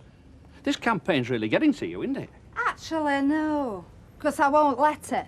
Do you know, I've said it once, haven't I? I'll say it again. You are not Sebastian Coe. The battle for leadership gave you a heart attack last time, right? Who was left to clear up all the mess? Muggins. OK, so if you get elected and take to council, what's in it for me, huh? A garage full of tatty leaflets and Sunday morning on the knocker? Well, no, thank you. We've not even started yet. Exactly. If Mrs. Weight Watchers has so much faith in you, let her do it. Just count me out. Hey, you're jealous, aren't you? Of course I'm not. Oh. Yes, love. Can you manage? Right. Give us a pint, please, Liz. Pint, please, Liz. Oh, I'm sorry. Hey, Liz, come on, snap out a bit. Punters don't want domestics bringing in here. It makes them less appreciative. Get one yourself as well. Thanks very much, Des. Hey, it's a bit casual, isn't it? Me? Why? Well, whenever I've gone on holiday, it's been 2 days panic before I set off and 2 weeks panic when I got back, worrying about how much I've spent. I'm going nowhere. Well, Steph said you were going away. She said she was going away. Abroad? Yeah. What, with a broken foot? Mm-hmm. On her own? Yeah. If you believe that, you're a better man than me. Oh, sorry, I just got... Look, she booked your taxi to the airport, yeah? Yeah. Hey, look, if this is some kind of joke, I don't want any part of it. That cab's money to me. I'll tell you what it is, right? Steph, as always, is stretching a situation to prove a point. The full Monty. Packed a case, bought the lip screen, the lot. Well, I don't get it. She's not going anywhere, Don. It's a ritual torture. I'll look like I'm suffering. I'll sound like it's cutting me up. But for once, I'm well ahead of the game. To be having fish and chips in bed with me tonight, I'll bet you a tenner. Yeah, but what about the... You'll get your money, no sweat. Oh, you two, you're beyond me. I sometimes think you just got wed to torment each other. That's what marriage is all about, isn't it? Is it? Yeah.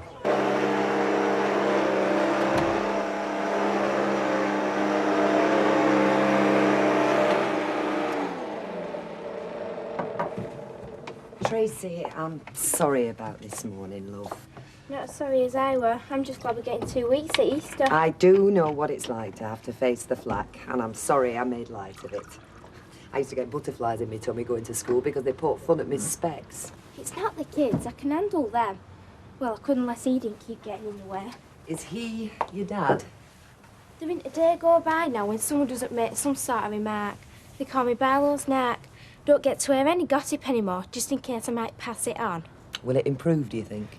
I don't know. I sat in maths last 2 periods wondering what it's like at Bessie Street. Oh, it's a bit rash, isn't it, changing schools? Not for me, me dad.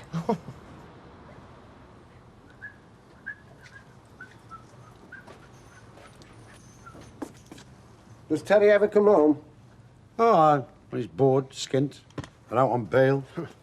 It's not a good example to set to the world, is it? Considering.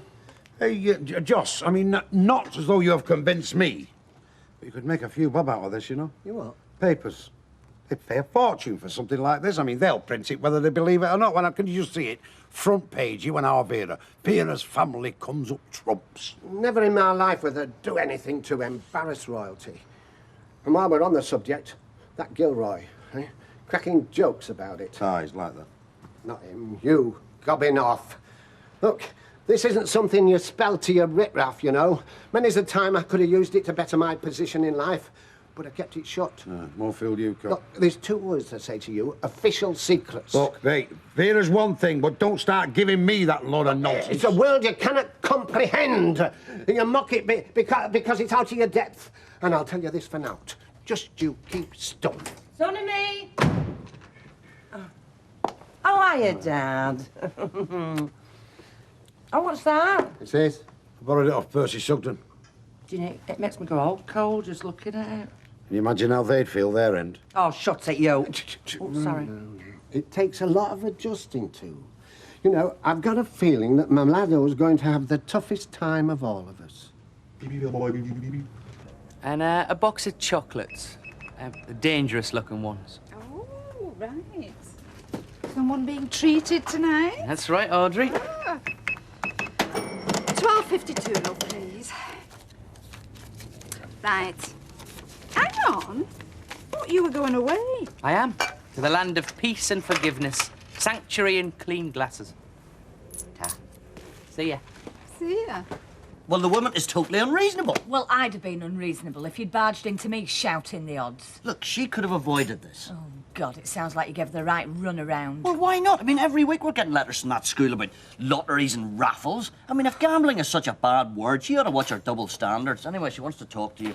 Me? What's the point? Seems like you said all there is to say. Look, she's heard my opinion, now she'd like to hear yours, right? Look, it isn't... Well, it's not about the sweepstake. Not directly. Or Mr. Barlow or the roller kid. So where's the problem? I just don't want to be there. You just don't want to be there. I've said it before and you made me go back. No, I went back to satisfy you. Out for an easy life, me. But I hate it, really. Wait a minute, are you telling me I did all this for nothing? That I humiliated myself for nothing? I'm just getting nothing out of it. Oh, I'm terribly sorry, but I thought qualifications were the main aim. Yeah, well, I don't want them, not yet. Oh, I see. Take a year off school, eh? Is that what they say? It's not long before you realise that nobody will have you back. Well, I'll tell you what you lack, son. Guts. So this is it then, is it? Chipping away until you make me change my mind, you trying to catch me off guard, and you sulking until you get your own way. You listen to me. I'll make you sulk if you speak to me like that again, understand? I'll tell you one thing and I'll tell you no more. If you think you're gonna bum your way around this life at my expense, you've got another thing coming. If you want to leave school and get yourself a job, that's fine by me. But just you make sure you get out first thing tomorrow morning and start looking. Yeah, all right, I will. But I'm not staying round here to be treated like a leper. I'm moving out. What? Yeah, that's right. I made my mind up today. I'm going to try and find digs, because it's not going to get any better than this here, is it? Is it?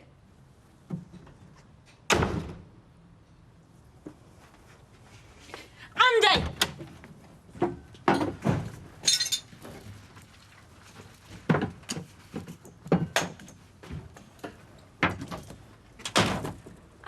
we doing overtime? Dougie give me compassionate leave. Good old Dougie. So you can wave me off then? Yes, that's the plan. Have you got them for? The plane? Wouldn't it have been easier to get them at the airport? With this leg? Take me an hour to get through duty free. Well, that's right, yeah. Steph, listen. All this mess, the rows, the leg, all started with me buying the boat, didn't it? About that time, yeah. I just want you to realise I didn't just buy it for myself. It's meant to be a bit of a dream. Getting it all seaworthy, out in the ocean breeze, covered in ombre solaire. I bought it for the both of us. I don't know exactly how it started, but suddenly we're in the middle of this war. And I just want to say I'm really sorry it happened. I know. Got a bit wild at times, didn't it? Most of that was my fault. Talk about digging me heels in. Not just you. I didn't give you much breathing space, did I? None at all. Look at us now. I want to say I'm really, really sorry. Oh. Maybe we should start with a clean slate. I'm all for that. Yeah. When I get back. God, I better get a move on. I've left me cosy in the airing cupboard. My God, I've got to hand it to you, right to the last. I'll miss you, you know. Hello, Florence. Hello. Hey, now you've got your work cut out this year. I beg your pardon? Council elections. My Alf is definitely in a fighting mood. Well, I'm very glad to hear it. Him and his band of merry grocers. Not one of them under 15 stone, I'd say. Still, they seem determined enough, I'll give them that. It'd not be much fun if I had to walk into the next term. Oh dear, the voice of complacency. Now there's been bigger than you decked by that. You ask Maggie. It's not complacency, Alec. Just the certain knowledge that I am still what this ward needs, as I was 4 years ago. Oh, she's off already. Get her a box, Alice. Vera, will you do something for me? Yeah, what? Will you take that big daft grin off your face before we go to bingo? You're going to put me off my line. You know, I'm just so happy, Ivor. Can't tell you what a treasure it is having Joss in the house. Yes, but I still think you ought to mind your back there, love. Yeah, I mean, say old people are miserable and depressing, but, well, it just brightens the place up. Hang on a minute, Vera. You don't know all that much about each other, do you? Oh, we do. What? Well, I'll tell you where we're going for his holidays this summer. Osborne. Where?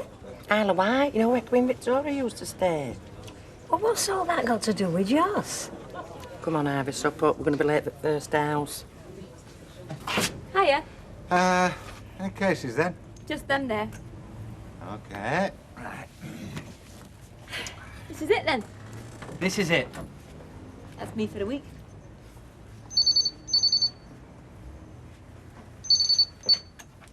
Hello? Hiya, Martin, all right. Yeah, fine. Yeah, about tonight. There's a change of plan, mate. No, I can't make it.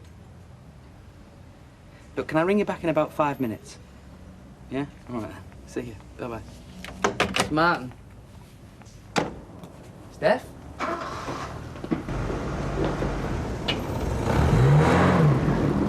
Steph, you can't! You can't! You can't. Right. Go off to work then. Listen, if you happen to bump into that brother of yours, would you mind trying to talk some sense into him, please? Me, I don't care if he does leave him. Get the bedroom to myself, won't I? Thank you very much for your cooperation. I just hope that Barlow knows what he started. I mean, if he kept things to himself, everyone would still be fine and dandy. I mean, he should have been a policeman. Or a soldier. Less of that. Both of you, stop it. Well, first he gets him to leave school, now he wants him to leave home. If you must know the reason he wants to leave home, it's because of all the hassle he keeps getting. Him? Hassle? He wants to fight his own battles, instead of having you charging him out on his behalf like a mad bull. Me? A mad bull? You are a bit impetuous. I beg your pardon? You are, you know you are. Oh, sure. Ask Alf Roberts. Oh, shut up. Maybe Steve's right, if we all calm down a bit. Oh, fine, right. From now on, I won't say a word. I won't stick up for any of us. I shall go to work, and when I return, I won't mention Bogface, and I won't mention school. Goodbye. Come here, you big softy. Give me a kiss. Mwah. I'll see you tonight. And it might be worth a try. I shall remain calm at all times. I'll get it. Morning, morning. I hope I'm not called at an inconvenient time. Oh, couldn't be more convenient. Oh, good. I'm good. just on my way to work. Jim. Look, it won't take long. I just wondered if I could have a word with Andy. Maybe I could persuade him not to make any hasty decisions. Oh, we'd be grateful for any help we can get, wouldn't we, Jim? Cup of coffee? Fine. Toast, marmalade, apricot jam, cornflakes, boiled egg. Jim, Ken's trying to help. Just coffee, thanks. Won't be a minute. Oh, guess what your horrible son's gone and done? Hey, Oh, it's a mega poof. I might have known. Well, I'll see to it when he's had his feed. All right. You better get going. I know. Well, that's one problem we don't have to cope with in the cafe, touch wood. Hey, David. Hey, look at the state of you. You're not seeing the time. You're going to be late for school. Ha ha, very funny. It's school holidays. Gee, holidays, eh? I'll tell you what. How do you fancy giving me and Auntie Alma a hand down the cafe? I haven't got an auntie Alma. Oh, come on, I'll give you 50p. I'm supposed to be on holidays. Well, all right, then. If you don't want to help me, make sure you help your ma, eh? Sarah Louise is going to help me change David's nappy, aren't you, darling? That's because she's a good girl. What are you? Good girl. Smell it from here. You sure you're going to manage that? Yes, of course I can. Mm-hmm. You better get going or else Alma will be slaving away on her own. You've been away from cafe that long, you've forgotten her routine. The first couple of hours, she's still stoking up on black coffee. All the more reason then. Hmm. Well, go on then. Mm. See you, David. See you, kids.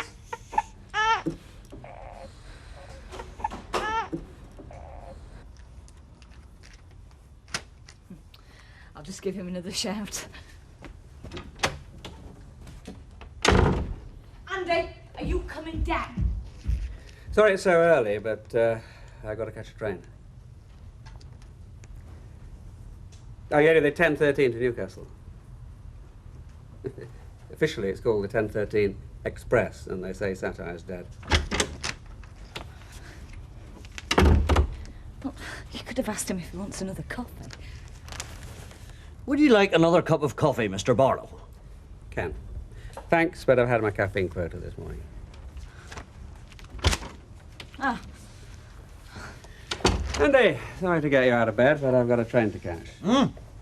He's catching the 10:13 Express. I just wanted to clear the air. Oh, well, remember, that's the last of your Great Gatsby assignments. Not quite up to the other two, but I think you knew that yourself, didn't you? I think it might be a good idea if you were to read Tender as the Night. It's up to you, but it would impress the examiners. It's bright red, yours, son. don't know where he gets it from. Do you, Jim? No. Anyway, what I'm trying to say, Andy, is don't give up. You're one of our better prospects for university. I know it's a hard slog, but it'll be worth it in the end. Well, I just hope he takes note of what you've said. Oh, by the way, believe it or not, but I'm not actually against gambling, per se. Is that a fact? Yeah, remember Red Rum? Yeah. I had £1 each way, on the nose. You never did. I had a tip, actually. Inside information, eh? Yeah, anyway, the point is, Andy, that the law is the law. My hands were tied. There's nothing personal, OK? That's all right. I don't blame you, Mr. Barlow. Really? You don't? Can I go back to bed now? Oh, that's quite a relief. I thought I detected quite a frosty atmosphere when I stood up in assembly. Oh, yeah, well, the rest of the school blame you, but I don't.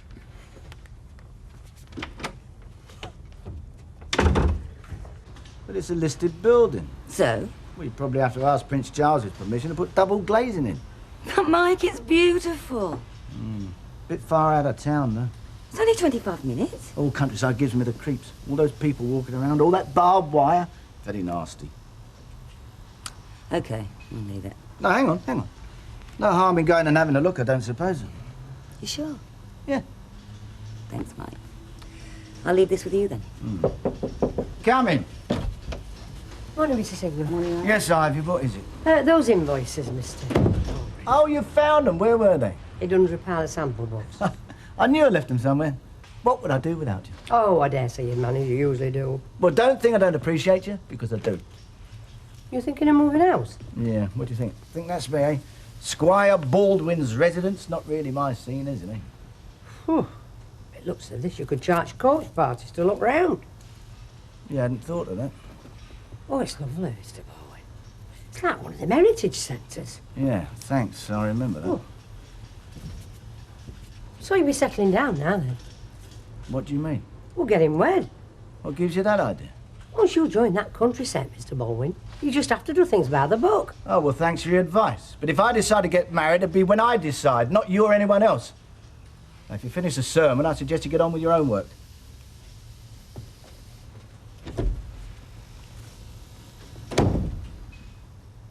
Anyway, for once in his life, Jim kept that buttoned. And so did Andy, thank God. Oh, by the way, yours isn't the only house that's been affected by this bookmaking lark. Tracy's felt the backlash and all. Well, I'm sorry, but I can't see as Andy can be held responsible for that. No, of course not. Anyway, it'll all be over and forgotten after the holidays.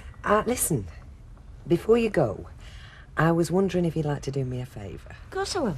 Well, it's quite a big favour, actually. Oh, yeah? What is it?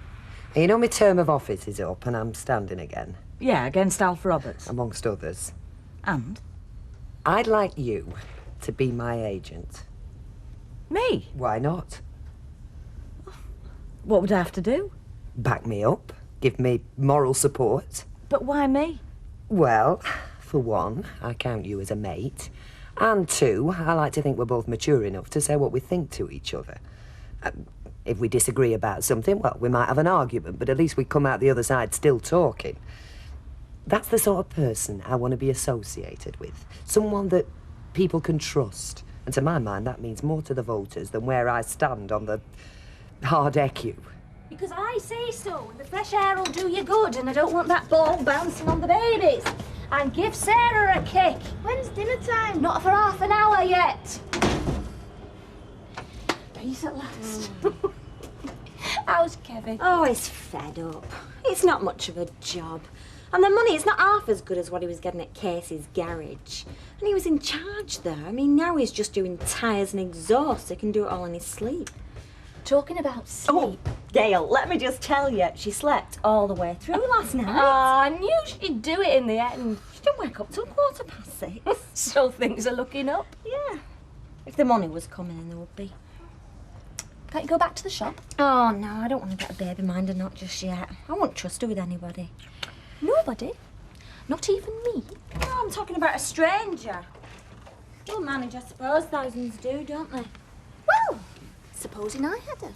Couldn't ask you. It's too much extra work. Well, on a proper basis. Well, I'd pay you. Of course I would. Well? No, I couldn't. Anyway, she's too young, and I wouldn't want her out of my sight for a whole day. I'd take good care of her. I know you would. It's not that. In fact, Gail, you're the only person in the whole world I could trust her with. Well, mornings then. Go back to the shop part-time. Most folk, in my experience, go on holiday for a break. But your missus has to be different. Gets the break before she goes. Did you not fancy going with her then, love? Didn't give us the chance, Betty. Oh, shame. Yeah, get this while it's Doesn't hot. give a damn about me. Still, if that's the way she wants it, give us another pint. Another one? You'll not find solid in the pint pot, you know. Well, I'll be the judge of that. Cheers. There you go. No one sitting here, is there? Ah, Emily. Do you know, I've been turning out our dressing table with stuff in there from when we got wed. Never been used. Still, you can't be sentimental, can you? So I'll pop across to the shop with them this afternoon. Oh, thank you. Well, if I'm not there, Mr. Sugden will take them. Oh, I forgot he was still helping out. Just as well he is, with the elections coming up. You're not standing as well, are you? Oh, heavens, no. But Deirdre is, and I expect she'll be wanting me to be her agent again. Oh, I see. Yes, last time we were a winning combination, so when the call comes, I'm off to the hustings. Right. Well, see you later, Emily. Right, we'll finish these and then we'll go. Shouldn't you be at work this afternoon? Passionate leave. My wife's left me. I think you mean compassionate. Do I? What makes you think that?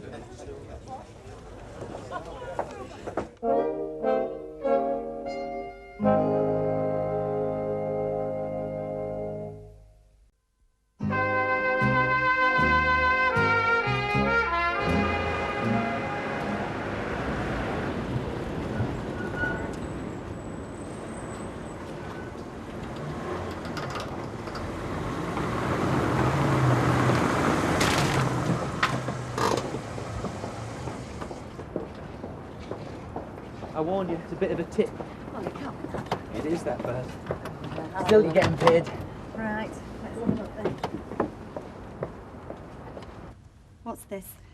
Char siu, fried rice and jumbo prawns.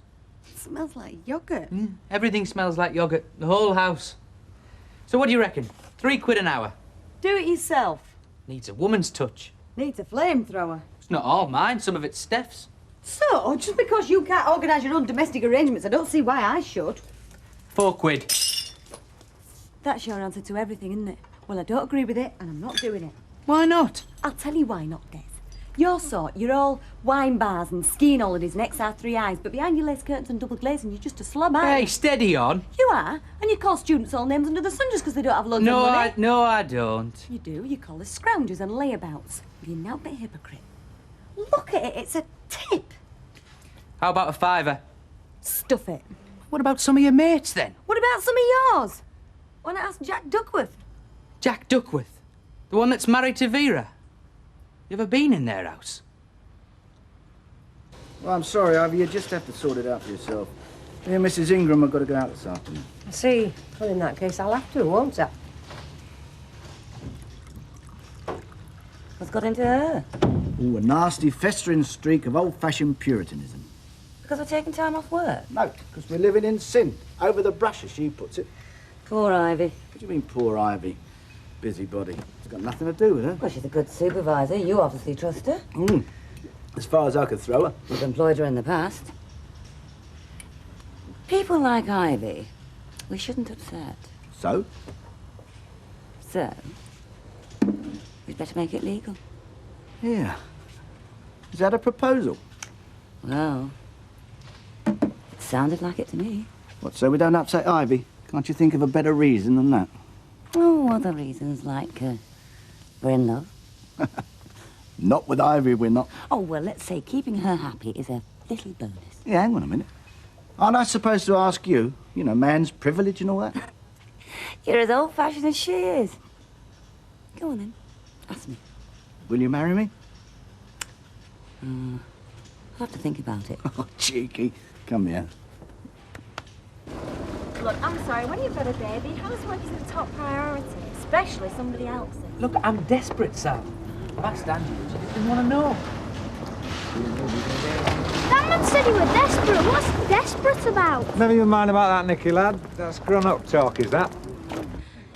What did you mean just then by look at yourself? Oh, nothing. Well, you're looking a bit puffy around the eyes. Well, so would you underneath all that makeup? Look, you mustn't let yourself go, you know. I'm not letting myself go. Got more important things on my mind than bothering about makeup, like looking after kids and running a home, making sure we're all clothed, fed, well and happy, which we are. When did you and Martin last have a night out?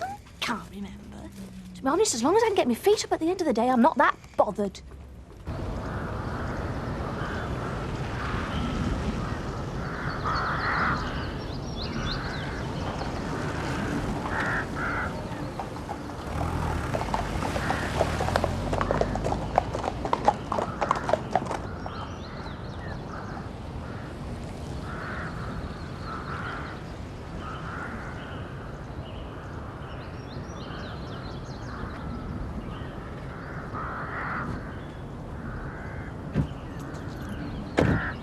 I hope you can handle a lawnmower.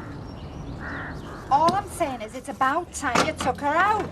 Buy her a meal, go to a club, have a fling. Yeah, very nice, Audrey, but who's going to babysit? I am. Well, all right then. Who's going to pay? Alf. But there's no need to thank him personally, just in case he doesn't find out. Hey, there's one other thing we'll get straight off. What? I'll babysit my own grandchildren, but nobody else's, right? See you, Alma. Bye, darling. What was all that about? Oh, serve me. Well, they're all her grandchildren, aren't they? Well, they must be. Well, if I were you, I wouldn't argue with her while she's in that mood. Well, I couldn't work out she's trying to do us a favour or give us a rollicking. Well, I wouldn't worry about it. A slap-up meal at Robert's expense. I think that qualifies for the Guinness Book of Records. Rarely do houses of such distinction become available on the open market. Carpenley Hall was built in the early 17th century for a prosperous wool merchant. What, you mean a bloke in the rag trade built this? Could be a lucky omen. Must have been before the recession. 6 acres of ground out there, you know. In short, Carpley Hall presents a once-in-a-lifetime opportunity for the discerning buyer. Yeah, but see what I mean, though? No double glazing. The current owners have lovingly preserved the unique character and charm of this architectural gem.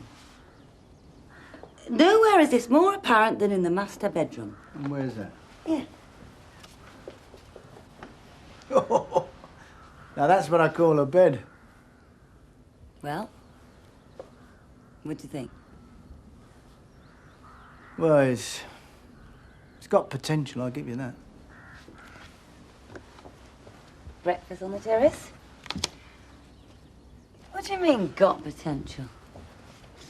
Wallpaper's a bit plain. I prefer a bit of blown vinyl myself. Well, I like it. It's in keeping with the rest of the house. If you like plain wallpaper. Mind you, there's a few cracks in that ceiling. Still, nothing a bit of Artex won't put right. Artex? Mike, that is genuine Regency plasterwork.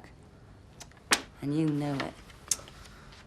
Listen, do you think we can afford all this? And get married? It will be the wedding of the year in Lancashire life. Marquee on the lawn?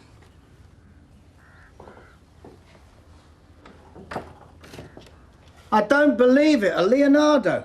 What? And a Michelangelo. Where? Well, on the wallpaper, this must be the kids' room. And that's a Donatella. What are you talking about? Well, don't you see? This is absolutely brilliant. We keep this room as it is. Prince Charles would hate this. Oh, you're joking. Make an ideal sewing room, though. Sewing room? What are you going to sew, for God's sake? It's a euphemism.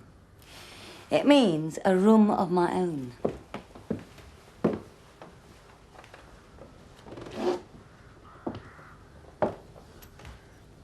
If you ask me, we're not be seeing much of him round here anymore. Oh, it does?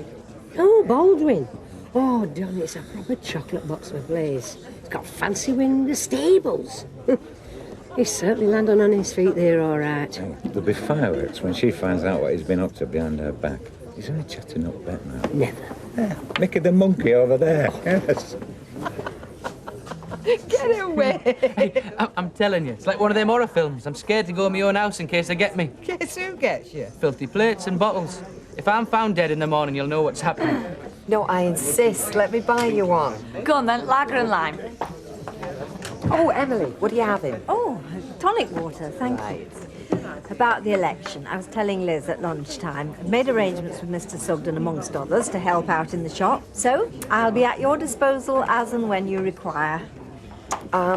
Listen, Emily. I'm sorry. I've been meaning to have a word. Thanks for the offer, but, well, I just thought you'd be tied up, so... The thing is, I've asked Liz to do it. Liz MacDonald?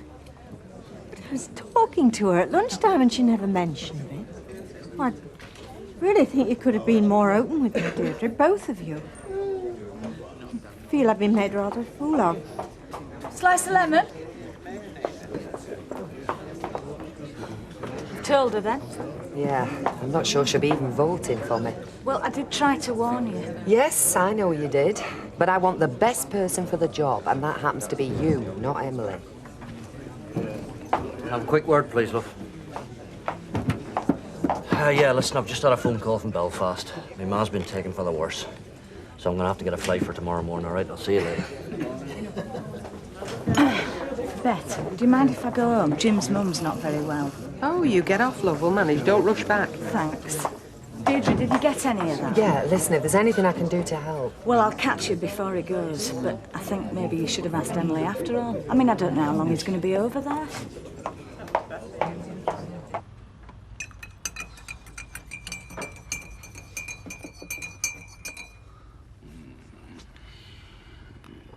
All right.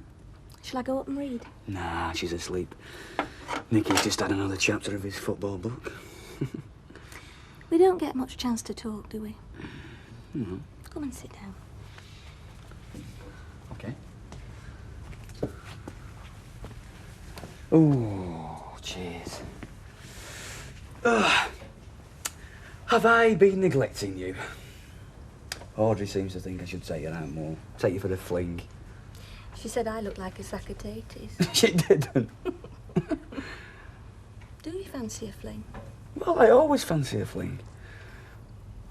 I suppose she's right. You don't get out much, do you? I'll cope. You're itching to get back to that cafe, aren't you? Well, so you shall, Cinders. How can I? Or have you forgotten you have an offspring? No, of course not. But have you forgotten? We had a discussion. We agreed it. In the heat of the moment when you didn't want me to I have meant an abort. that, Gail. I know you did. At the time. And it was a lovely, kind offer. But don't worry. I've no intention of holding you to it. Perhaps in a year or so's time.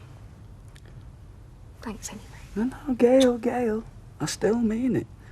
I'm going to look after the kids and you're going to go back to that cafe. Tomorrow, if you like, and no arguments. But Martin... No, but nothing. It's decided. Right?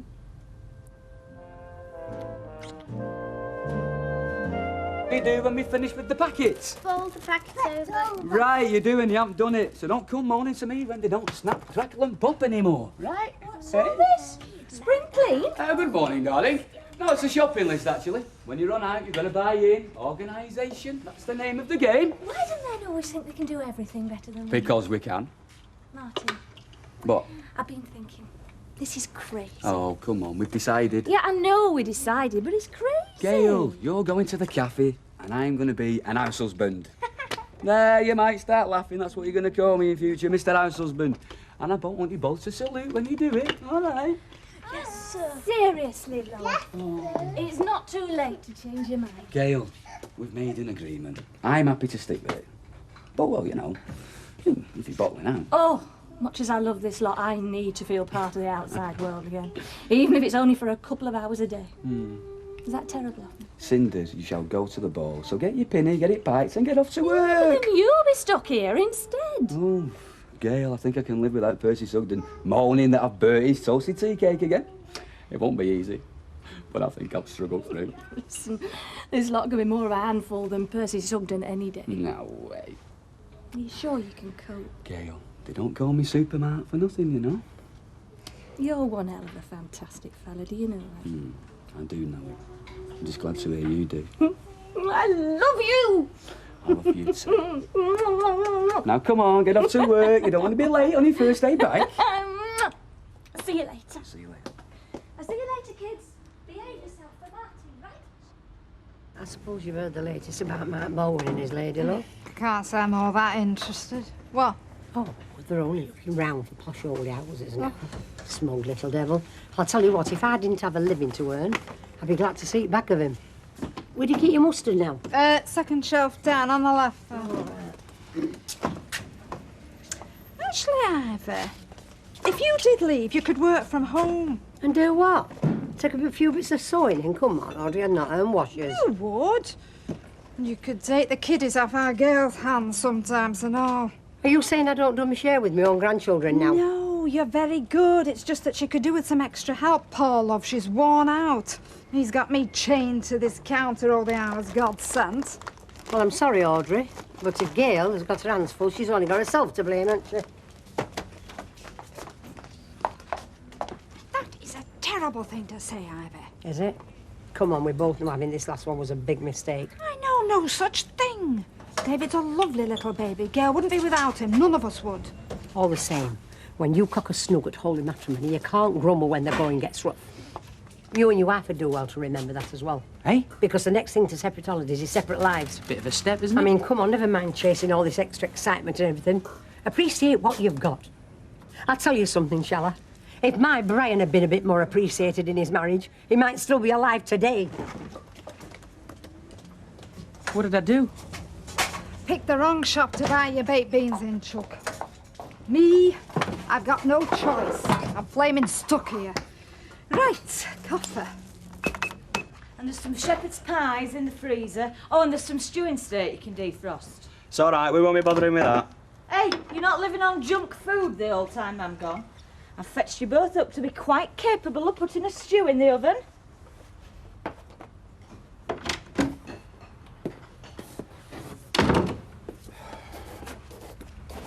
Listen, love, I've told you There's no need for you to come. Stay here. There's every need. What about your job? Well, if Maisie's as poorly as they say, it might be my last chance to see her.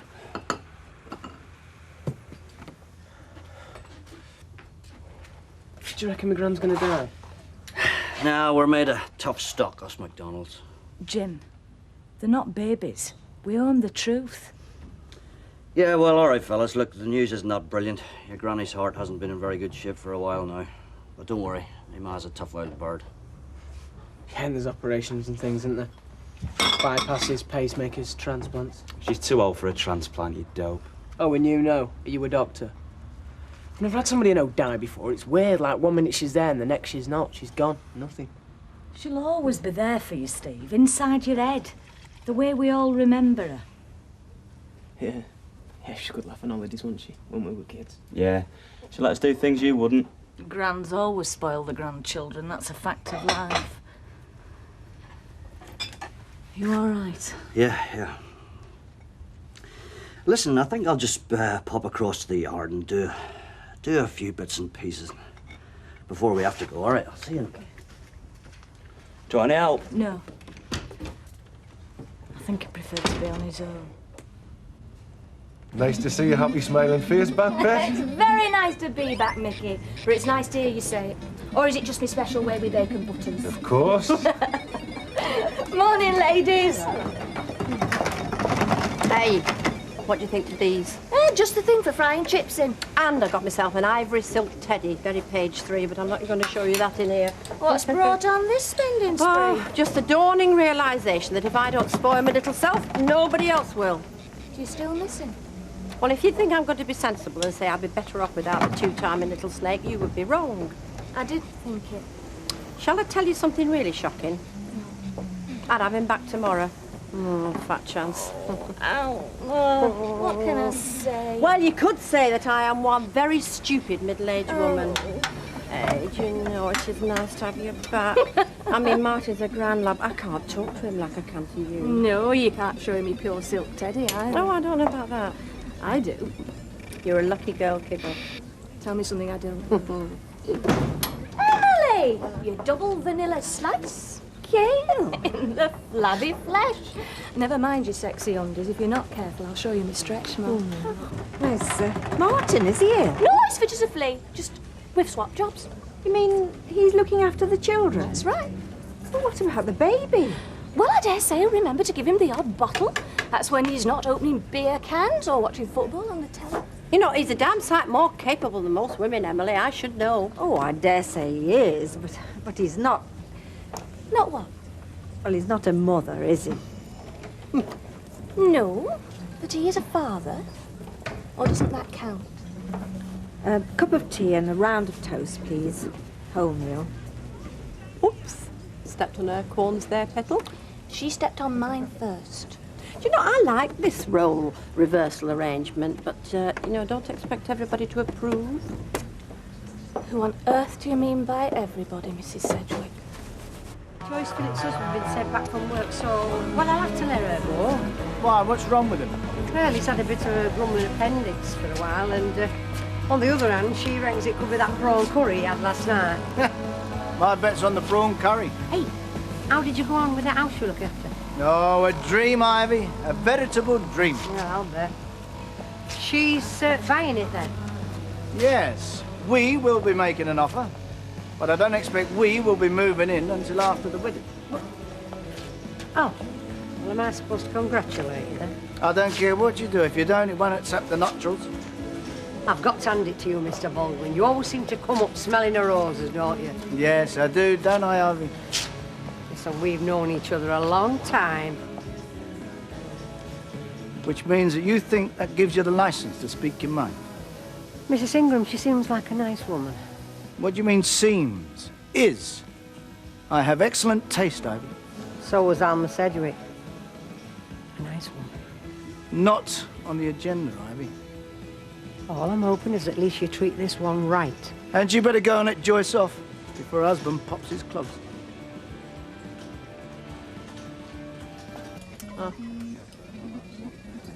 Yours will be cooing away there to his little heart's content. bashing hell out of his squeaky blue bunny, more like.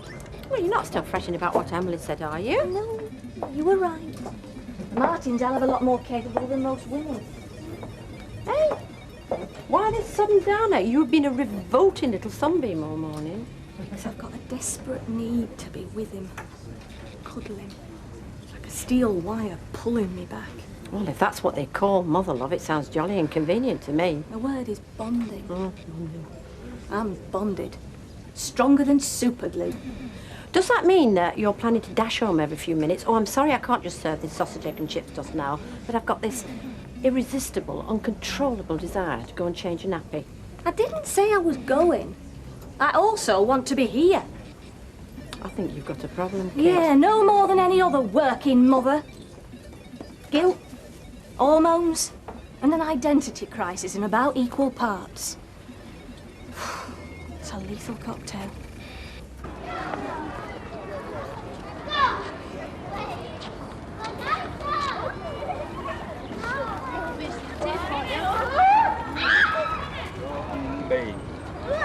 Oh, way up. What's wrong with you now? He didn't push you off. You fell off yourself. I saw you. You shouldn't go too high. I've told you now, haven't I? I know he doesn't. He's a lot bigger than you are. Tell you what, if he pushes you again, push him back. Go on. Show him who's boss. Are you all right now, then? Do you feel better now? You feel better? It's a big responsibility taking on two big lads like that. I'm only keeping an eye on them, Audrey. I'm not adopting them. Anyway, it was either me or Percy Sugden. I could hardly inflict him on the poor lads now, could I? Hiya. Hiya. Hi, it's Mr. Robertson. Oh, you'll be lucky. Ever since he started touting for council again, I've forgotten what he looks like. Can you just tell him that I can start work part-time next week if he still wants me? Oh, never mind what he wants. I certainly do. Oh, isn't she coming on?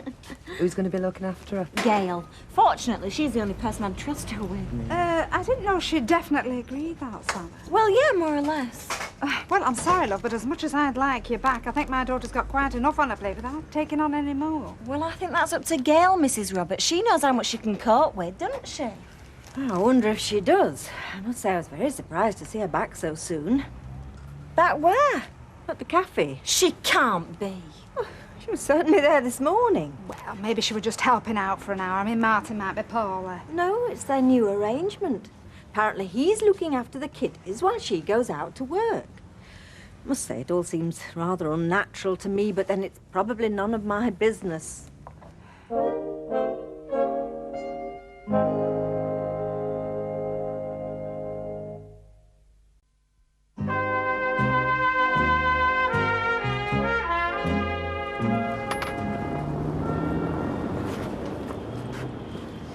Andy, I want you to make me a promise. Yes, I know. We'll eat properly. We won't go out and leave wet towels all over the place. We won't go out and leave windows open. And yes, we'll change our socks.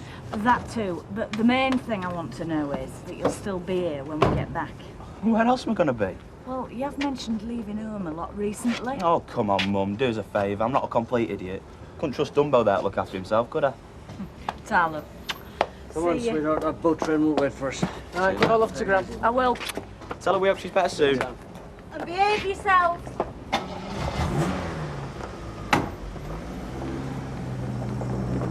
Yes! Alone at last. Listen, we didn't promise we won't get into any trouble. Yeah, I know, but we didn't promise we wouldn't have a good laugh, did we? I must admit, you might have told us. Told you what? I don't appreciate being mucked about, not to mention Mr. Roberts. He's not going to be best pleased. I'm sorry, Sally, I'm not with you. Well, 1 minute, Gail, I'm the one going back to work and you're looking after Rosie. The next thing I hear, you're the one that's gone back to work. Hey, you know, she's entitled, though. Yeah, well, she could have told me instead of making me look a right fool. Kevin was really chuffed, Gail. We needed the money. I'm sorry, Sally, honest. It was all a bit sudden. Martin and me only discussed it last night. I wanted to wait till after the school holidays, but Martin said I should start straight away. You know how bossy. Well, that's it then, isn't it?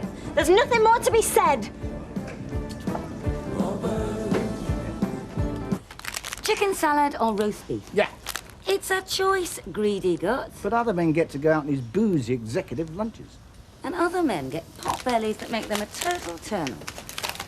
Speaking of which... Get off. This body cannot be improved upon. If you're thinking of having a private gym in that new house of ours, you can forget it. Oh, you're jumping the gun a bit, darling. But I thought you went to the solicitor Yes, I did. and told him to make an offer. Well, I decided it might be better to wait. Well, what for? You said it was ideal. Plus, I don't think that estate agent was bluffing when he said someone else was seriously interested in it. Well, if we do miss it, there'll be others.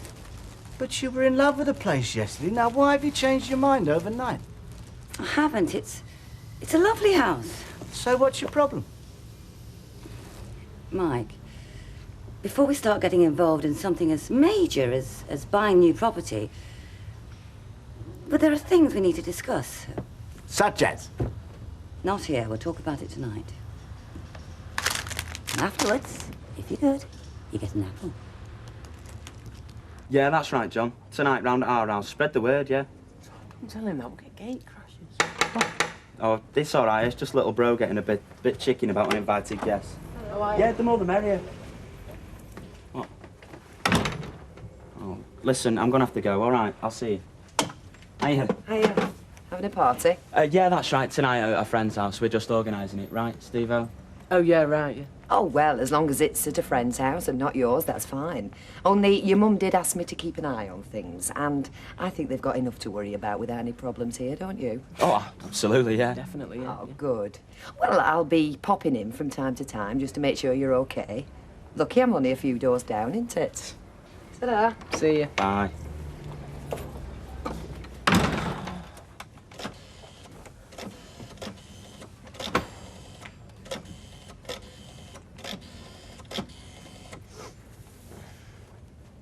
Hi, John. Yeah, it's me again. Listen, about tonight, forget it. If Ivy saw me eating this lot, she'd have a pink fit. Yeah, don't take a lot with her, does it? What do you mean? Well, she gave me a right load of old earache this morning. Seems to think me and Steph are teetering on the brink of divorce. Ah, yeah. Well, she's got this old-fashioned idea that couples should go on holiday together. Myself, I'd see the point of having a break occasionally. Fine, let you behave yourself. Well, this lot might not do much for my arteries, but it's hardly grounds for annulment, is it? No. I think she's got the idea that you've been inviting a lot of women round to the house. She's right, I have. Place is a tip. I'm in desperate need of a cleaner. I don't suppose you know anyone, do you? Hey, Hannah. Pie chips and beans. You rotten old spoil sport. Listen, if I'd not done me Dragon Lady act, I don't think the McDonald's would have had a home to come back to. There you go. Thank you. It'll be a problem for you, won't it? Her disappearing with the election coming up. Well, I don't think she'll be gone long. Why? Were you offering to help out? Oh, no, I couldn't possibly. I'm far too busy with the shop. Oh, good.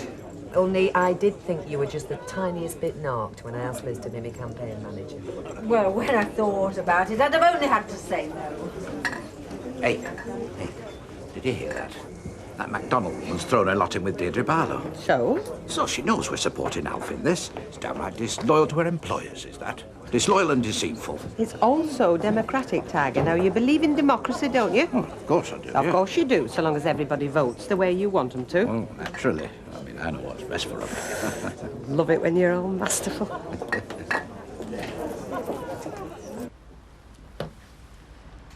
Right, come on then. Let's have it. Oh, Mike, for God's sake, we've only just walked through the door. You said whatever was bugging you, we'd talk about it when we got home. Well, at least let me get my things off and the kettle on. Now, hang on a minute. Come back here. If something's wrong, I want to know what it is. Why do you have to be so aggressive? Because I can't stand you flapping around. If I have something to say, I say it. I know you do. You're very direct. That's one of the things I love about you. Oh, so there's still a bit of love floating around in there somewhere, is there? Don't be so insecure. Oh, insecure, aggressive. I'm a bundle of neurosis, aren't I? But I didn't used to be, sweetheart. It's the games you started playing. I'm not playing games, Mike. It's because I love you that I... But what? Well, I want to protect your feelings. Protect him from what? I'm going to make a cup of tea, then I'm going to have a hot bath, and then we'll talk, all right? I haven't got much choice, have I? I couldn't help it. I just turned around and I gave her what for. I was so annoyed. Well, forget about it. There's nothing you can do. I don't appreciate being mucked about, I told her. You've made me look a right fool. Of course she hasn't. Well, she would have done if Mr. Roberts had come in, wouldn't she? I was really looking forward to that, I know. Oh, don't spoil it. This is our first night out in weeks. I hope Angie's all right. Relax. She'll be fine. She's not experienced with babies, though, is she? She's babysat for her nephew hundreds of times. She's told you that. Honestly, I bring you for a slap-up night out and all you do is sit here fretting. Well, we can't afford a slap-up night out, can we? Sal! Well, we can't. I told Gail that and all. I said we really needed the money, I said to her. Well, you shouldn't have done. Well, why not? It's no secret, is it? Sure, a spot of extra cash would have come in handy, but we'll manage. There's no need to go around pleading poverty. I wanted to make her feel guilty, the rotten cow. Well, she is, isn't she? No, you don't mean that. Gail's a friend of yours, and she's every right to go and work in her own business if she wants. You know, you reminded me of someone there for a minute. Oh, when you smiled, you reminded me of a girl I used to know. What girl? Oh, this cheeky little blonde bird, you know, who was bright and bubbly, always full of fun, full of laughs to be with. I mean, that's not fair. I didn't have all these responsibilities then, did No, I? you had a terrible home life with a dad who beat you, your mum and your sister. Now, you've got a nice little home, a devoted husband, and a squawking little brat. She's not a squawking little brat. She's the most beautiful baby in the whole world. Oh, well, remember that, eh? Next time you're saying how you stuck with her instead of getting back to the exciting business of Alf's mini market. He's looking for a cleaner, he told me. Maybe he is, but that doesn't alter the fact that he's leading a bachelor life while she's out in some ski resort running all on her own. Hardly. Not with a broken leg. All I'm saying is it's no way to conduct a marriage. Yes, but it is their marriage and not ours, so just nose out, eh? Hey, Ivy, I don't suppose you know any nice, motherly sort of lady who'd mind her baby a few mornings a week? Yeah, but Kevin, we don't want it to be a stranger. There's no harm in asking. Well, I don't know. No, not offhand. Why? Well, I was going to go back to work part-time and Gail was going to have Rosie, but she can't now because she's gone back to a cafe. No, love, you must have that wrong. No, she hasn't actually, I know for a fact. Well, who's having kiddies? Martin is. Look, I meant to mention it. I popped round there this afternoon for a cup and she was saying that him and her are swapping jobs. Right, the casserole's in. You can eat half an hour. Good. Time for a quick game of Scrabble. Now, there's no need for sarcasm or talk. It's just, well, it's a bit tricky. Yeah, I gathered that. What's wrong, Jackie? Eh? Have you changed your mind about the house? Us? Well, what? Neither. Look, if you want me to pack and get out of your life, all you got to do is say so. My God, you certainly anticipate the worst, don't you? I'm a pragmatist, darling. If there's bad news, I want to be prepared. It's nothing like that. It's nothing dreadful at all. So, convince me. It's just practical. It's, as a pragmatist, that should appeal to you. Now, you know I went to see my solicitor this morning. Yeah. You were supposed to talk to him about the house. Yeah, I told him we were considering buying. Well, didn't you tell him to make an offer? Oh. Gordon's been with us a long time, and he was one of the few people Peter really trusted. Go on. Now, please don't get all touchy about this, Mike. It's nothing personal. It's just a common sense precaution. What, against me? No, against anything going wrong. Well, I thought I was the one that always anticipated the worst.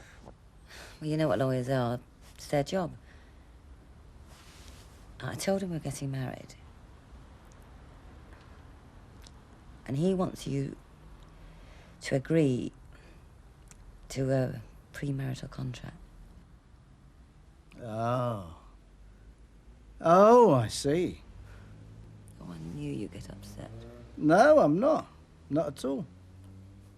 My fiancée wants me to sign a premarital contract. I can't think of anything more romantic. Can you?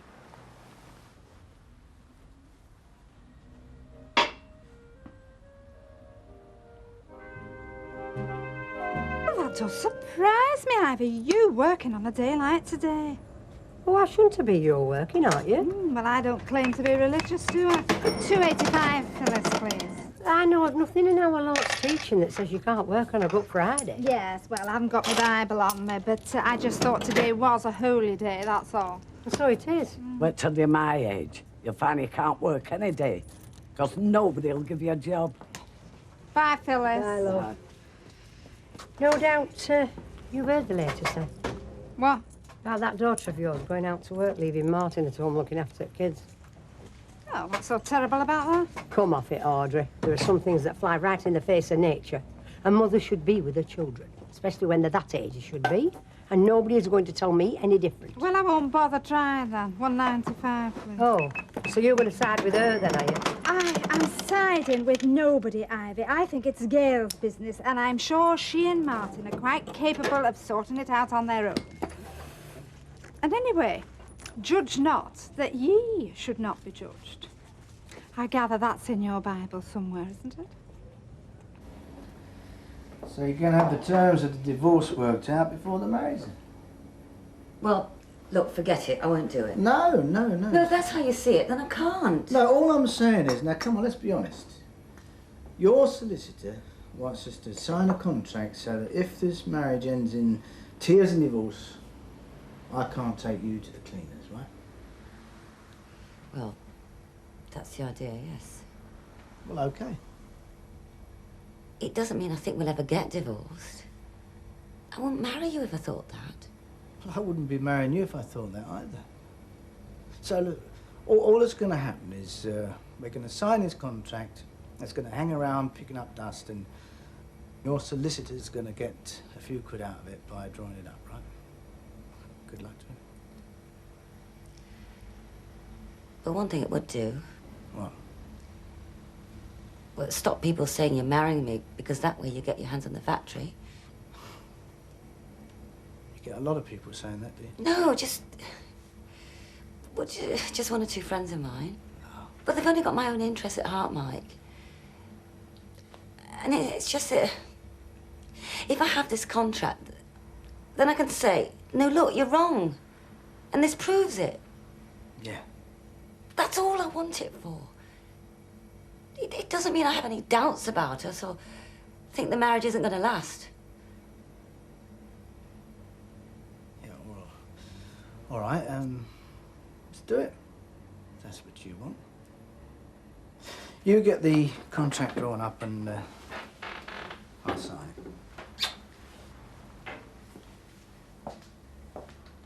Right, so you've got the rest of the day off, and we don't care if we don't see you. Oh, charming. Well, me and Rosie's going for a walk, and we've got things we want to talk about. Yeah, well, make sure she's wrapped up warm, Kevin, I won't you? will do, don't you worry. And you look after yourself, all right? Don't you even think about us. No, I'm not going to do. I'm going to go out for a bit. Good. Glad to hear it.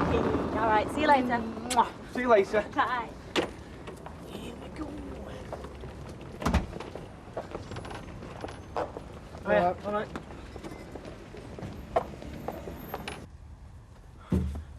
Hey, it's great, innit, eh? Not having Dad around ordering us about, or Mum notching on about. What time are you two getting up? Freedom, mate. Yes, sir. So what are you going to do now you've got all this freedom, then? Oh, we can do whatever we like, can't we? Yeah. Oh, can we still have a party? A party? Yeah.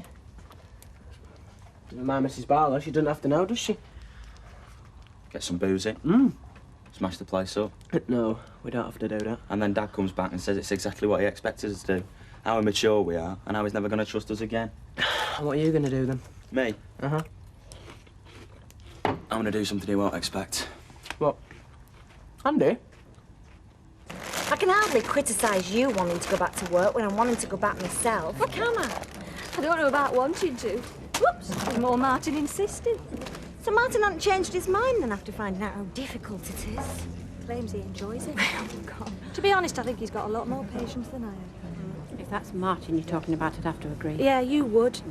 I mean, he never minded if I needed an hour off to get my hair done. I wouldn't mind if it was just an hour. So have you found somebody to look after Rosie yet?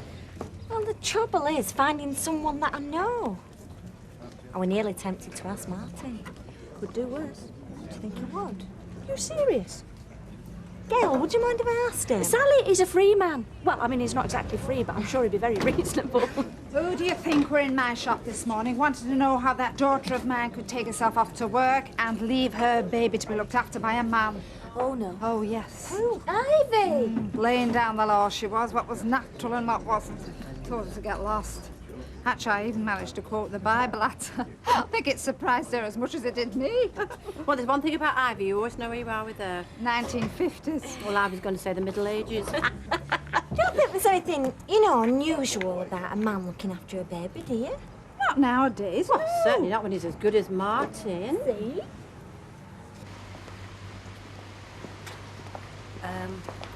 I'm off to see the solicitor. Won't do you any good, you know. What? All these contracts are a waste of time. But I thought you said you didn't mind. I don't. You can have a dozen contracts, all signed and sealed with a little bit of red wax. Waste of time and money. Why? Because they only come into operation if I leave it, right? Well, I'm not going to leave it. I'm going to stay married to you until we're old and grey and living in a bungalow in Southport. Southport? Well, whatever. No. No, I quite like Southport. So you can have as many contracts as you like. The only one I'm interested in is the one that says, till death do us part. Right. Well, ladies, I'm still in desperate need if either you fancy a little cleaning job while Steph's away. No, thank you. And I've got enough housework of my own, thanks. Look at your shirt. Can't you even iron yourself a shirt? I'm helpless. A couple more days like this and I dread to think what state I'll be in. Well, I think it's pathetic. Oh, it is. What, you'd see me dirty and unironed, and neither of you are going to come to my rescue. It'll do you good to fend for yourself for a while. Just hope you don't regret them words when they find me emaciated body in conditions of indescribable squalor. Got any arrows behind there, Betty? Hey, do you mind? She's serving me. Sorry. Just you wait your turn, young man. Not pining for your wife, then? Not yet. Soon will be if I can't get someone to do me cleaning. Hey, that reminds me, Betty. What? You know, Liz is away for a bit. Yeah? Do you think you could do a stint behind bar for us tonight, only we're going to be a bit short-handed? Oh, go on. Yeah, they're good. How long's she away for? Do you know, though? I don't know, love. I think it depends what she finds when she gets there. And what can we do for you two? You can give us a scotch and ice and a glass of lager, please, Ben. Oh, have you not opened your own drinking establishment yet? No, not yet. These things take time. They do, love, they do. Deirdre, you don't know when Liz is due back, do you? Oh, no. Except I hope it's not too long, since I'm supposed to be keeping an eye on them two lads of hers. Rather you than me. I know. What, her husband's gone with her? Yeah, it's his mother they've gone to see. So why are the doors to his bike shop standing wide open? They're not, are they? Oh, yes, they are. I noticed when I came to call for you. Don't say somebody's brought Hey, me hang in. on. Are you coming back for these? Yeah. You're wasting your time. You can't do repairs. I'm not doing repairs. Well, I can text some messages, sell bits and pieces. Oh, yeah, because there'd be in a lot of use. Well, the main use is that it'll show the old fella, at least one of his boys, who's got a bit of initiative. Boy, what do you two think you're doing? Eh? You heard me. No, leave him, Phil, leave him. This is Steve and Andy I was telling you about. Oh, right. And who's he? Never mind that. Can I just ask you what you're doing opening this place up? Good question. Well, someone's got to do it, hasn't they? The old man's not here. Yeah, but does he know you're doing it? Of course he does. We arranged it before he went. I'm just opening up a few hours, keep things ticking over. Well, good for you, then. Thank you. Come on, let's get them drinks. You liar. So, I'll tell him as soon as he gets back. That's it, then. We'll only the first draft. Anything you don't like, we can talk about it and change it. No, not really. Why not? Because I'm not even going to read it. Now, where do you want me to sign? At the back? Well, there are 3 copies, actually. One for the solicitor, one for me, and one for you. That's all right. I'll sign all 3. But, Ma, you've got to read it. No, if this is what you want, it's okay by me. Right, so here we go. Michael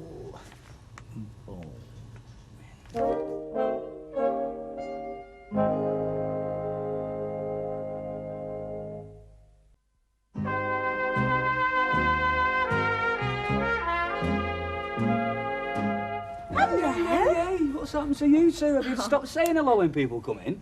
Hello. Oh, thank you. So, what are you doing? Well, this is a quiet half hour. Well, it's quiet 10 minutes of trooping home, Sam. I'm not disturbing you, am I? You what? I need disturbing. I need adult company. You talk to babies that long, it starts to warp your brain, doesn't it? Hey? I'm not a baby. Well, I know you're not a baby. I wasn't talking about you. So what can I do for you then, Sal? Powdered milk, blackcurrant juice, or are you old enough for a cup of tea? I think I'm old enough. Go Right. on, I'll have what you're having. Right, do you want a non-spilled cup or an ordinary? I'll have an ordinary cup, thanks. Hello, darling. Where's your baby? Oh, she's at home. Kevin's looking after her. You can tell what Nicky's problem's going to be. Only us men can look after babies. Mum can look after them as well. Yeah, I know. Only in emergencies, though, let's face it. Did Gail tell you I was thinking about going back to work? No? What, the shop? Yeah. Just for a couple of hours, you know, in mornings, just to get some money together. You're not still spending money on food and clothes and things like that, are you, Sally? That's just sheer extravagance. Well, it would be if we only had Kevin's wages coming in. True. The trouble is, though, I'm trying to find someone to look after Rosie. Tell me about it. Hey, Kettle. You wouldn't fancy looking after another one, would you? You what? Well, Gail and I were having a chat, and Oh, yeah. well, I just wondered whether you'd fancy looking after Rosie. I'd pay you. Oh, you would? Yeah, of course I would. Oh, what a lovely idea. Yeah, it could be the start of something big, this. I could convert the attic into little playpens, get 10, 12 kids up there. And then there's the book, the Martin Platt Book of Childcare. Then there's the Martin Platt Leak-Proof Nappies and the Martin Platt Bib. Oh, there'd be no end to it, would there? So you might, then? So, I'll have to put it to the vote. Ask the other inmates. Who fancies looking after Sally's baby? Me. Me. Do you? Well, that's 2 in favour, and that's 1 abstention. I think you've just swung it.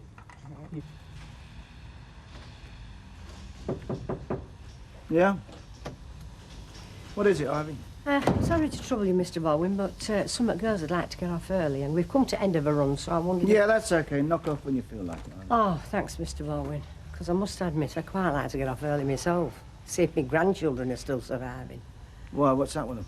Would you believe that Gail's gone back to work, leaving Martin Platt at home looking after him? I mean, and that new little baby of theirs as well. Really? Why does everything have to be turned on its head? Do you understand, Mr. Baldwin? No. But mothers have been looking after the kids for thousands of years, and now them two think they found out a better way of doing it. Mind you, most of mothers were married, and that's another difference, I know. Well, I'm all in favour of marriage, Ivy. Yes. And what if you had kids? Would you want to stop at home while your wife went out to work? No. No, I don't suppose I would, but then I'm like you. One of the old-fashioned ones.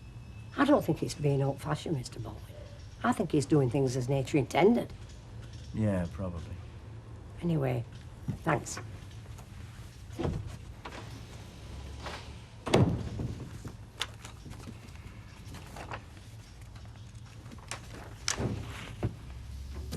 Don't you think he's attractive, though, in a rough sort of way?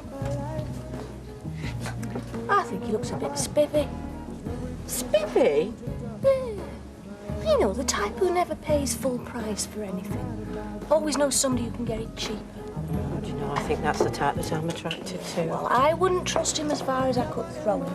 How did you get to be so wise, Gail? Tell me. What is your secret? There's no secret. I'm not that wise either. Oh, you know, I just think I get worse as I get older. Thank you, ladies. Was everything all right? Oh, it was beautiful. Thanks. You can stop smiling now. Oh, I weren't smiling, were I? Like a Cheshire cat. So, who's looking after your dad's business while you're stood here throwing your money away? Oh, it's all right. I'll be back in 10 minutes. By the way, I think your mother had a word with Councillor Barlow about keeping an eye on you. Oh, there was no need. Well, I hope not. Because I'd hate to think of you two giving her a hard time. I mean, I could get very upset if I thought that. Know what I mean? It's all right, we won't. Good lad. See ya. What's the matter with her that she doesn't want to be with her own children? There's nothing the matter with her. It's something we agreed, so it's something we're doing, right? Well, look who it is, kids. All right now. Come here, children. Hey, look what your grandma's got for you. Ooh, hey, what do you say? All right. Thanks. All right, love. Can we go back upstairs now? Yeah, go on then. I'll come with you myself if I could. Hey, when are you coming back to my house? You tell your mummy she's got to bring you round, all right? Oh, she should be back any time, Ivy. You can tell her yourself. No, I've got to be going. You know, I don't understand it, Martin. I can't pretend that I do. Children of their age should be with a mother, especially one that's no more than a baby. My baby. I'm aware of that. Mind you, if you come back around at the same time next week, Ivy, there should be another baby as well.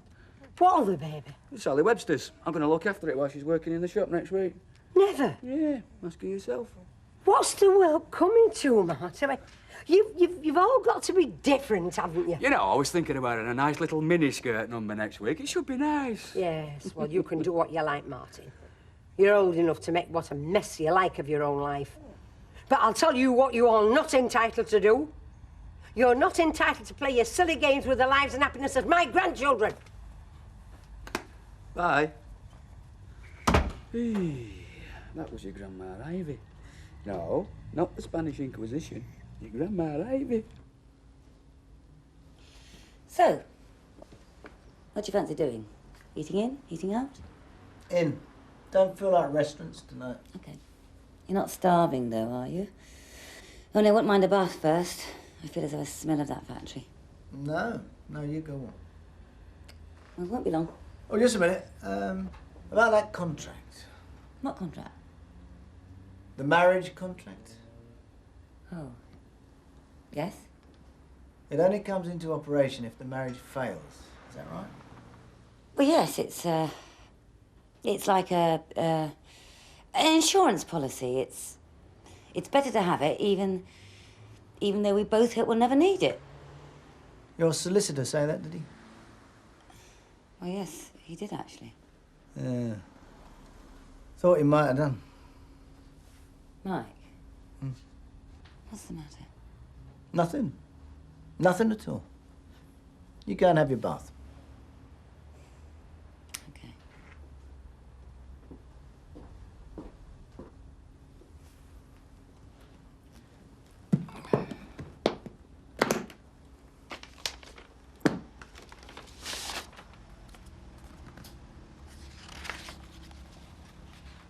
Right, that's two down. Martin's asleep. Yeah, well, I'm not surprised looking after you three all day. He's got his eyes open. Nicky. Yes, look. Oh, so is it morning? Yes, darling. Listen, you have a snooze if you want to. You deserve it. Oh, looking after kids, eh? It's not a proper job, is it? No, it's harder than a proper job. Did Sally call round? Oh, yes, she did. Offering money if I'd take a child off her hands for 3 hours a day next week. What did you say? Said I would. Did you? Well, Nicky's back to school next week, so it still only means there's going to be 3. You don't have to, you know. I know I don't have to. In fact, you don't have to look after David if you don't want to. You can still swap back. Well, no, we can't. Of course we can. What, and let Ivy know she's won? Ivy? She didn't call round, did she? Yeah, she was here before. We had a really nice chat, actually.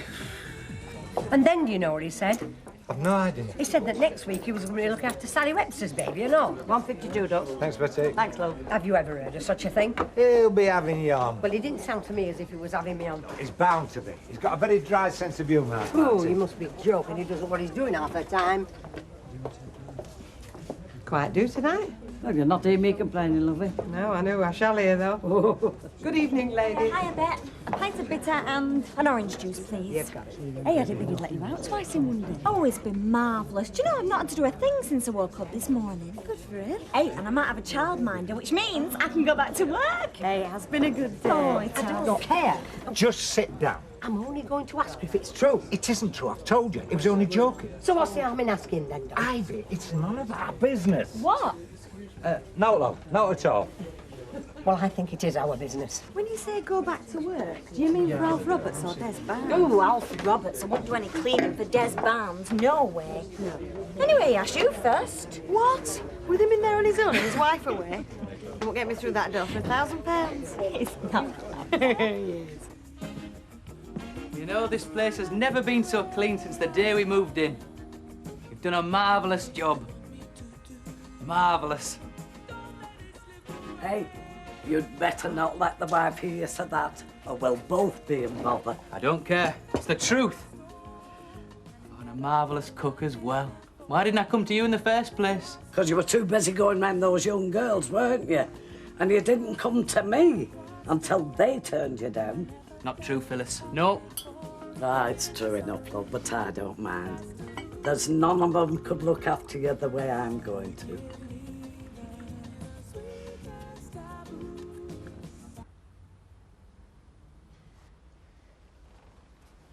Right, that's better. So, So tell me something, eh? what? Why are we bothering to get married? I mean, what is the point? I mean, tell me, what is the point? Well, because we want to. We do? Well, yes. Only after reading this, I'm beginning to wonder. I really am beginning to wonder. The contract. Yes, the contract. Which says that we will have no claim on one another's property, and that we should have no expectation, and that neither of us should seek compensation from each other. But you said it was all okay. You said you didn't even need to read it. Well, I've read it now, haven't I? And having read it, I mean, if you used to expect me to sign this, I mean, like I said before, just what is the point of getting married?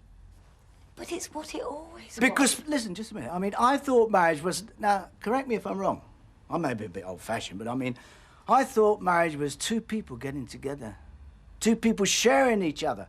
Saying that we are not going to live separate anymore. We are going to be united in everything. Well, yes, it is. Yeah, well, after reading this, we're not united in nothing. But that's only in case the marriage fails. But the marriage won't fail because it won't even start. Not under these terms. Oh, really? You can't enter into a marriage contract wondering what's happening if it's going to go wrong. Yeah, but my solicitor... Your solicitor couldn't care less what your solicitor says. What I'm saying is I'm not prepared to get married when I have to sign this sort of mumbo-jumbo before I even get to the altar. Oh, you're not? No.